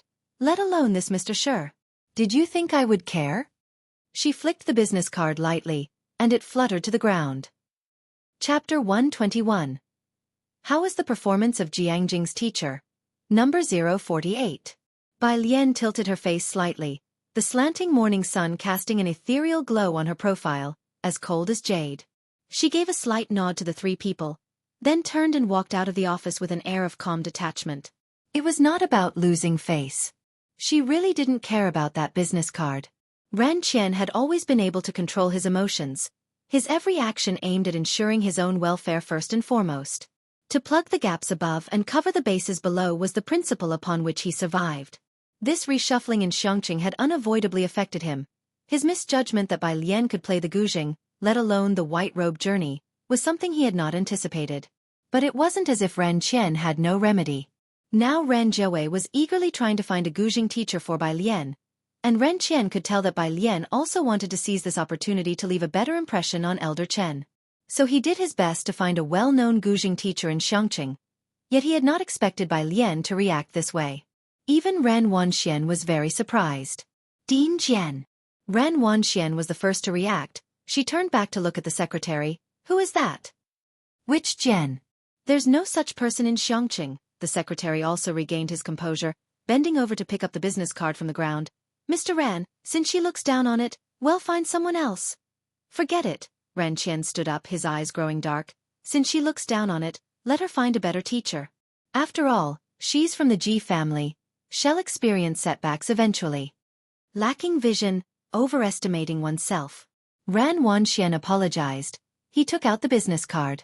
In the adult world, there are no permanent enemies. They scorn each other, yet also court each other's favor, being hypocritical and inconsistent. The first step into society is to adapt to this resilience, to the rules of this world. Bai Lian like this, Ran Qian had seen before. But even the toughest bone would eventually be broken, bit, by this world. She had the ability and was smart enough, but her backbone was too rigid. Hearing Ran Qian's words, Ran Wangshuan's eyes lit up with pleasure, but fearing it would show, she quickly looked down again. But even teacher, you won't take her. Where else in Xueqi can we find a better teacher? As for Dean Jian, none of the three people on the scene, Ran Qian, Ran Wanxian, and the secretary, had ever heard of him. They weren't particularly familiar with the Guzheng. As far up their circles went, they only dared dream of Beiqing. They would never think of nor guess that the person they looked down upon had obtained a master's invitation from Dean Jian, who was not from one of the four great cities, but a teacher from Zhongjing. Mr. Ran, the principal smiled warmly as he saw Ran Qian off, then walked back to the school side by side with Ran Wanxian. I saw on the news that Mr. Chiu has returned. Do you think he could spare some time for a lecture to our senior students? Mr. Chiu mostly resided in Beiqing and rarely spent time in Xueqi. He was the cultural development ambassador of Xueqi, having risen from a humble background to profound achievements in calligraphy. Having him lecture would undoubtedly be the best example to set.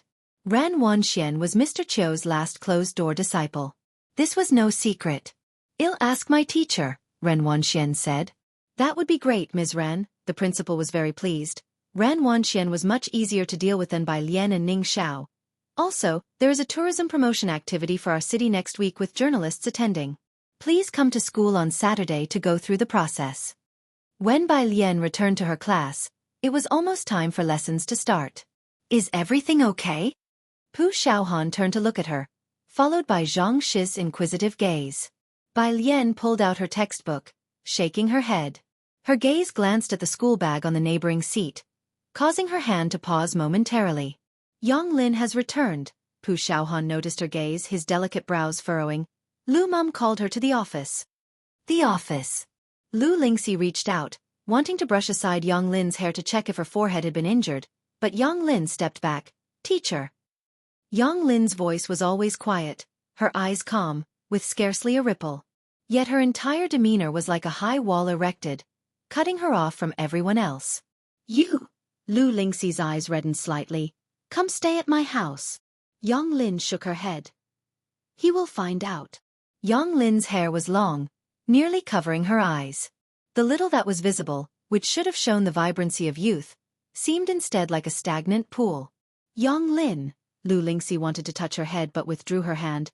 You must make it out of Xueqi. Listening to Lu Lingxi's words, Yang Lin seemed slightly dazed. She turned and left the office. Lu Lingxi watched her hobbling figure recede. The bell signaling the start of class rang.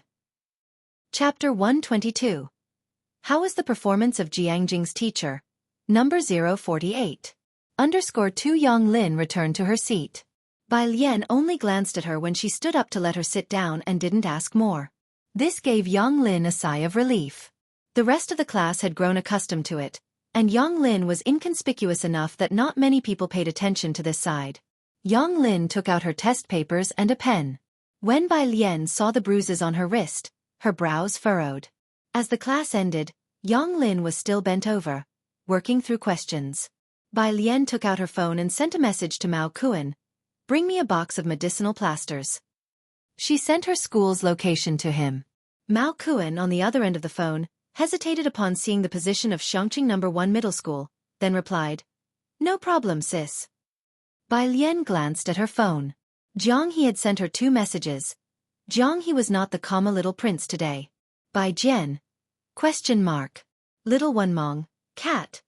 Little One Mong typed laboriously and sullenly. My brother won't give it to me. A cat. Bai Lian rested one hand on the table, crossed her legs, and connected these 2 messages in her mind. Her fine hair slightly brushed over her brow and eyes while her pale, slender fingertips tapped on the screen. Bai Jian. Wait for me after school. I will draw you another one. Bai Lian took out another piece of paper and started drawing anew. At noon, after Bai Lian finished eating, she went to wait for Mao Kuan outside the school gates. But this time, it wasn't Mao Kuan who came. It was Xiao Wu and a woman in black. She was dressed in tight leather clothes with a denim jacket over them, standing at the school gate looking at the entrance, the sunlight casting specks of light on her face. Xiao Wu squatted on one side, smoking. I've told you I can do it alone. You should be guiding Xueqi's design. Sun Chun withdrew her gaze and smiled seductively. I'm just worried about you being clumsy. Xiao Wu wanted to argue his case, but he caught sight of Bai Lian coming out. He hurriedly stood up. Sis. Bai Lian, in her school uniform, walked towards them, facing the light. Xiao Wu, with a ruffian's appearance, had even dyed a tuft of hair red. The gatekeeper had been staring at them for a long time. Now, seeing a good student like Bai Lian actually walking over, the gatekeeper wished his eyes were glued on Xiao Wu. Xiao Wu. It was totally absurd. Heiress the medicine. Xiao Wu handed a box of ointment to Bai Lian, then looked at Sun Chun and said, This is Sun Chun, whom you met on Backter Street last time. She and Xueqi are working on a design flaw. Flaw? It's a logo, a brand, corrected Sun Chun, glancing at Xiao Wu with a pure English accent. She looked at Bai Lian. Well, show it to you once the 2 of us get it sorted. All right. Bai Lian accepted the round, deep green box of ointment, twirling it in her hand, and nodded casually. Just show it to me when you're done. Her response was crisp and decisive. Sun Chun was momentarily stunned as she watched her. What's up? Bai Lian pocketed the box of ointment casually, giving her a lazy look. She raised an eyebrow. Her dark pupils clear and calm, simply looking at her. No different from the way she looked at others. It's nothing. Sun Chun shook her head. After that night, she had been following little Mao. He didn't ask her to do anything else. Once he found out she had been to school, he let her help Xueqi out. She had thought Bai Lian might not trust her or even detest her. Bai Lian waved them off and went back with the ointment. The gatekeeper, seeing her return, even asked, Is everything okay, student? They didn't bully you, did they? Bai Lian blinked, her long eyelashes casting shadows. Not at all. Not far away, Xiao Wu. Really, did that damn gatekeeper think he couldn't hear? Bai Lian, with the medicine in hand, returned to class 15. Most students had gone to the snack shop after lunch or to the dormitory and hadn't come back yet. Yang Lin had remained seated without stepping out. She had eaten only a piece of bread for lunch, which Bai Lian had seen at the milk tea shop. Bai Lian pulled her chair back with a schluff and sat down, then took the box of ointment out of her pocket and unscrewed the lid. Yang Lin was bent over, buried in homework. She had missed the previous day and had a lot of assignments to catch up on. Just as she was writing a word, her left hand was suddenly grabbed. Yang Lin looked up in surprise to see Bai Lian looking down, left hand grasping her wrist, right hand dabbed with brown ointment, methodically pressing it onto the injured part of her arm. You! Yang Lin started to speak. Bai Lian lifted her head slowly, corner of her mouth curving into a slight smirk, though her eyes held no laughter. Don't talk. I feel like cutting someone. She said it with an air of nonchalance. Her eyes narrowed, and the face that typically exuded grace now seemed devilishly charming, as though she had emerged from a sea of corpses. Yang Lin whispered very softly. Okay. The bruise on her arm had spread a day later, a shocking expanse of purple. Bai Lian's touch was neither too light nor too heavy, and even somewhat soothing. Chapter 123. How was the performance of Jiangjing's teacher? Number 048. _3 Yang Lin was already used to this kind of pain. Her body had become immune to it long ago. Yet now, she felt a faint pain where the ointment had touched her skin. After applying the medicine to the visible injuries on Yang Lin's arms, Bai Lian took a tissue and, at a relaxed pace, wiped her fingers clean before screwing the lid back on the container. Take this, she said, handing the medicine box to Yang Lin with an indifferent expression. Yang Lin, holding the medicine box, looked at Bai Lian. This is... Bai Lian tilted her head, crossed her legs, pointed her index finger in the air towards the green medicine box in her hands, and flashed her a wicked smile. See this? A product with no brand, no producer, and no ingredients listed. Slather this on for 2 more days and you'll be ready to meet King Yama. Yang Lin. After a long while she seemed to explain in a low voice. I accidentally fell down the stairs. Be careful next time, Bai Lian said, her gaze lowered as she pulled out a book. With such a calm tone, it was hard to tell if she believed her or not. The last class of the day was chemistry. Usually the teacher revises worksheets, but today, after glancing at Bai Lian, the chemistry teacher decided to take the students to the laboratory to experience the magic of chemistry. The lab was located on the 3rd floor of the comprehensive building and was seldom used. It was perennially gloomy and cold. The teacher unlocked the door and went in. The high school chemistry lab was practically ornamental, hardly used, with a bunch of equipment placed around. Bai Lian followed the others in and took a look around. Glass cabinets were placed alongside, with glass bottles inside labeled with various chemical substances, most of which were unrecognizable. 2 to a group. The chemistry teacher put on gloves and took a beaker, slowly pouring diluted sulfuric acid into it before adding copper sulfate. The transparent solution suddenly turned green.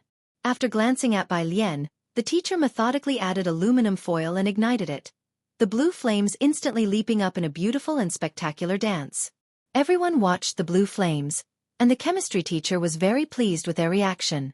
He leaned on the lectern, fixing his gaze on Bai Lian. Classmates, if you study it earnestly, chemistry is a very interesting subject, much simpler than physics or math. Next to him, Pu Xiaohan had her head buried and was on the verge of dying from laughter. Zhang Xiais raised his hand. Teacher, you don't have to say classmates. The others, who had been holding back their laughter, finally burst out laughing. Everyone knew that Bai Lian got perfect scores in physics and was now buried in biology books every day. But chemistry? She didn't even glance at it. The chemistry teacher was rendered speechless by these students. He taught several classes, but class 15 always had the best atmosphere. Of course, as we all know, learning makes no distinction between high and low, rich and poor. While the teacher lectured, Zhang Xiais lowered his voice to Bai Lian. Did Teacher Lu tell you about coming to school on Saturday to record some material? She said we need good-looking people, so both of us have to go. Bai Lian, lazily propping up her chin while watching the chemistry teacher, spoke calmly. She did. So, will you go? Zhang Xiais scratched his head. Yeah, I'll go, Bai Lian replied languidly. Zhang Xiais uttered, oh, while Pu Xiaohan sounded a bit excited next to him. Has Xiangqing finally been noticed? Are they coming here to promote tourism? Don't get excited, it's not the first time, Ning Xiao pointed out coldly. The previous attempts didn't attract any investors. Zhang Xiais and Pu Xiaohan glanced at Ning Xiao, feeling that the student genius was a buzzkill. But they didn't dare to say it to his face. School was dismissed not long after. The lab emptied quickly, but Bai Lian didn't leave. She was actually quite curious about the act the teacher had performed and asked the chemistry teacher for the materials to try it herself. The chemistry teacher was beyond delighted, leaving the lab at her disposal. No worries, feel free to use it, and if you have any questions, come to me. He left humming. Zhang Xiais and Pu Xiaohan stayed back, helping Bai Lian clean up the aftermath. After being cooped up for 2 days, Jiang He finally ventured outdoors today.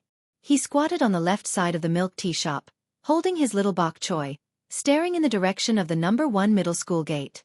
By his side, Jiang Fulai stood half-hunched, his trench coat reaching past his knees, one hand tucked into its pocket, the other holding a phone, scrolling through his email inbox with an air of indifference.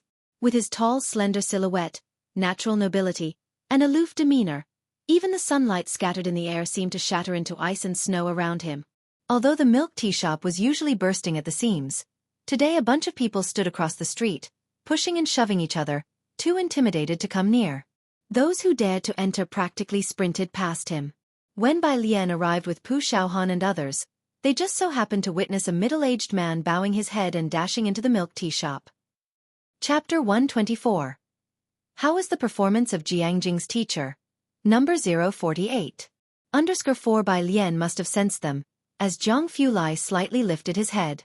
Perhaps finding Jiang He annoying, his eyes were as cold as frosty mountains, his thin lips tightly pursed, and his pale and frosty gaze swept over Pu Xiaohan and Zhang Xi's. Zhang Xi's passed the beverage in his hand to Bai Lian. Feeling the gaze and lifting his head, his footsteps halted. You see, Zhang Xi's never liked listening to his deskmates' conversations because most of the time he couldn't understand them. At those moments, Zhang Xi's would feel like the idiot Pu Xiaohan referred to. But the person in front. That person didn't even need to speak. Just a glance. Yes, just like now, a single glance was enough for Zhang Xi's to feel like an idiot. Ah, said Zhang Xi's, looking at Pu Xiaohan and Bai Lian with an expressionless face. I'm going to play basketball. He quickly fled the battleground. With sheer nerve, Pu Xiaohan greeted Jiang He, Xiaoniao. Hearing this nickname, Jiang Fulai's eyebrows twitched. He glanced at Jiang He, then stuffed his phone back into his pocket and sneered. Jiang He buried his head in his knees, too depressed to speak. Bai Lian held the beverage Zhang Xi's had offered her in one hand, and with the other, she took out a neatly folded piece of paper from her pocket and handed it to Jiang He. Only then did Jiang He slowly lift his head and reach out to take it. Jiang He unfolded the paper at a leisurely pace. On the blank paper wasn't a cat. It was a graceful crane lifting its delicate long legs, half-spread wings as if to fly to the jade capital.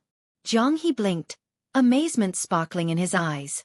Even the normally timid Pu Xiaohan couldn't help but speak. You drew it so lifelike? As Bai Lian passed the paper to Jiang He, she suddenly remembered someone snatching a child's possession. She looked up, about to say something to Zhang Fulai. Her phone vibrated twice in the pocket. Bai Lian looked down and saw it was an unrecognized number. She glanced at it and lazily pressed the green call button, answering, "Hello." The person on the other end probably didn't expect a reaction and was silent. Only the faint breathing coming through the radio. Bai Lian remained silent as well. The two seemed to be engaged in a silent standoff. After a long while, a female voice on the phone said, "I will be in Xueqi tomorrow." Bai Lian wasn't in a good mood today either. She arched an eyebrow, her response cold and brief. "Who are you?" The woman on the other end finally couldn't stand it anymore and spoke. "You're asking who I am? Have you become so muddled that you can't even recognize your own mother's voice?" "Oh," Bai Lian replied, still with that same indifferent air. "Anything else?" On the other end of the phone. In the car on the highway, Ji Mulan abruptly hung up the call. The refined man skimming through files beside her glanced at her and said, "You need to give the child some patience." "I just hope she doesn't cause any trouble," Ji Mulan said with a hand to her forehead, clearly exasperated. "She's currently living with my dad, and that man." "She's always been in Xueqi?" The man turned to Ji Mulan, pondered for a moment. "If she's in Xueqi, perhaps you could bring her back to Zhongjing with you. She's about the same age as Ji Yue. They're sure to get along." Hearing him say this, Ji Mulan tapped her phone gently. If Bai Lian could go to Zhongjing, she certainly could have better prospects. Right, she's in her senior year just like Ji Yue. Ji Yue is smart, but Alien is a different type altogether. You wouldn't know, but her father kicked her out of the house. Ji Mulan's voice was almost a sigh. The man was used to being around exceptionally talented people. Ji Mulan had to manage his expectations in advance, just to lower them a notch. That way, when he finally met Bai Lian, the disappointment wouldn't be too great. "She's in her senior year too," said the man, surprised. "How are her grades?" Chapter 125. Ji Mulan's desire for control, the handwriting of Bai Lian. Under 1, she's studying arts. Ji Mulan couldn't help but recall the frustrating past, as she had originally intended for her to study sciences. Ji Mulan was naturally competitive and naturally hoped her daughter would stand out from the crowd. Since she was young, she forced Bai Lian to learn everything. But Bai Lian seemed to be inherently rebellious. The more she was pushed, the more she would go against her, resulting in hanging out with a bad crowd and indulging in all sorts of hedonistic activities. Ji Mulan looked out the car window and didn't bring up the topic any further. "Her grades are really average. When you see her, please be a little more lenient with her." The man sensed Ji Mulan's shift in mood. He knew that her child must be doing quite poorly in school. Thoughtfully, he did not press further, only offering a comforting smile. "Grades aren't everything. Every child is different, and as parents, we have to accept all of their achievements." Ji Mulan smiled without saying anything. But it was more than just grades. She forcefully sent Bai Lian to the best science class, and in less than a day, the science class rejected her. If not good at academics, then what else? She went to great lengths to get a letter of apprenticeship from Master Jian, hoping she would practice the guzheng diligently. But Bai Lian slept during guzheng lessons, angering the teacher so much that she never returned to the Bai family's home. She provided Bai Lian with the best environment and hired the best tutors for her, but to no avail, which also led to Ji Mulan's breakdown. Ji Mulan had been outstanding since childhood, and she really couldn't accept that her own child could be so mediocre, especially when, Bai Kaiming's 2 illegitimate sons were so exceptional. Once I finish up with things in Xueqi, I'll take her to Zhongjing, the man closed the documents, comforting Ji Mulan. Let's find her an international private school. Everything will be fine. Hearing this, Ji Mulan did not respond. Of course, neither of them had considered that Bai Lian might disagree with going to Zhongjing with them. Not to mention Ji Mulan, the man hadn't thought about it either. They hadn't even arrived in Xueqi yet, and were already planning Bai Lian's life in Zhongjing afterwards. Meanwhile, Bai Lian hung up the phone. She was utterly unaffected by Ji Mulan's call. In the memories of her original self, her relationship with Ji Mulan wasn't too good either. You'll be busy later, Bai Lian glanced at Zhang Fulai, who was looking at Zhang He with indifference, and couldn't help but smile. Leave Zhang He with me, and later, have Xiaoming come to pick him up. She asked Pu Xiaohan to take Zhang He to the milk tea shop first. Pu Xiaohan fled into the shop with Zhang He. Zhang Fulai, with one hand in his pocket, lashes lowered, his face colder than jade. Bai Lian, seeing that he was still not leaving, met his gaze calmly. Is there something else? Not really, Zhang Fulai spoke casually.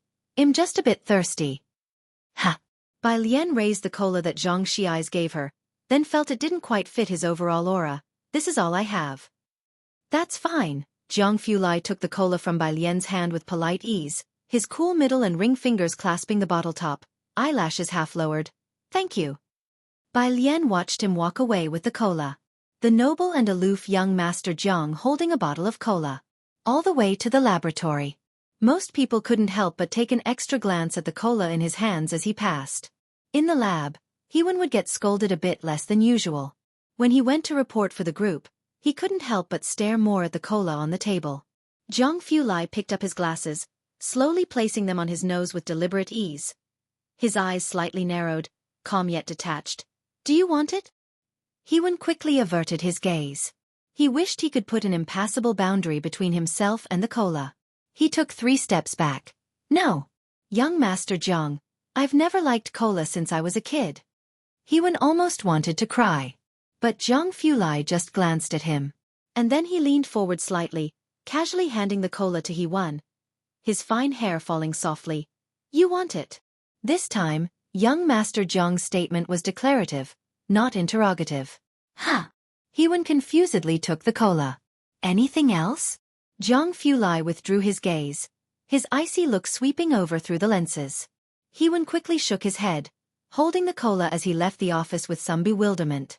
Only then did Zhang Fulai leisurely open his computer to check on the experiment's progress. Cola, too unhealthy for his taste, he coldly thought. The following day.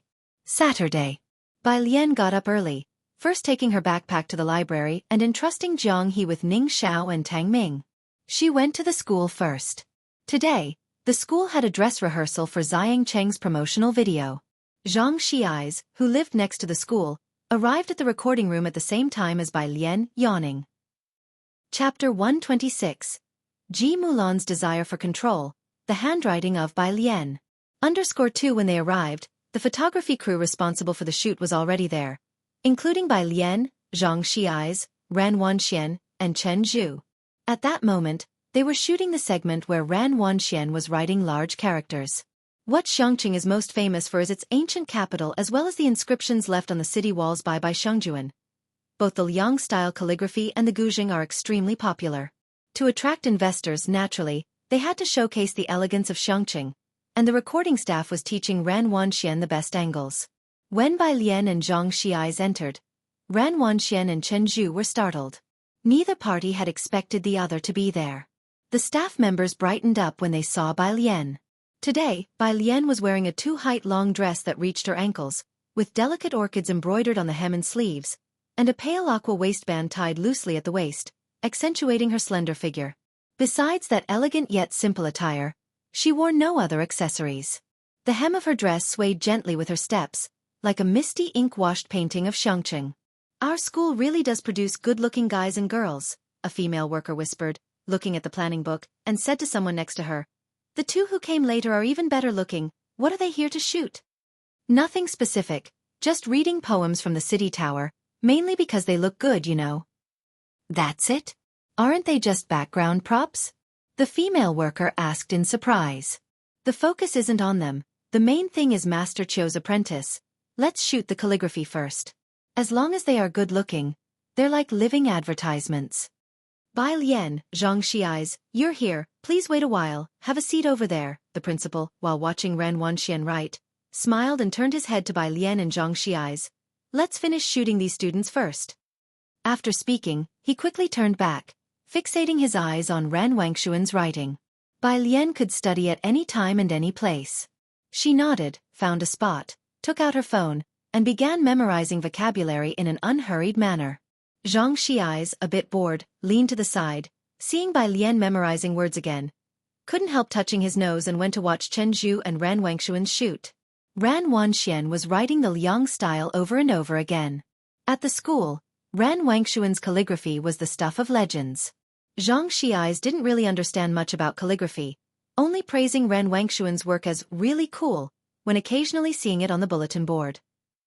Today was the first time he saw her writing large characters with a brush. The characters were still bold and unrestrained. An uninhibited expression of personality. He glanced at it and thought it looked quite good. But Zhang Xi's lazily returned to Bai Lian's side with hands in his pockets and lowered his voice. "But I think your writing is nicer. Her characters have an indescribable feel, not as comfortable to look at as yours." Zhang Xi's wasn't wrong with that comment. Bai Lian's clerical script had consistent, precise, and elegant characters, especially since she had trained her wrist strength well. Even with the strict norms of the clerical script, she also managed to imbue it with her unique style. Compared to Ran Wanxian's Liang style, which lacked maturity, Bai Lian's clerical script was already refined to perfection. Over the past month, Class 15 had been tormented by Bai Lian's calligraphy. Especially Zhang Xi's. Because after most teachers saw Bai Lian's writing, they started to pick on other students' work. Bai Lian idly flicked through vocabulary words, and upon hearing him, she replied without looking up, "Is that your excuse for writing chicken scratch?" Zhang Xi's looked to the heavens, wondering why he even bothered speaking with Bai Lian. He went to talk to the principal. "Don't you think Bai Lian writes well too?"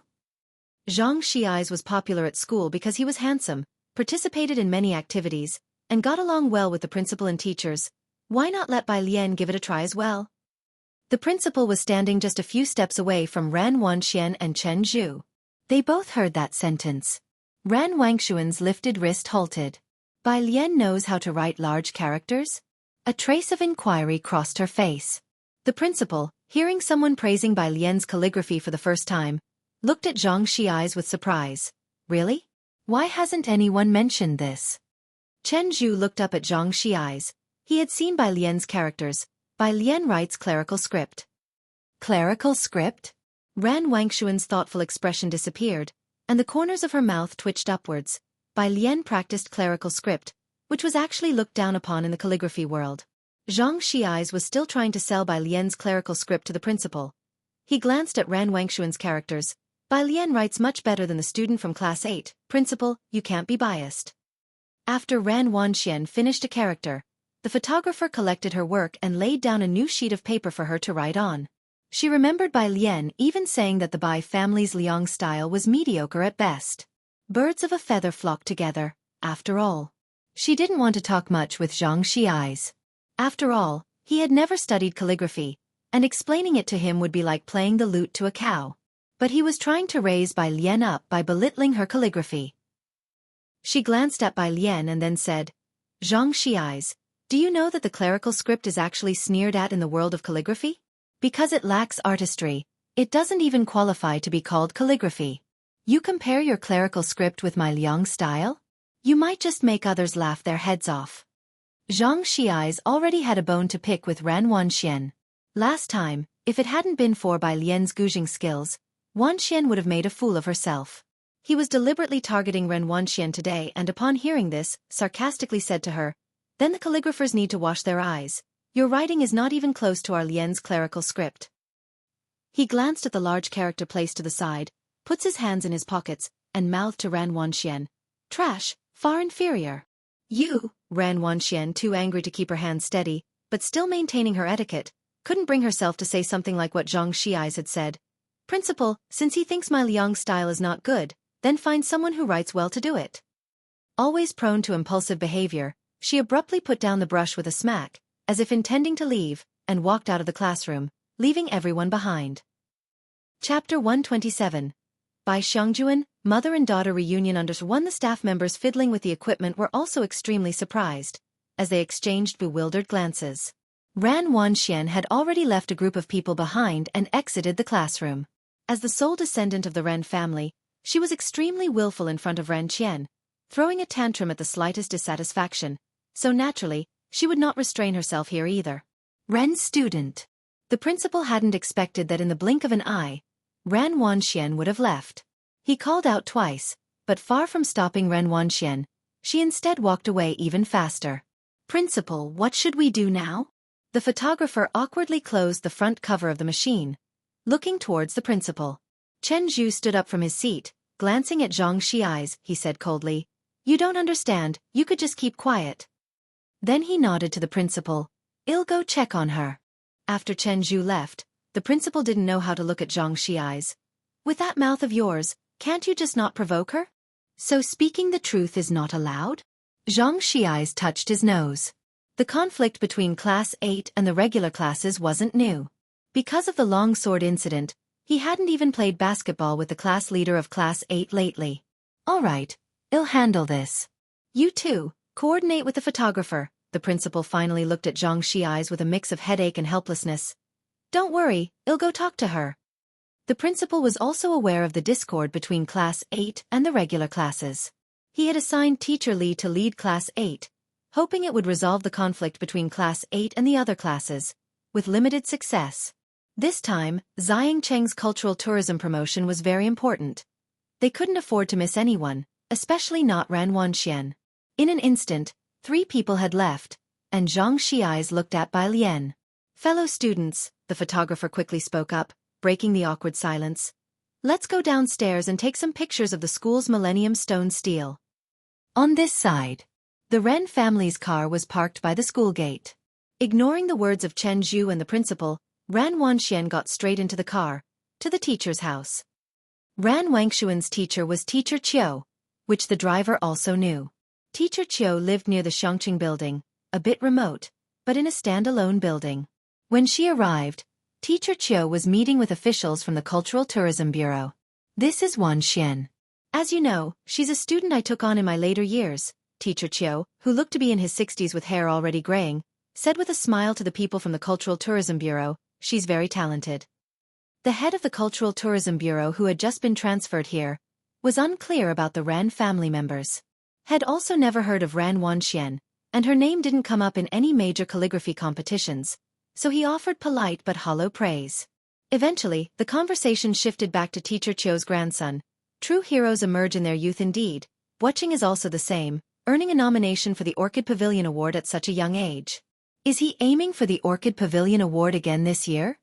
The Orchid Pavilion Award was held every 3 years, and Xueqi had received a nomination 6 years ago. It was a sensation in the calligraphy world at the time. Many were speculating whether Xueqi would participate this year. "It's up to him," Teacher Qiu smiled, a clear sense of pride evident on his face. Ran Wanxian watched as the topic was diverted to Xueqi after just a sentence or two. She stood by her teacher's side, her head lowered, while the smile at the corner of her mouth twisted for a moment.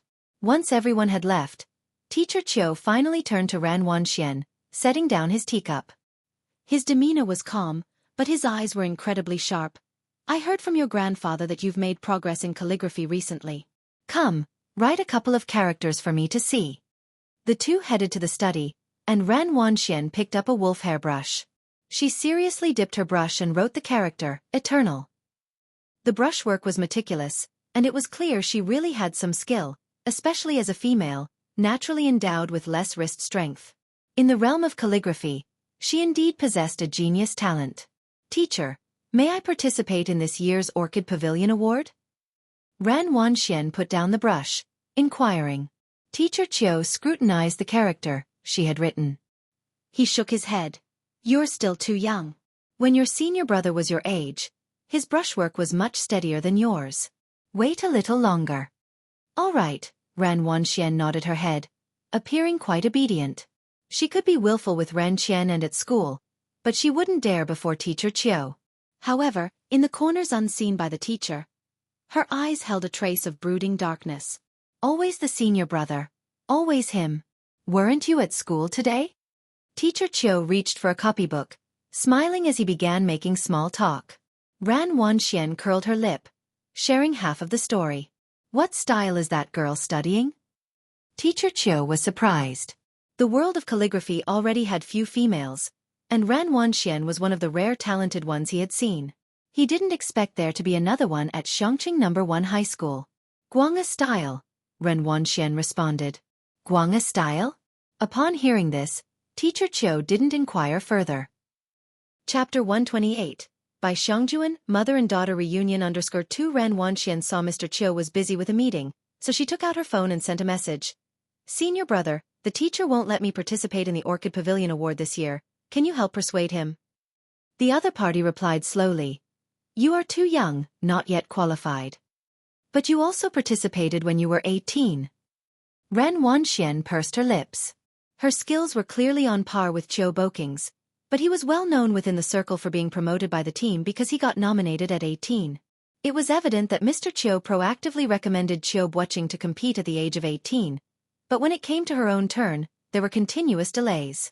Wait some more, and the next chance will be in 3 years. She took out her phone and sent a message to Ran Qian. The teacher doesn't agree to recommend my work this year. Is he really that afraid I'll replace senior brother as the youngest nominee for the Orchid Pavilion Award? On Bai Lian's side, she cooperated with the photographer with an expressionless face. Classmate, could you show some expression? The photographer, targeting Bai Lian with his camera, said somewhat in exasperation. Just a little bit of expression. Behind you is the only ink trace left by Shangjuan in Shangqing. How can you be so expressionless?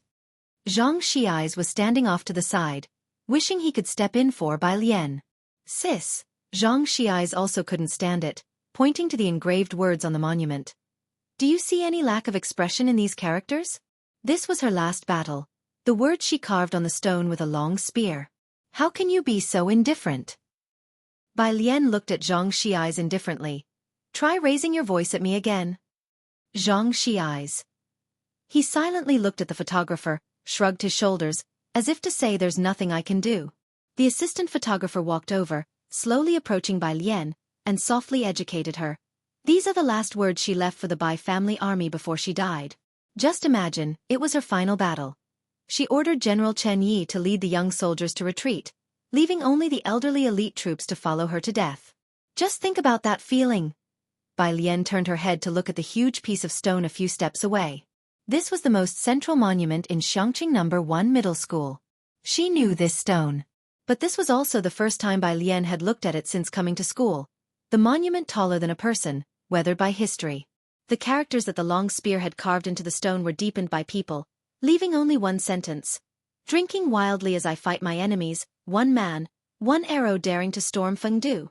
Every character was deeply embedded, the spear strokes wild and unruly, with each character dancing furiously, and at a glance all one could feel was the fierce aura rushing towards them, the heroic and wild sentiments fully displayed. Under the sunlight, it seemed as if the next moment, they could break free into the air. Bai Lian looked at the row of characters for the first time. The sunlight was dazzling.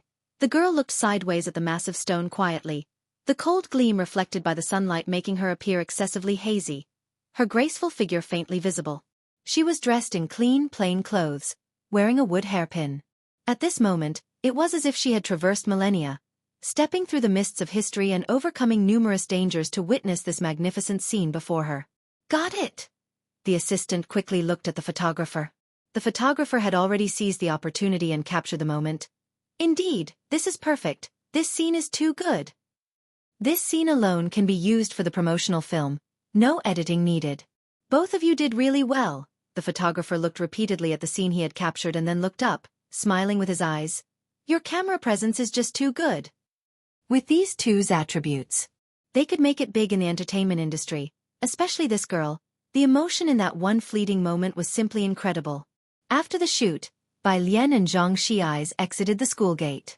Today is Saturday, and the milk tea shop still had many customers.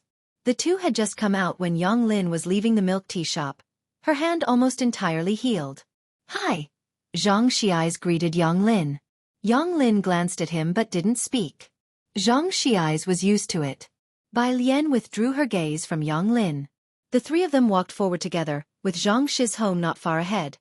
Bai Lian was heading to the bus station while Yang Lin went to Zhang Shi's home's flower shop, picked up a lily, and left money. Yang Lin lived in a tube building. She walked up the long dark staircase, where untidy garbage was scattered about, and even in this weather, flies buzzed around. Her family was on the 4th floor. There were many households on each floor of the tube building, with over a dozen families on the 4th floor alone. Yang Lin's home was on the left side of the staircase. Just as she reached the 4th floor, an elderly lady from the right side opened her door and saw Yang Lin, whispering, I just saw your dad come back.